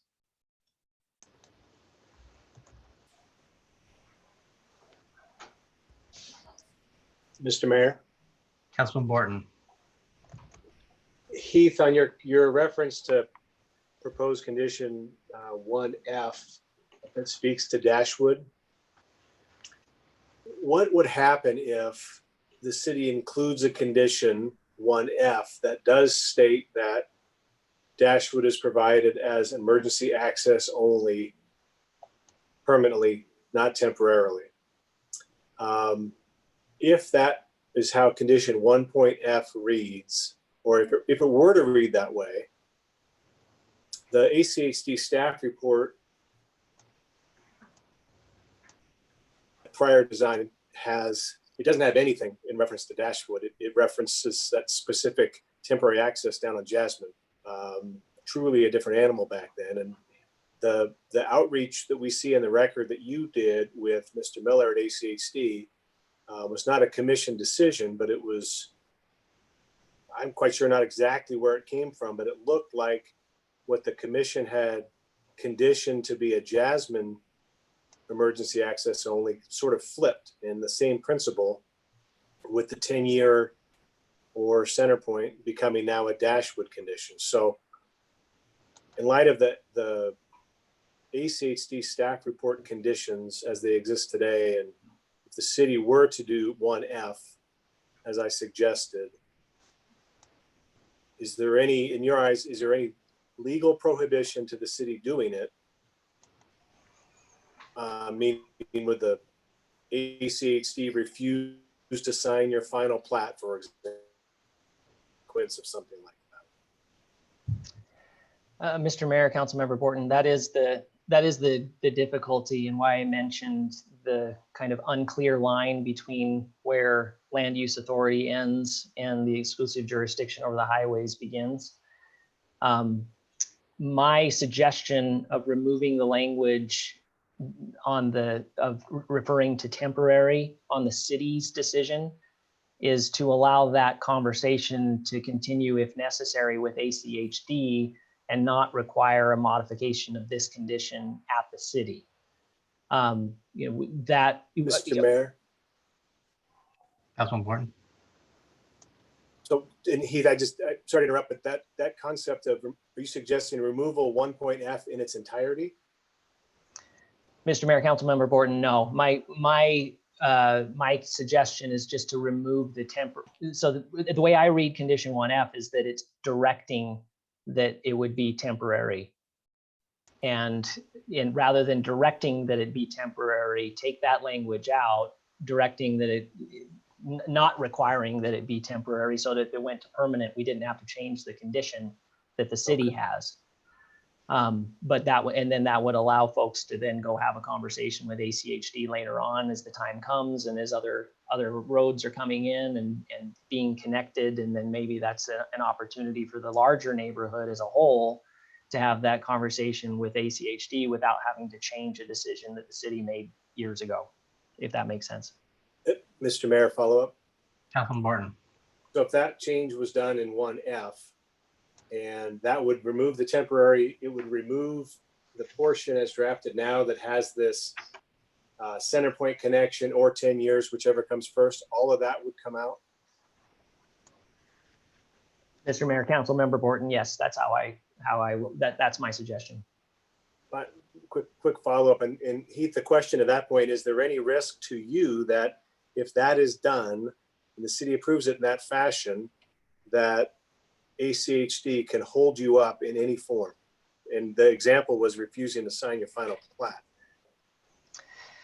Mr. Mayor, Councilmember Borton, we are looking at this from the perspective of this is allows us to move forward and best addresses the neighborhood concerns. Obviously, I don't want to be held up at ACHD over this condition. I don't want them to refuse to sign the plat.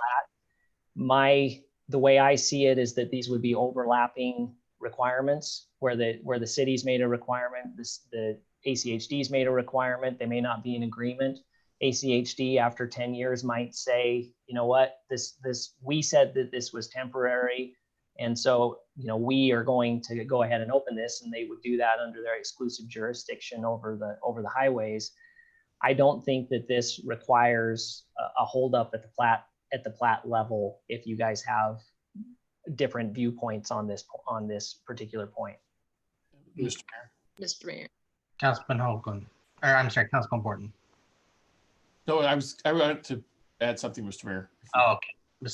Well, let's go to you, then we'll go to Councilwoman Schrader. Okay, so Mr. Mayor, members of the council, Councilmember Borton, I think Mr. Clark's suggestion avoids any conflict with ACHD because it's basically the city's silent on the length of this condition, and therefore they'd be less likely to not want to sign the plat.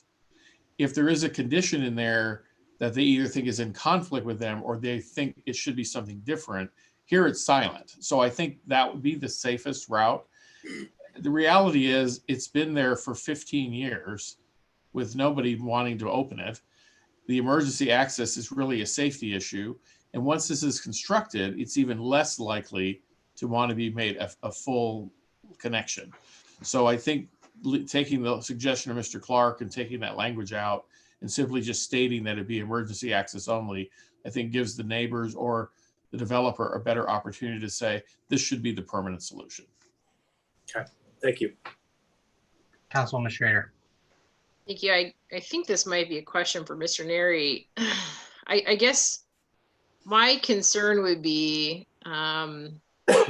part of why I would feel comfortable approving this application is with the caveat that it be permanently emergency access only. I don't think it is an appropriate street to open up. And if we remove that condition, don't we run the risk of having that outcome that ACHD will open it? We had no condition, so the applicant doesn't have to come back with a revised proposal. Don't we run the risk that we get an outcome that we didn't want? Mr. Mayor, members of council, Councilman Schrader, so I think what all Heath is suggesting is that the conditions simply say the city's condition is that this be an emergency access only. And we generally don't designate temporary or permanent in most of these. Most of the time, they are what they are. And whether or not they become a street or something really isn't the issue as it is tonight. But just designated as emergency access only makes clear the city's intention is that is only the only use you anticipate that to be is emergency only. Follow up. Councilwoman Schrader. I want to make sure we're not, and I know we're still having kind of a discussion about it. I want to make sure we're not opening ourselves up ultimately to an outcome that at least I'm not looking for. I guess, is there anything legally that prohibits us from designating something permanent? Or is there another method by which we could ensure that ACHD doesn't kind of come back and upset the apple cart? So, Mr. Mayor, members of the council, Councilwoman Schrader, no guarantees. I can't really give you that. My concern would be, I think, similar to what Mr. Clark has stated, that if we designate that based on our preference of it being permanent versus temporary, and ACHD thinks that's in conflict with their staff opinion, they may not sign the plat. So we're going to be back here doing the same thing. So by leaving it silent and saying emergency access only, clearly, again, the city's not giving an alternative. So it's only emergency access and that's all. And that's the normal course of how we designate these. That won't be in conflict with ACHD and they will likely sign the plat. Again, they always have the ability as the road authority to change their mind, change their policy, like the sign issue that spoke of earlier. That's a policy change that occurred probably 15 years ago. But we really don't have the ability to make it be permanent since it is a roadway. They can change their mind, but clearly we just don't want to be in conflict with it. We want it to be clear. Your recommendation is this is an emergency access only. Mr. Mayor. Councilman Hoagland. Yeah, to add my 2 cents to this, and for Councilman Strader's benefit, where I see the issue, if we just go with it be emergency only, not putting in the time frame, we're not boxing ACHD in, we're giving them the option, or there, to me, there is a clear alternative with North Center Point Way. So, if we're to get into this fight and we need something, and it may be 10 years from now, Point Way is not completed, I don't believe that will be the case, but you never know. But we have an option there that gets us a collector or arterial through to Wainwright, and we leave them with an option. And I think they're reasonable people. They can work through this. The same issues that the neighborhood raised with us, I think would resonate with them. But because there is this viable option that is out there, I think it's a safe option to go with, and not having to creating a conflict where we think we can avoid one. Don't know if that helps or not, but that's my thinking on it. Mr. Mayor. Councilwoman Schrader. Yeah, I think that's helpful. It's not an ideal, I think, approach in the sense that we may, it's possible. It sounds like ultimately we might get an outcome that we're not looking for, though. It's not likely, but it's possible. And I'm still kind of wrestling with it, but thank you. That did help.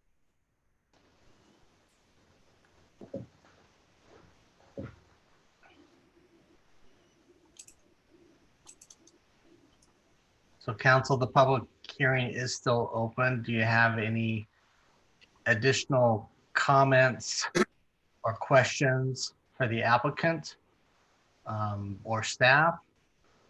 Or would you like to close the public hearing at this time?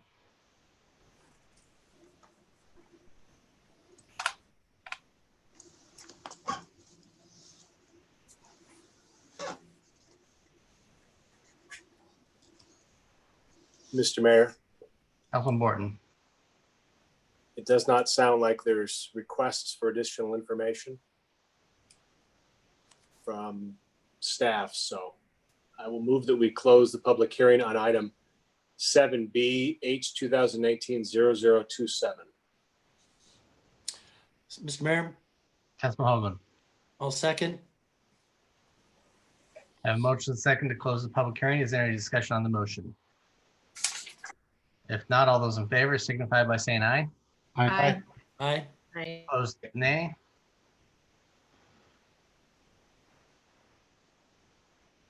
The ayes have it. Public hearing is closed. Sorry. Mr. Mayor, Councilman Burnt. I haven't spoke much. You muted yourself. Can you hear me now? There you go. Yeah. My computer's been acting weird tonight. It's weird. I haven't said much tonight. I've been listening, and I remember this application from November. And honestly, it's an interesting application. I appreciate the dialogue this evening from both the applicant and also the residents. I always enjoy it when people are concerned, they come out and they express their opinions. It helps us out as a council to come to a decision, a conclusion. And also, I think Keith always does a great job. He's one of the professionals in the Valley, so good job, Keith. One thing that during discussion that continues to pop in my mind is assuming something might happen in the future, or we don't have a crystal ball and we don't know exactly what will happen in regard to connectivity, whether Dashwood is permanently closed or if it's emergency access only temporarily or permanently. We all know we have an interesting situation with stakeholder partners and how we deal with certain decisions, and that makes things really interesting. But in these instances, for me, it causes great concern, because I think sometimes when we assume that things might happen or what's been spoken about with or by residents about kicking this can down the road, I think it causes more problems than it solves. I have a different perspective to a certain degree. I believe connectivity is always important. There are many subdivisions in the Valley where past councils have said, hey, we don't want to create more traffic into this subdivision. We're not going to recommend connectivity here. But later on, we realized that if we had connectivity there, it probably would have solved some problems. It would have probably solved, less traffic going in another place. So basically, we're saying to ourselves, we feel for the folks over here in Alpine Point, but the folks over here that are renting units and living in units and have kiddos in those units, we don't necessarily give that connectivity as much credence. And to me, it doesn't make connectivity is connectivity, and we need connectivity no matter what. Which leads me to my next point. So my next point is the greatest concern in this whole situation is what Council Member Borton brought up back in November. And if you were to go back, his concern that I never thought of until he was the last person to speak at that council meeting was that the connectivity from Center Point to Wainwright solves all the problems. If we had connectivity from Center Point to Wainwright, whether Dashwood is temporary or permanent or whatever, really makes it somewhat of a moot point to me. All right, because most of the traffic will be flowing through that corridor. And so, although I believe that this project is great, and I commend Keith and the new owners of this property, this project, for making it less dense and listening to us. I just think that, in my opinion, we're putting the cart before the horse. I just think that approving this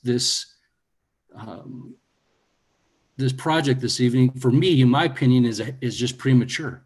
And maybe it boils down to infill and how infill can get really tricky. And I get that, but I want to get it right. And if we want to guarantee as a council that connectivity is going to be legal and there's not going to be any, mud throwing in the future between us and ACHD wondering who's right and who's wrong and who has president and who doesn't, the only way to fix that is just to wait and to make sure that there's connectivity from Center Point to Wainwright. Sometimes you just got to be patient, and I apologize. I think this is a great project. I don't think it can become any better, honestly. It's just that we need connectivity from Center Point to Wainwright to solve all these problems, and that's the only guarantee that we have. Mr. Mayor. Councilman Schrader. I so appreciate that comment, because now that I've heard your perspective, I think it's a good point. Like, I'm concerned about trying to put a condition on something that might not even give us the outcome we're looking for, when the truth is that the proper connectivity on Center Point is what gets us to the right answer. So I appreciate you sharing your perspective, Treg. I stole it from Borton. So I appreciate Borton more than you appreciate me.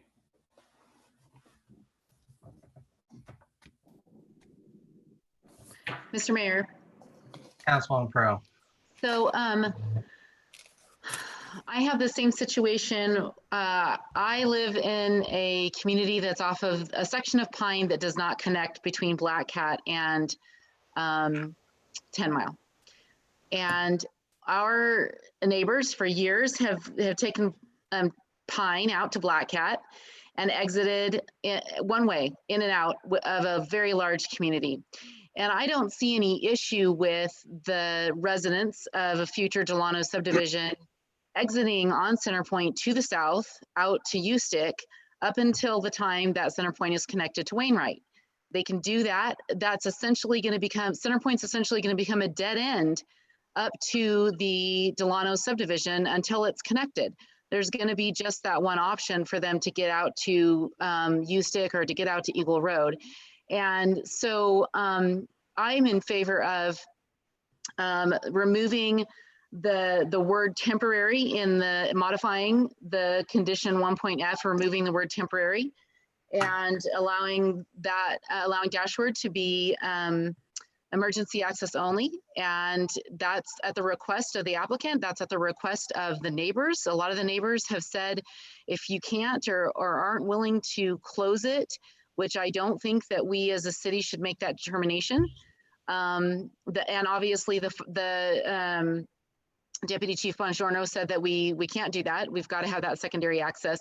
I'm in favor of keeping it as a secondary access by removing the temporary terminology. And then if ACHD chooses to do something later down the road, we don't have any control over that.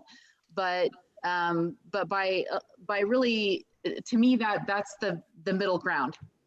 And I guess I'm hesitant to recommend denial on an application that has a fairly solvable issue. And I say that, I'm biting my tongue right now because we have these conversations every week, right?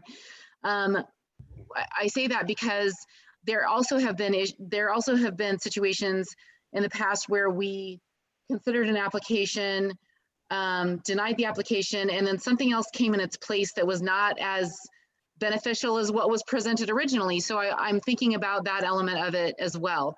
So my opinion on this is that I am comfortable with approving the application, modifying that condition 1.f to remove the terminology, the temporary terminology, as Mr. Neri explained. And I also am comfortable with allowing the east side of Center Point to be developed with the conditional use permit that will come in the future application for the multifamily.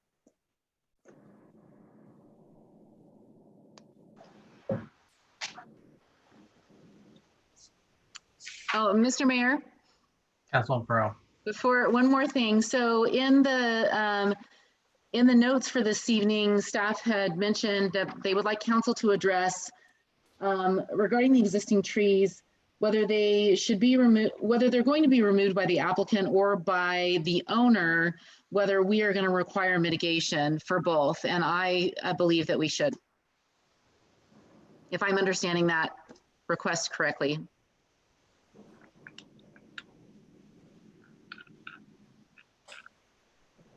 Mr. Mayor. Councilman Cameron. I'm for the most part in agreement with Councilmember Pro. Can maybe working backwards first. One, yeah, if we can keep those trees, let's keep the trees. It sounds like the applicant wants to keep the trees, the neighbors want to keep the trees. If for whatever reason one or two have to be removed for a certain reason, that they mitigate that loss. I think this is a huge improvement from what we saw a year ago. This is a good infill project, meets so many check boxes, I guess, in our comprehensive plan.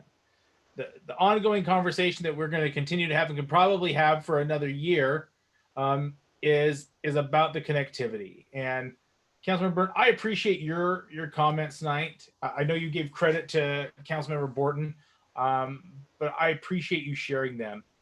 The biggest piece, and I've touched on this a lot tonight, is really what was communicated to the public before and doing all we can to adhere to that. Justin Lucas did a great job of kind of talking about what if and what could have happened. Ultimately, I think that connected road was designed to terminate there. And so I do struggle with opening that back up. I think I can wrap my head around emergency access, pedestrian connectivity. Those to me seem to make sense.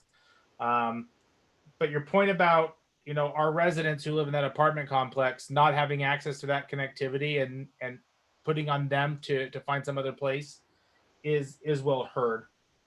I just go back to what has been in the past and what warrants making a substantial change. And I don't think that it rises to the level of making a substantial change that we need to open that up to everyone.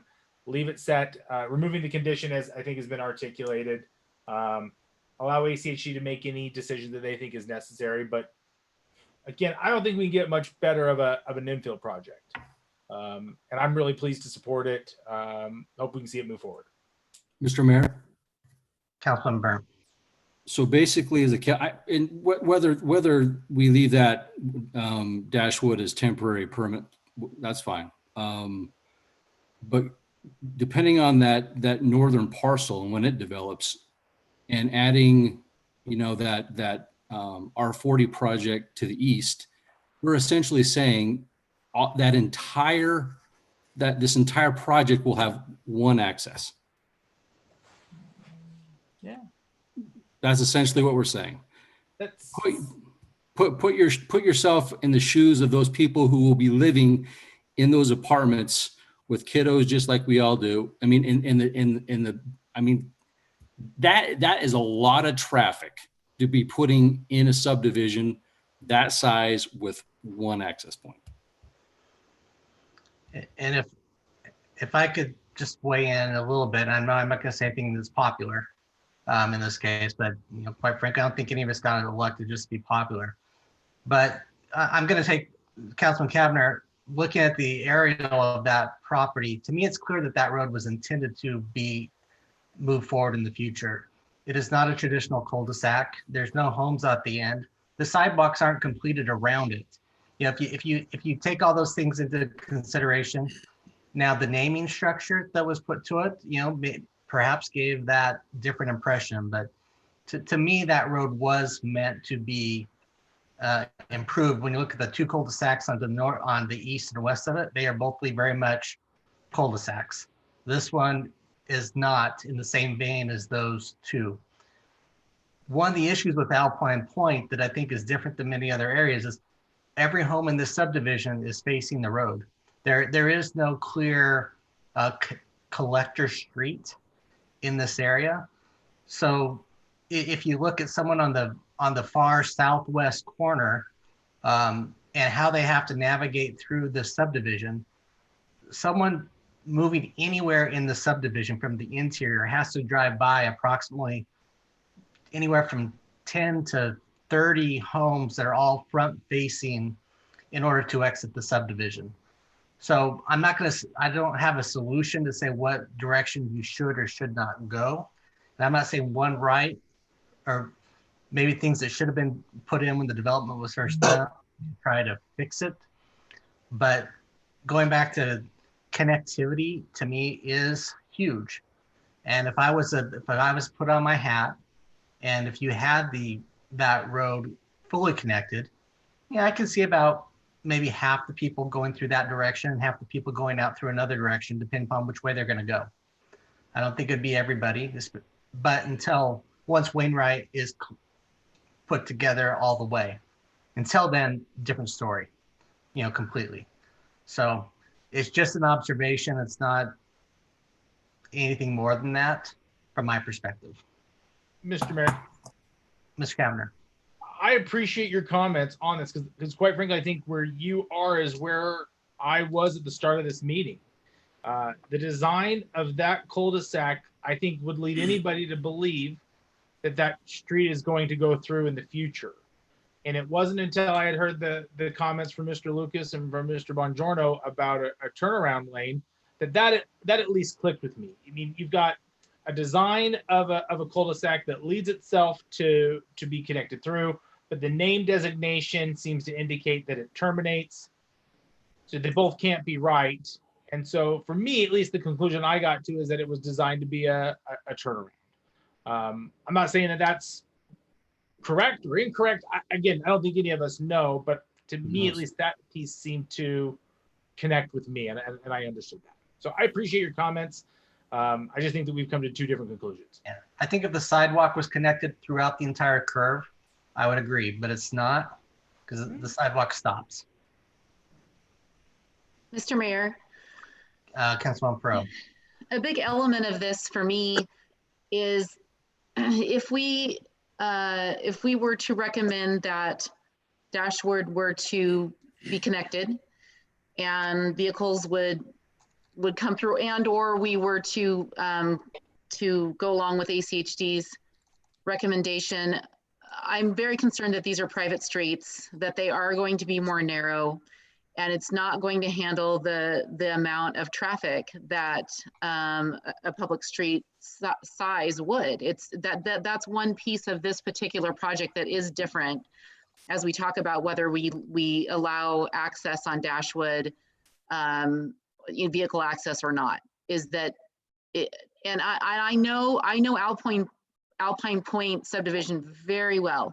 I drive through there on a regular basis. I've done business in that subdivision. I know it exceptionally well. It is a little bit hard to get around in. The streets all go different directions. It's easy to get lost in.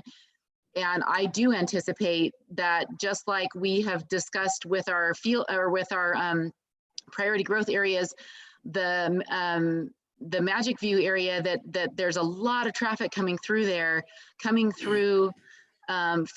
Eagle Road. I anticipate that same scenario happening with this, where people are going to take an alternative route off of Eagle Road. It's not dissimilar in what we've experienced with Woodbridge, and then add to that private roads that are more narrow. So if these weren't private streets and they didn't, then I may even have less concern about actually being okay with the connectivity into Alpine Point, but I just don't see it managing the traffic because of the size of the streets. Yeah. And just from my perspective, and I know that's all it is when you do have more narrow streets, I mean, people go the path of least resistance.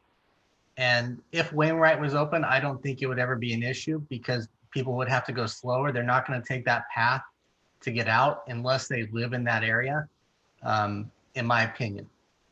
But traffic models would prove what it is to a certain extent, but even that, they don't always get that right. But Mr. Mayor. Oh, go ahead, Joe. So the quick response, or I guess the conclusion drawn from all of this, there's so much that's better. I mean, really, Heath and his crew really did a lot, I think, to address a lot of concerns. I think the way he's worked the transition and reduced density and addressed the height of the homes on the north, I think all of that makes great sense. And he really, I think the applicant was stuck with an almost insurmountable challenge, because the challenge that was raised back in November still exists in my eyes. I don't think, in some of the discussion that I pressed on with regards to Dashwood to the north, it's just not, you just can't have remains emergency access only. It might very well might happen, but it might not. So what very well could happen is, it ties into a concern I had throughout this application, is you could have a lack of connectivity. Centerpoint Way might not go north. You now have smaller parcels. It might be more cost prohibitive for the parcel to the north to develop, understanding the magnitude of the roadway that's got to be put in. Just with that unknown, if Centerpoint Way is not connected to the north, and if we have no control to ensure Dashwood is truly emergency,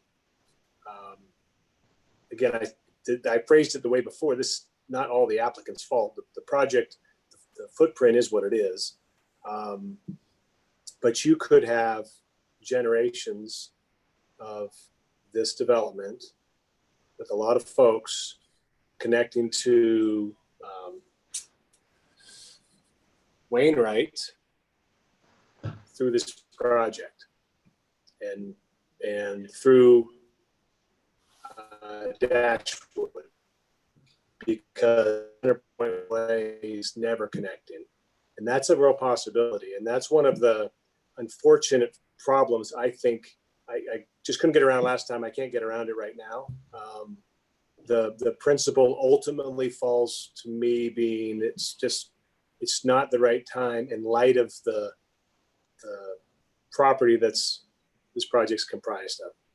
I think that lack of certainty or any control over Centerpoint Way makes this project really difficult, and it makes me believe that it's just not the right time. I think the applicant's done a great job, and I think the public raised a lot of great concern, and we all listened to their concerns and read all of the input that's been provided. So after considering all of that, I'm just stuck. I don't think I can support this one. Mr. Mayor. Councilman Hogan. I was going to bring up the point that, you know, our traffic policies, how we look at things, what we try to do, sometimes kind of conflict with each other, because we want to have lights at quarter miles and access points and limit any other ingress and egress at other locations. You know, I remember driving down Eagle Road and there was little farmhouses and this, that, and the other, and everyone had their own driveways. Of course, traffic was a lot less. So I get it. So we create Wainwright, and we want that to be the access point to and from Eagle Road. And at U-Stick, we have a light at the center point there. That's the access point, and eventually those are to connect. And that's how we move people around. And you go up a little farther, there's another quarter mile from McMillan, you've got another entrance, and that's how we've designed it. So there's not a way to say, oh, we need to create access directly in so people aren't going through these neighborhoods.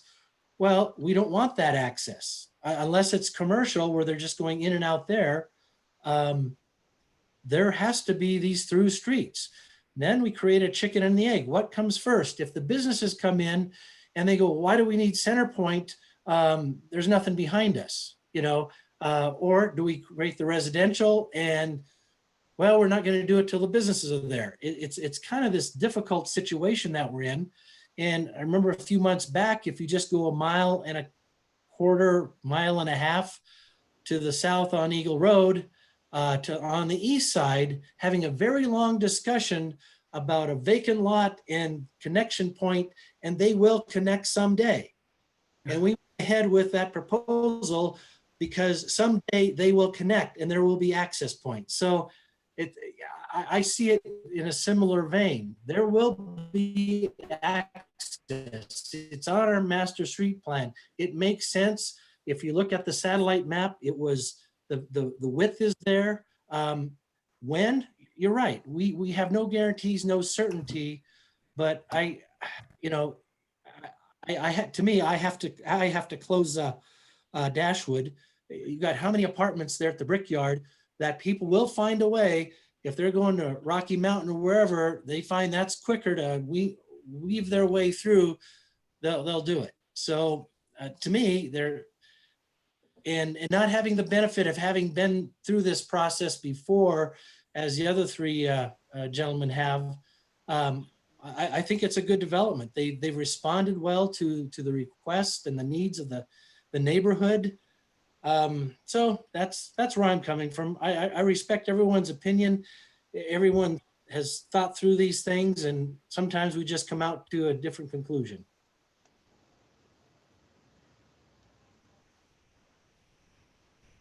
Mr. Mayor. Councilman Cameron. Just want to correct the record for Mr. Hoagland. He referred to three of us as gentlemen. There's only two of us that are gentlemen. I'll let you figure out which two count.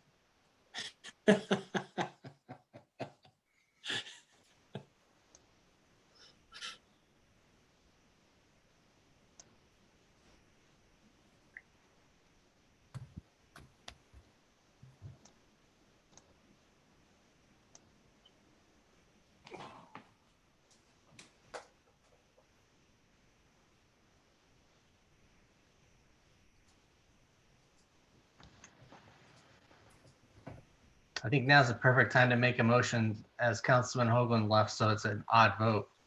Oh. Said, Mr. Mayor, it said my internet connection wasn't stable. I have another computer, so I thought I need to shut some things down over there and make sure I don't miss out on all this fun. Well, Mr. Mayor, I will throw one out, and knowing that it may not go anywhere, so be it. We've already closed the public hearing. So I would actually, I do have one comment or request before I make a motion, and that was on the trees to the south. You know, I'm very willing to have those remain in the southwest corner, but keeping those trees, I didn't see an option for the setbacks with those trees and the lot size that we would have to mitigate that, where it says as many existing trees as possible along some of the border of the site shall be retained on the site. I was thinking that they could remove and mitigate as necessary. So anyway, that's where I was coming from on that, and where I'll go on this. But if that's an issue with someone, I'd like to know. Mr. Mayor? Councilwoman Pro. I read that differently, and it is a little bit confusing the way it's worded in here, but I read it as determining whether we're going to require the owner to mitigate that if they choose to take him down for firewood. Am I misunderstanding that?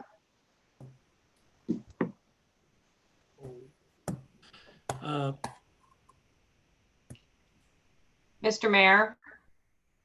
Yes, if I may answer that, Councilwoman Pro, it would be the developer that would be responsible. It was the owner that was planning to remove the trees for firewood.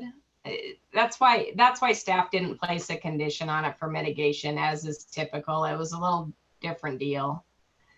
But this condition would be on the developer if you choose to put one on them. Thank you. So, Mr. Mayor. Councilman Hoagland. I would move approval of item 7B, H 2019-0027, with the following conditions: that we modify 1C, not limit to a single story. Modify 1F, remove the word temporary and just have it be that dash would be emergency access only. And also a condition that the trees in the southwest corner remain to the extent possible.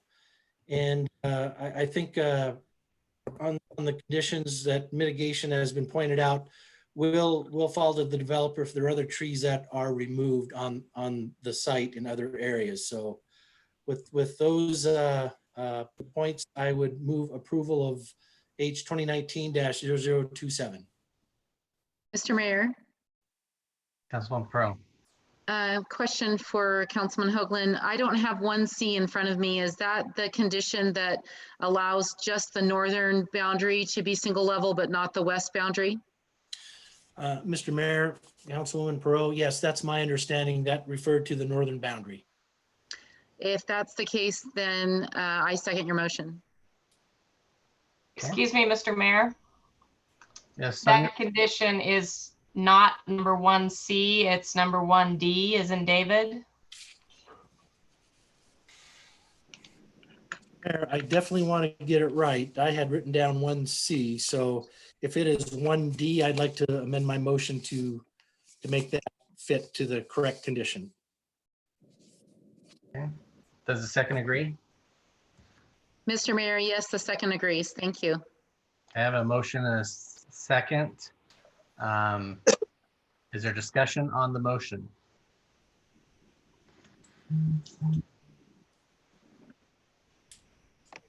Mr. Mayor, Councilwoman Schrader. I'm going to be a no vote tonight, and I think even if it does pass, I'm glad we're trying to do something about temporary access on to the Alpine Point subdivision. To me, there's safety issues in that neighborhood with how close the streets are, and if ACHD decides to open that street up, I think it's going to cause a lot of issues. I think in the meantime, to Councilman Byrd's point, now we're going to be left with this development that might have really limited access in and out. It just doesn't feel like the right order that we should be going in. And that's hard. And I applaud the applicant for really improving the application. I think we've got to get the connectivity that we're looking for in the right order that we're looking for it, or else we might be left with a real mess on our hands for like 10 years. And it's just too important to me to get it right. I don't think it makes sense to vote for it. So I'll be voting against it.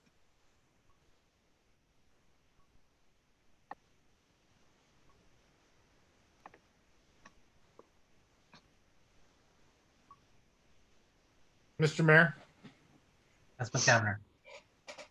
I have to say, I think since we've become a new council, this is probably the most excited I am to see how a vote plays out. I'm just going to reiterate, this is a wonderful infill project. We talk so many meetings about wanting to make infill a priority. Well, the reason why we want to make infill a priority is because it's never easy and it never fits into a perfect box. We can't wrap a bow on it, and it doesn't always follow the plan that we hope. This is a great project that is going to meet the needs of our community, thoughtfully designed. I think that we as a council tonight, again, even knowing where some of you are going to land on this vote tonight, the fact that you put the time and attention to kind of deliberate on some of these small, what can appear to be smaller issues, I just speaks so much to our approach to serving our citizens. I think this is a great project. It's a great piece of infill. I'm obviously going to be supportive of the motion. I would hope that you would all be too.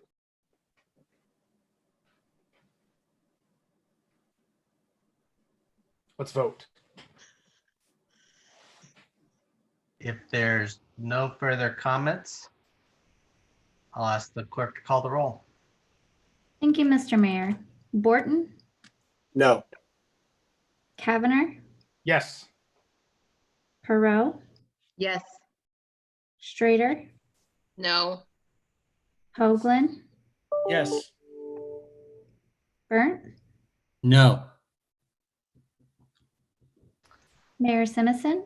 So my first time I get a vote in this capacity, I'm going to explain my vote before I cast it.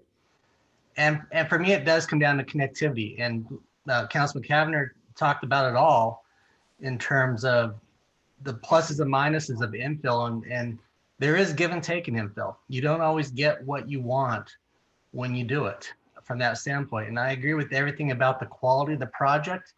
From when I first saw proposals for this when I was a staff member about this coming in from the city of Boise and considering it.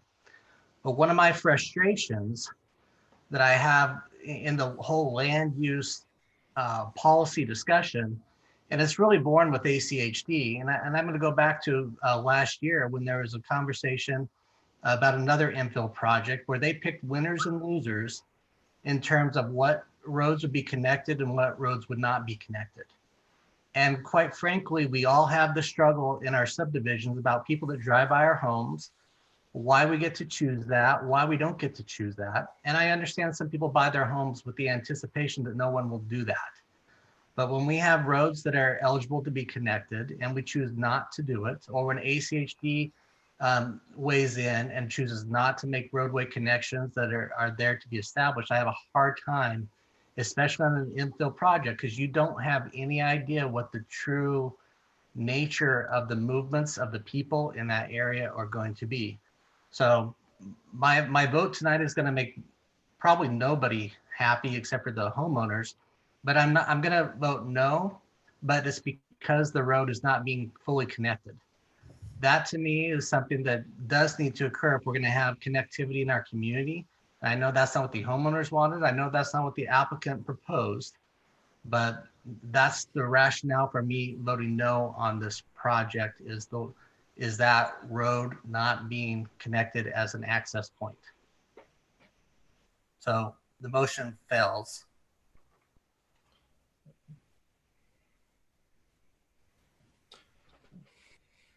Mr. Mayor. Councilman Burnt.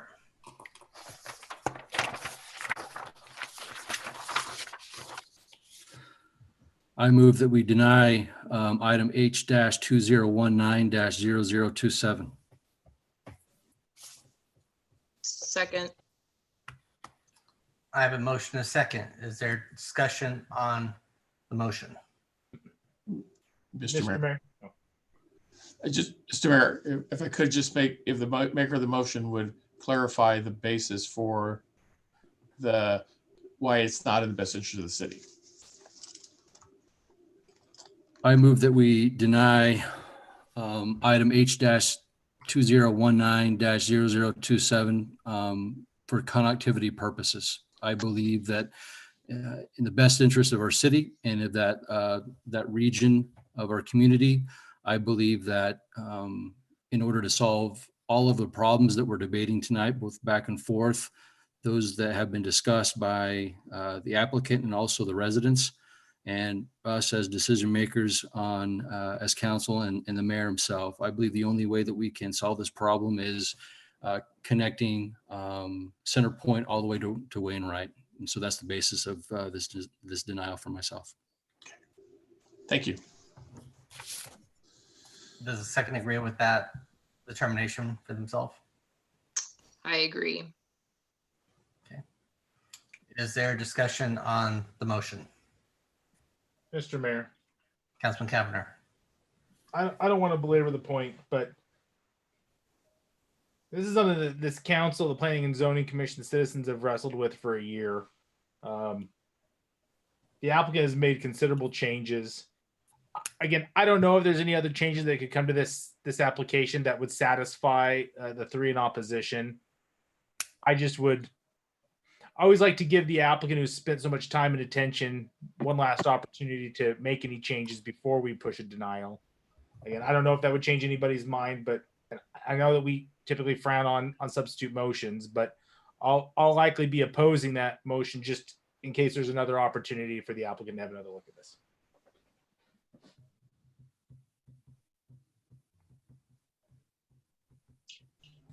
Mr. Mayor, Councilman Borton. I don't know what that means. Mr. Mayor. Councilman Cavanagh. Well, I think I have a good understanding as to why the four of you opposed it. I don't know if there would be any changes to the design of the project that you would then be supportive of, or if it's only we either connect Wainwright or whatever that name of that street is, and that's why you would support it, or if there's nothing that would get you to change your mind. I'm one that always believes in giving the applicant the opportunity to course correct or fix what we believe are deficiencies prior to rendering a decision. Now, if there's not anything that will change anyone's mind, then we don't need to go through that exercise. But if there is, then I think it's at least worthy of giving the applicant the opportunity to address those. Mr. Mayor, Councilwoman Pearl. considering that a denial requires the applicant to wait a year before reapplying, I agree with Councilman Cavanagh. Mr. Mayor. Councilman Hoagland. And that was my course of questioning. I wanted to find out if we knew any of the details about the property to the north that Center Point Way would traverse, to see if there was some certainty, and there was not, but with the limited information he shared, and obviously, and no doubt that he didn't know of anything, and unless, someone's going in to purchase the property with that intent of developing right now, I'd be open to allowing him to try, but I'm not optimistic about that at all. So I just, without that connectivity, the votes aren't there. And I think it's back to the drawing board, or waiting till someone develops that property out front, and then they might come back in and be able to go again. So.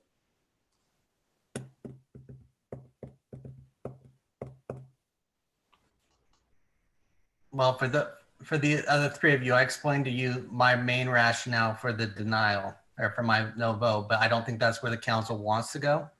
And I'm not even gonna say that's the right place for it to go. But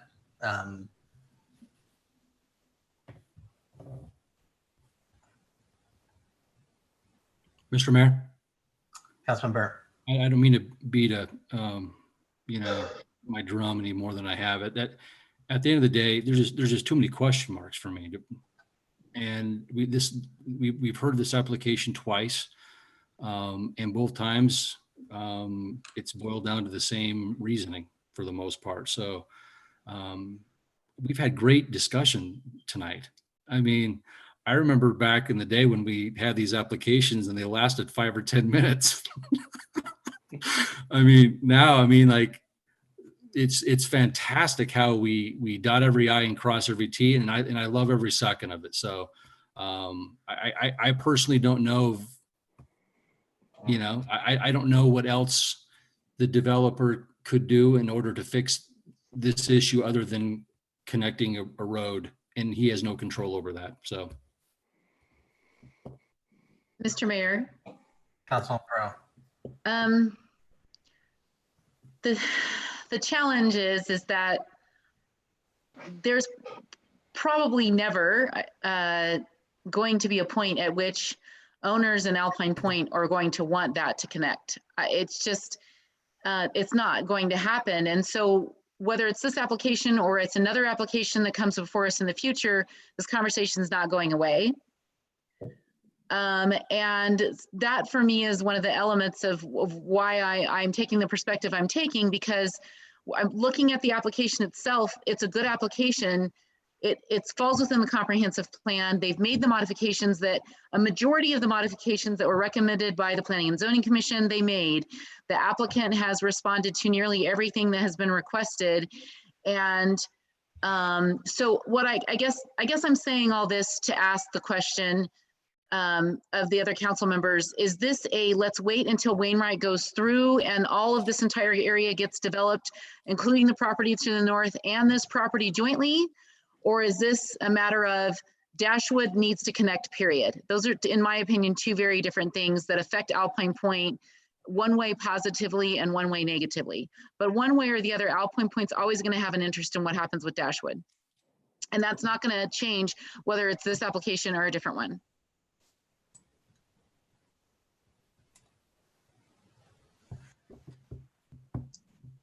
Well, Mr. Mayor, just to answer that question, Councilman Hoagland. Perot, yeah, to me, we cannot have Dashwood open. The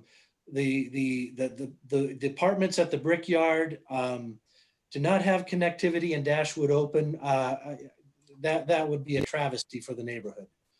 They've made it very clear. I get it. I understand it.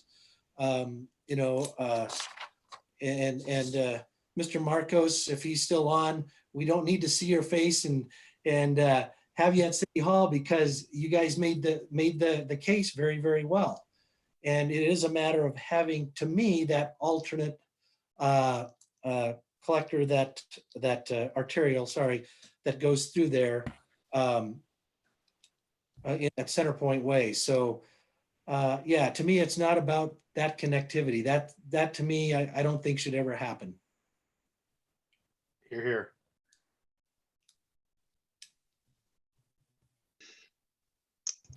Mr. Mayor. Councilwoman Schrader. I'm in agreement in general with the thought process. I feel like the connection on Dashwood is really problematic for the neighborhood, and in the absence of a good connection that either alleviates the need to have only temporary access or creates an alternative or better access. So unless we have that alternative, we would be approving a project that doesn't have any connectivity, or a situation that might get overruled and we're going to fight with ACHD and we don't get the outcome that we want anyway. So I really took to heart Councilman Byrne and Borton's points about trying to do this in the right order. And the applicant could go through all the efforts in the world, and I applaud them for doing it. But if it's just not the right timing and it's not the right outcome we're looking for, I just can't approve it. And that's where I'm at. I don't see how they could, short of working with the other parcel to the north to come up with the connectivity we're looking for, I don't see how it solves the issue. Then we've gone around and around, and I think it's unfair to prolong the process for the neighbors and for everybody else to go through this continuously. Unless there was, like I said, unless there was a connectivity solution that we're looking for. And I think I would just add, it's different, but it's very reminiscent of the project 2 weeks ago in South Meridian, where we have one parcel that wants to develop, we have others that did not, which was creating challenges in this area. And if it all developed at the same time, you may have a lot more options that make sense for this area. So that is something that I think has merit for the future. It may not ever solve the issues though. And is there any further comments, or should I have the clerk call the roll? Call the roll. Mr. Mayor, just one last comment. People look at this as a tie vote that we just had and think, wow, they're really divided on this issue. We really are not divided on this issue. It's just a matter of when that connection is to be made. I mean, I think we're pretty in agreement on that. So yeah, this is not a divided council. If anybody don't get the wrong idea, because it's just a matter of when that will happen. If we believe it will happen, we can do the development and it will happen, or let's make sure that happens and then we do the development. So that's all. Great point. Mr. Mayor. Councilman Pro. So if I'm understanding correctly, what we're essentially saying is that any applicant that comes in to develop this property is really just not going to get, I guess so long as the 6 of us are here, likely not going to get approval unless Wainwright is extended Centerpoint is extended all the way up to Wainwright. Well, if there's an individual or a company that comes in and wants to develop that north parcel, or the owner who's currently there, that's going to make it really hard for them to develop that north parcel because Centerpoint wasn't connected up from the south.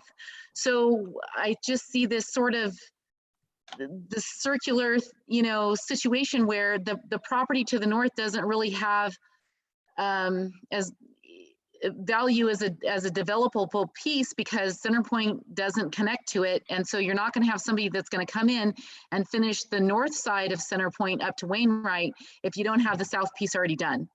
So essentially what we're saying in essence by default is that none of this is going to get developed unless it all gets done together with all of those parcels in between what exists now and Alpine Point. I just want to throw that out there. I mean, that's a dangerous comment. I appreciate Councilmember Perot's comments because that is a concern.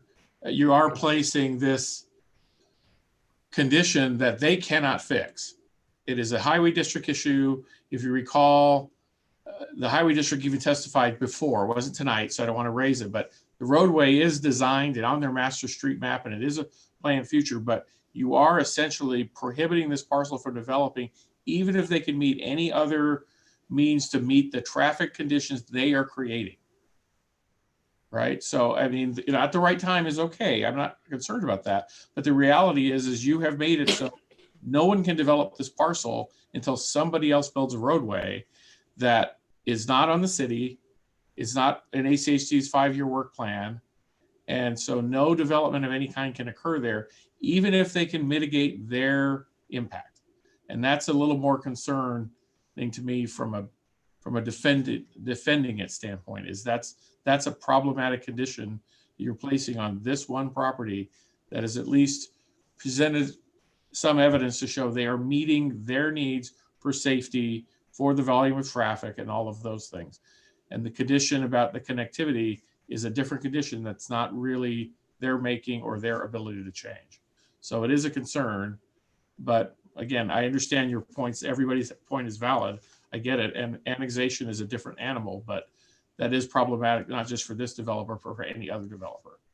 Ms. Neri, could you address, because I feel like this condition has existed up at the I forget the property right there by the Meridian Road interchange where it required a connection to corporate coming in that was again off property.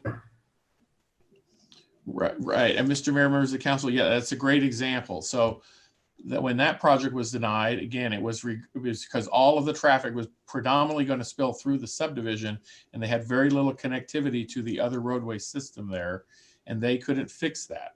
So again, like I said, in annexation, I mean, you have a greater latitude on what you can do, but I think Councilmember Perot has pointed out a bigger fact. You can, in that parcel, you had a very large piece that you can address in many different ways to try to address the traffic ones. This was a little different. This is an adjoining parcel. They don't own it. It's not one piece. That's a little more problematic. And again, the roadway system is completely within the purview of ACHD, and they don't have a future project to build that road yet. They have it in their plans, but they aren't planning on doing it. So I think what Councilmember Perot is at least raising is you aren't just setting the stage for this applicant, you're setting the stage for anybody else that wants to develop in this area, that is all or nothing. And that hasn't been a very common practice by the city. Mr. Mayor.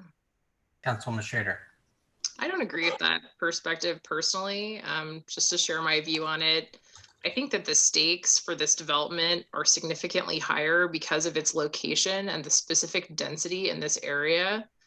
Yeah, I don't think we're saying there's a hard and fast rule, but at least speaking for myself, I'm voting for what I think is in the best interest of our community as a whole. And I think achieving the connectivity that we want is important. And I wouldn't underestimate, the entrepreneurial abilities for any applicant to work with an adjoining parcel and work out a business deal or figure something out in the future. I just, so I don't think we're saying there's a precedent that we're setting by this. For me, for this application, the timing and the stakes, I think for the neighborhood that's next door, and also just the amount of folks that are living in the brickyard. I mean, those are all factors that are weighing on it.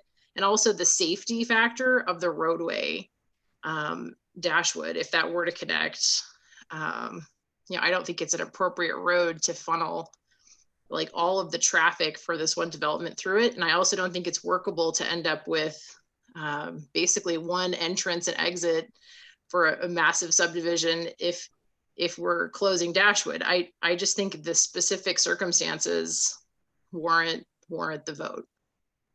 Mr. Mayor. Councilwoman Pro.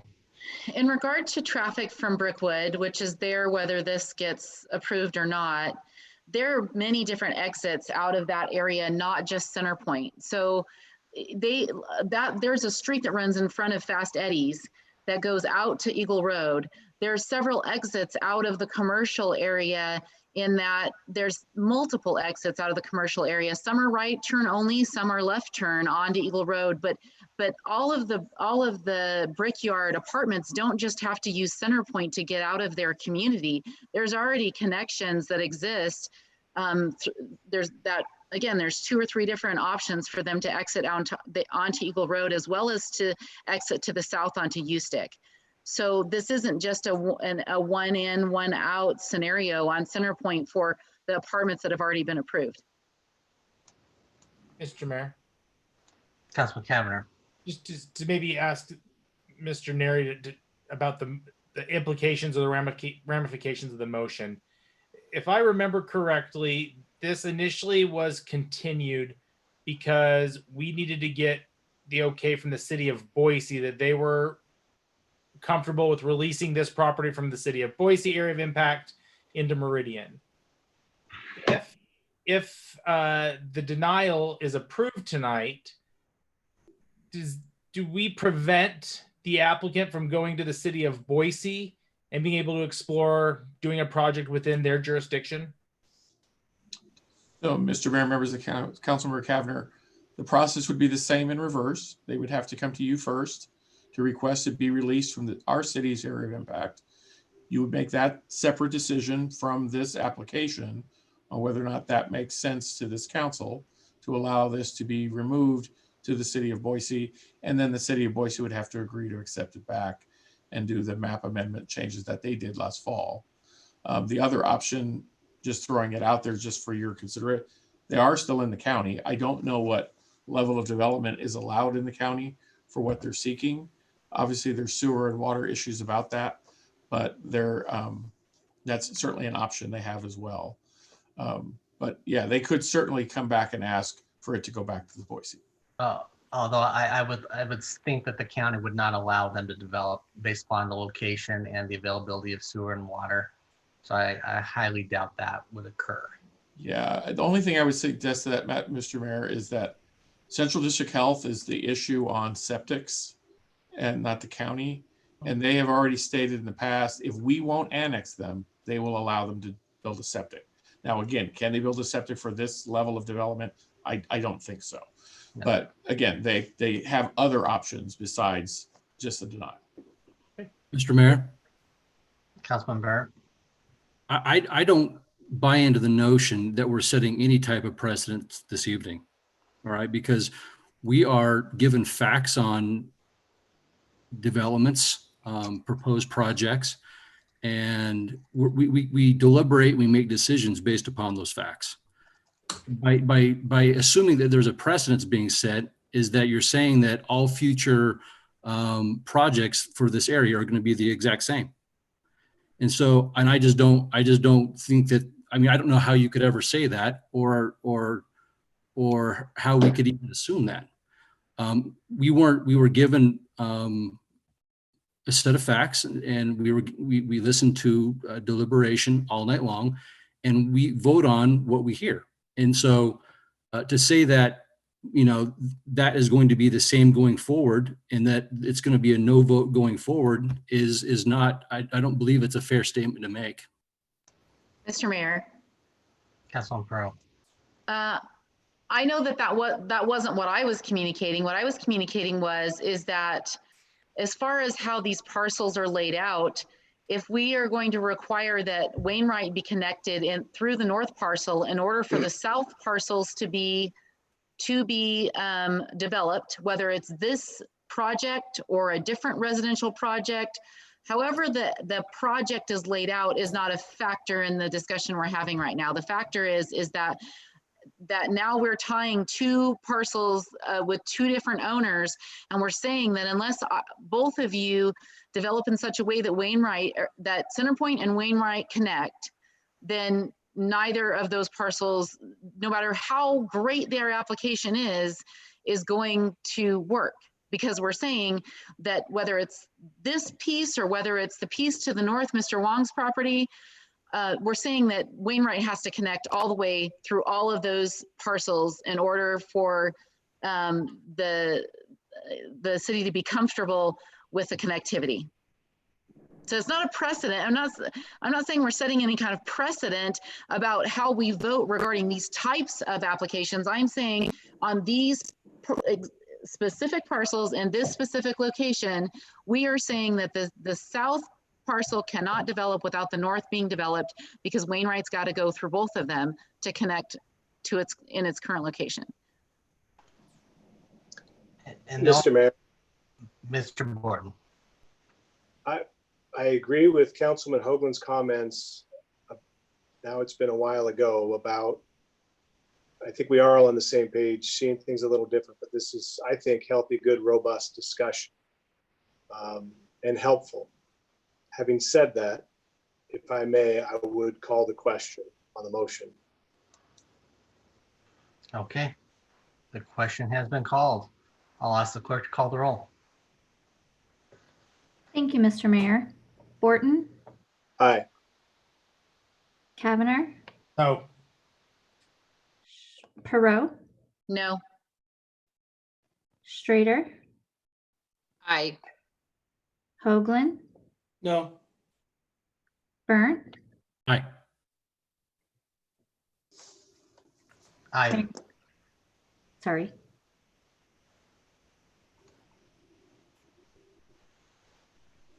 Timothy, aye. Sorry. Motion passes 4-3.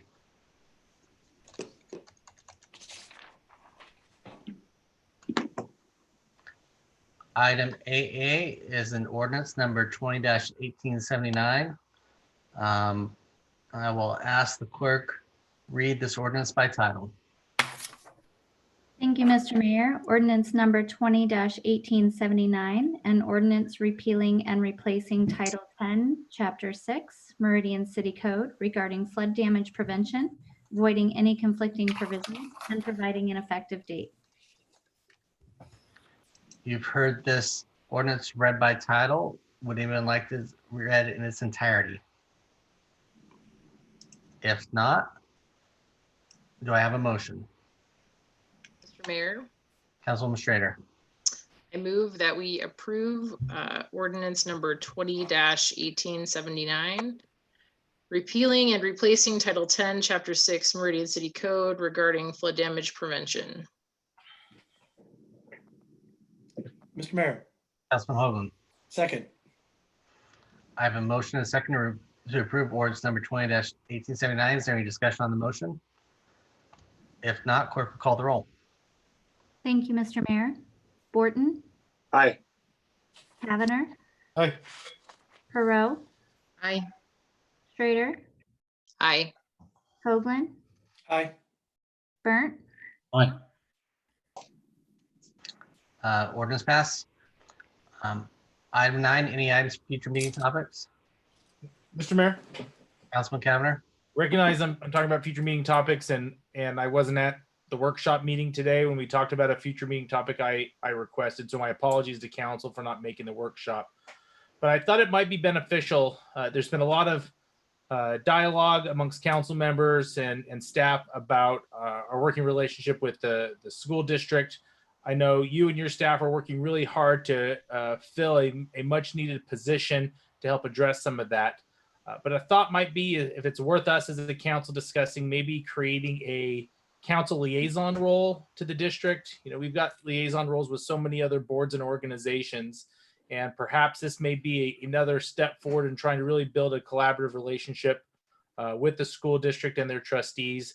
And again, I don't know if it's something the rest of the council feels strongly about one way or another. Perhaps that could be a conversation for a future meeting. Mr. Mayor, Mr. Burnt. I apologize. It's sort of late and my internet connection went sort of fuzzy, so I didn't hear what Luke said, unfortunately, at the beginning. You'd like to have a future meeting topic regarding liaison roles with West Ada School District. Okay. Okay. Are there any other future meeting topics? If not, I entertain a motion. Mr. Mayor, Councilman Burke. I move that we adjourn the meeting. Second. I have a motion second to adjourn the meeting. Is there any discussion on the motion? If not, all those in favor signify by saying aye. Aye. Aye. Those opposed, nay. Guys have it. We are adjourned. Good meeting, everybody.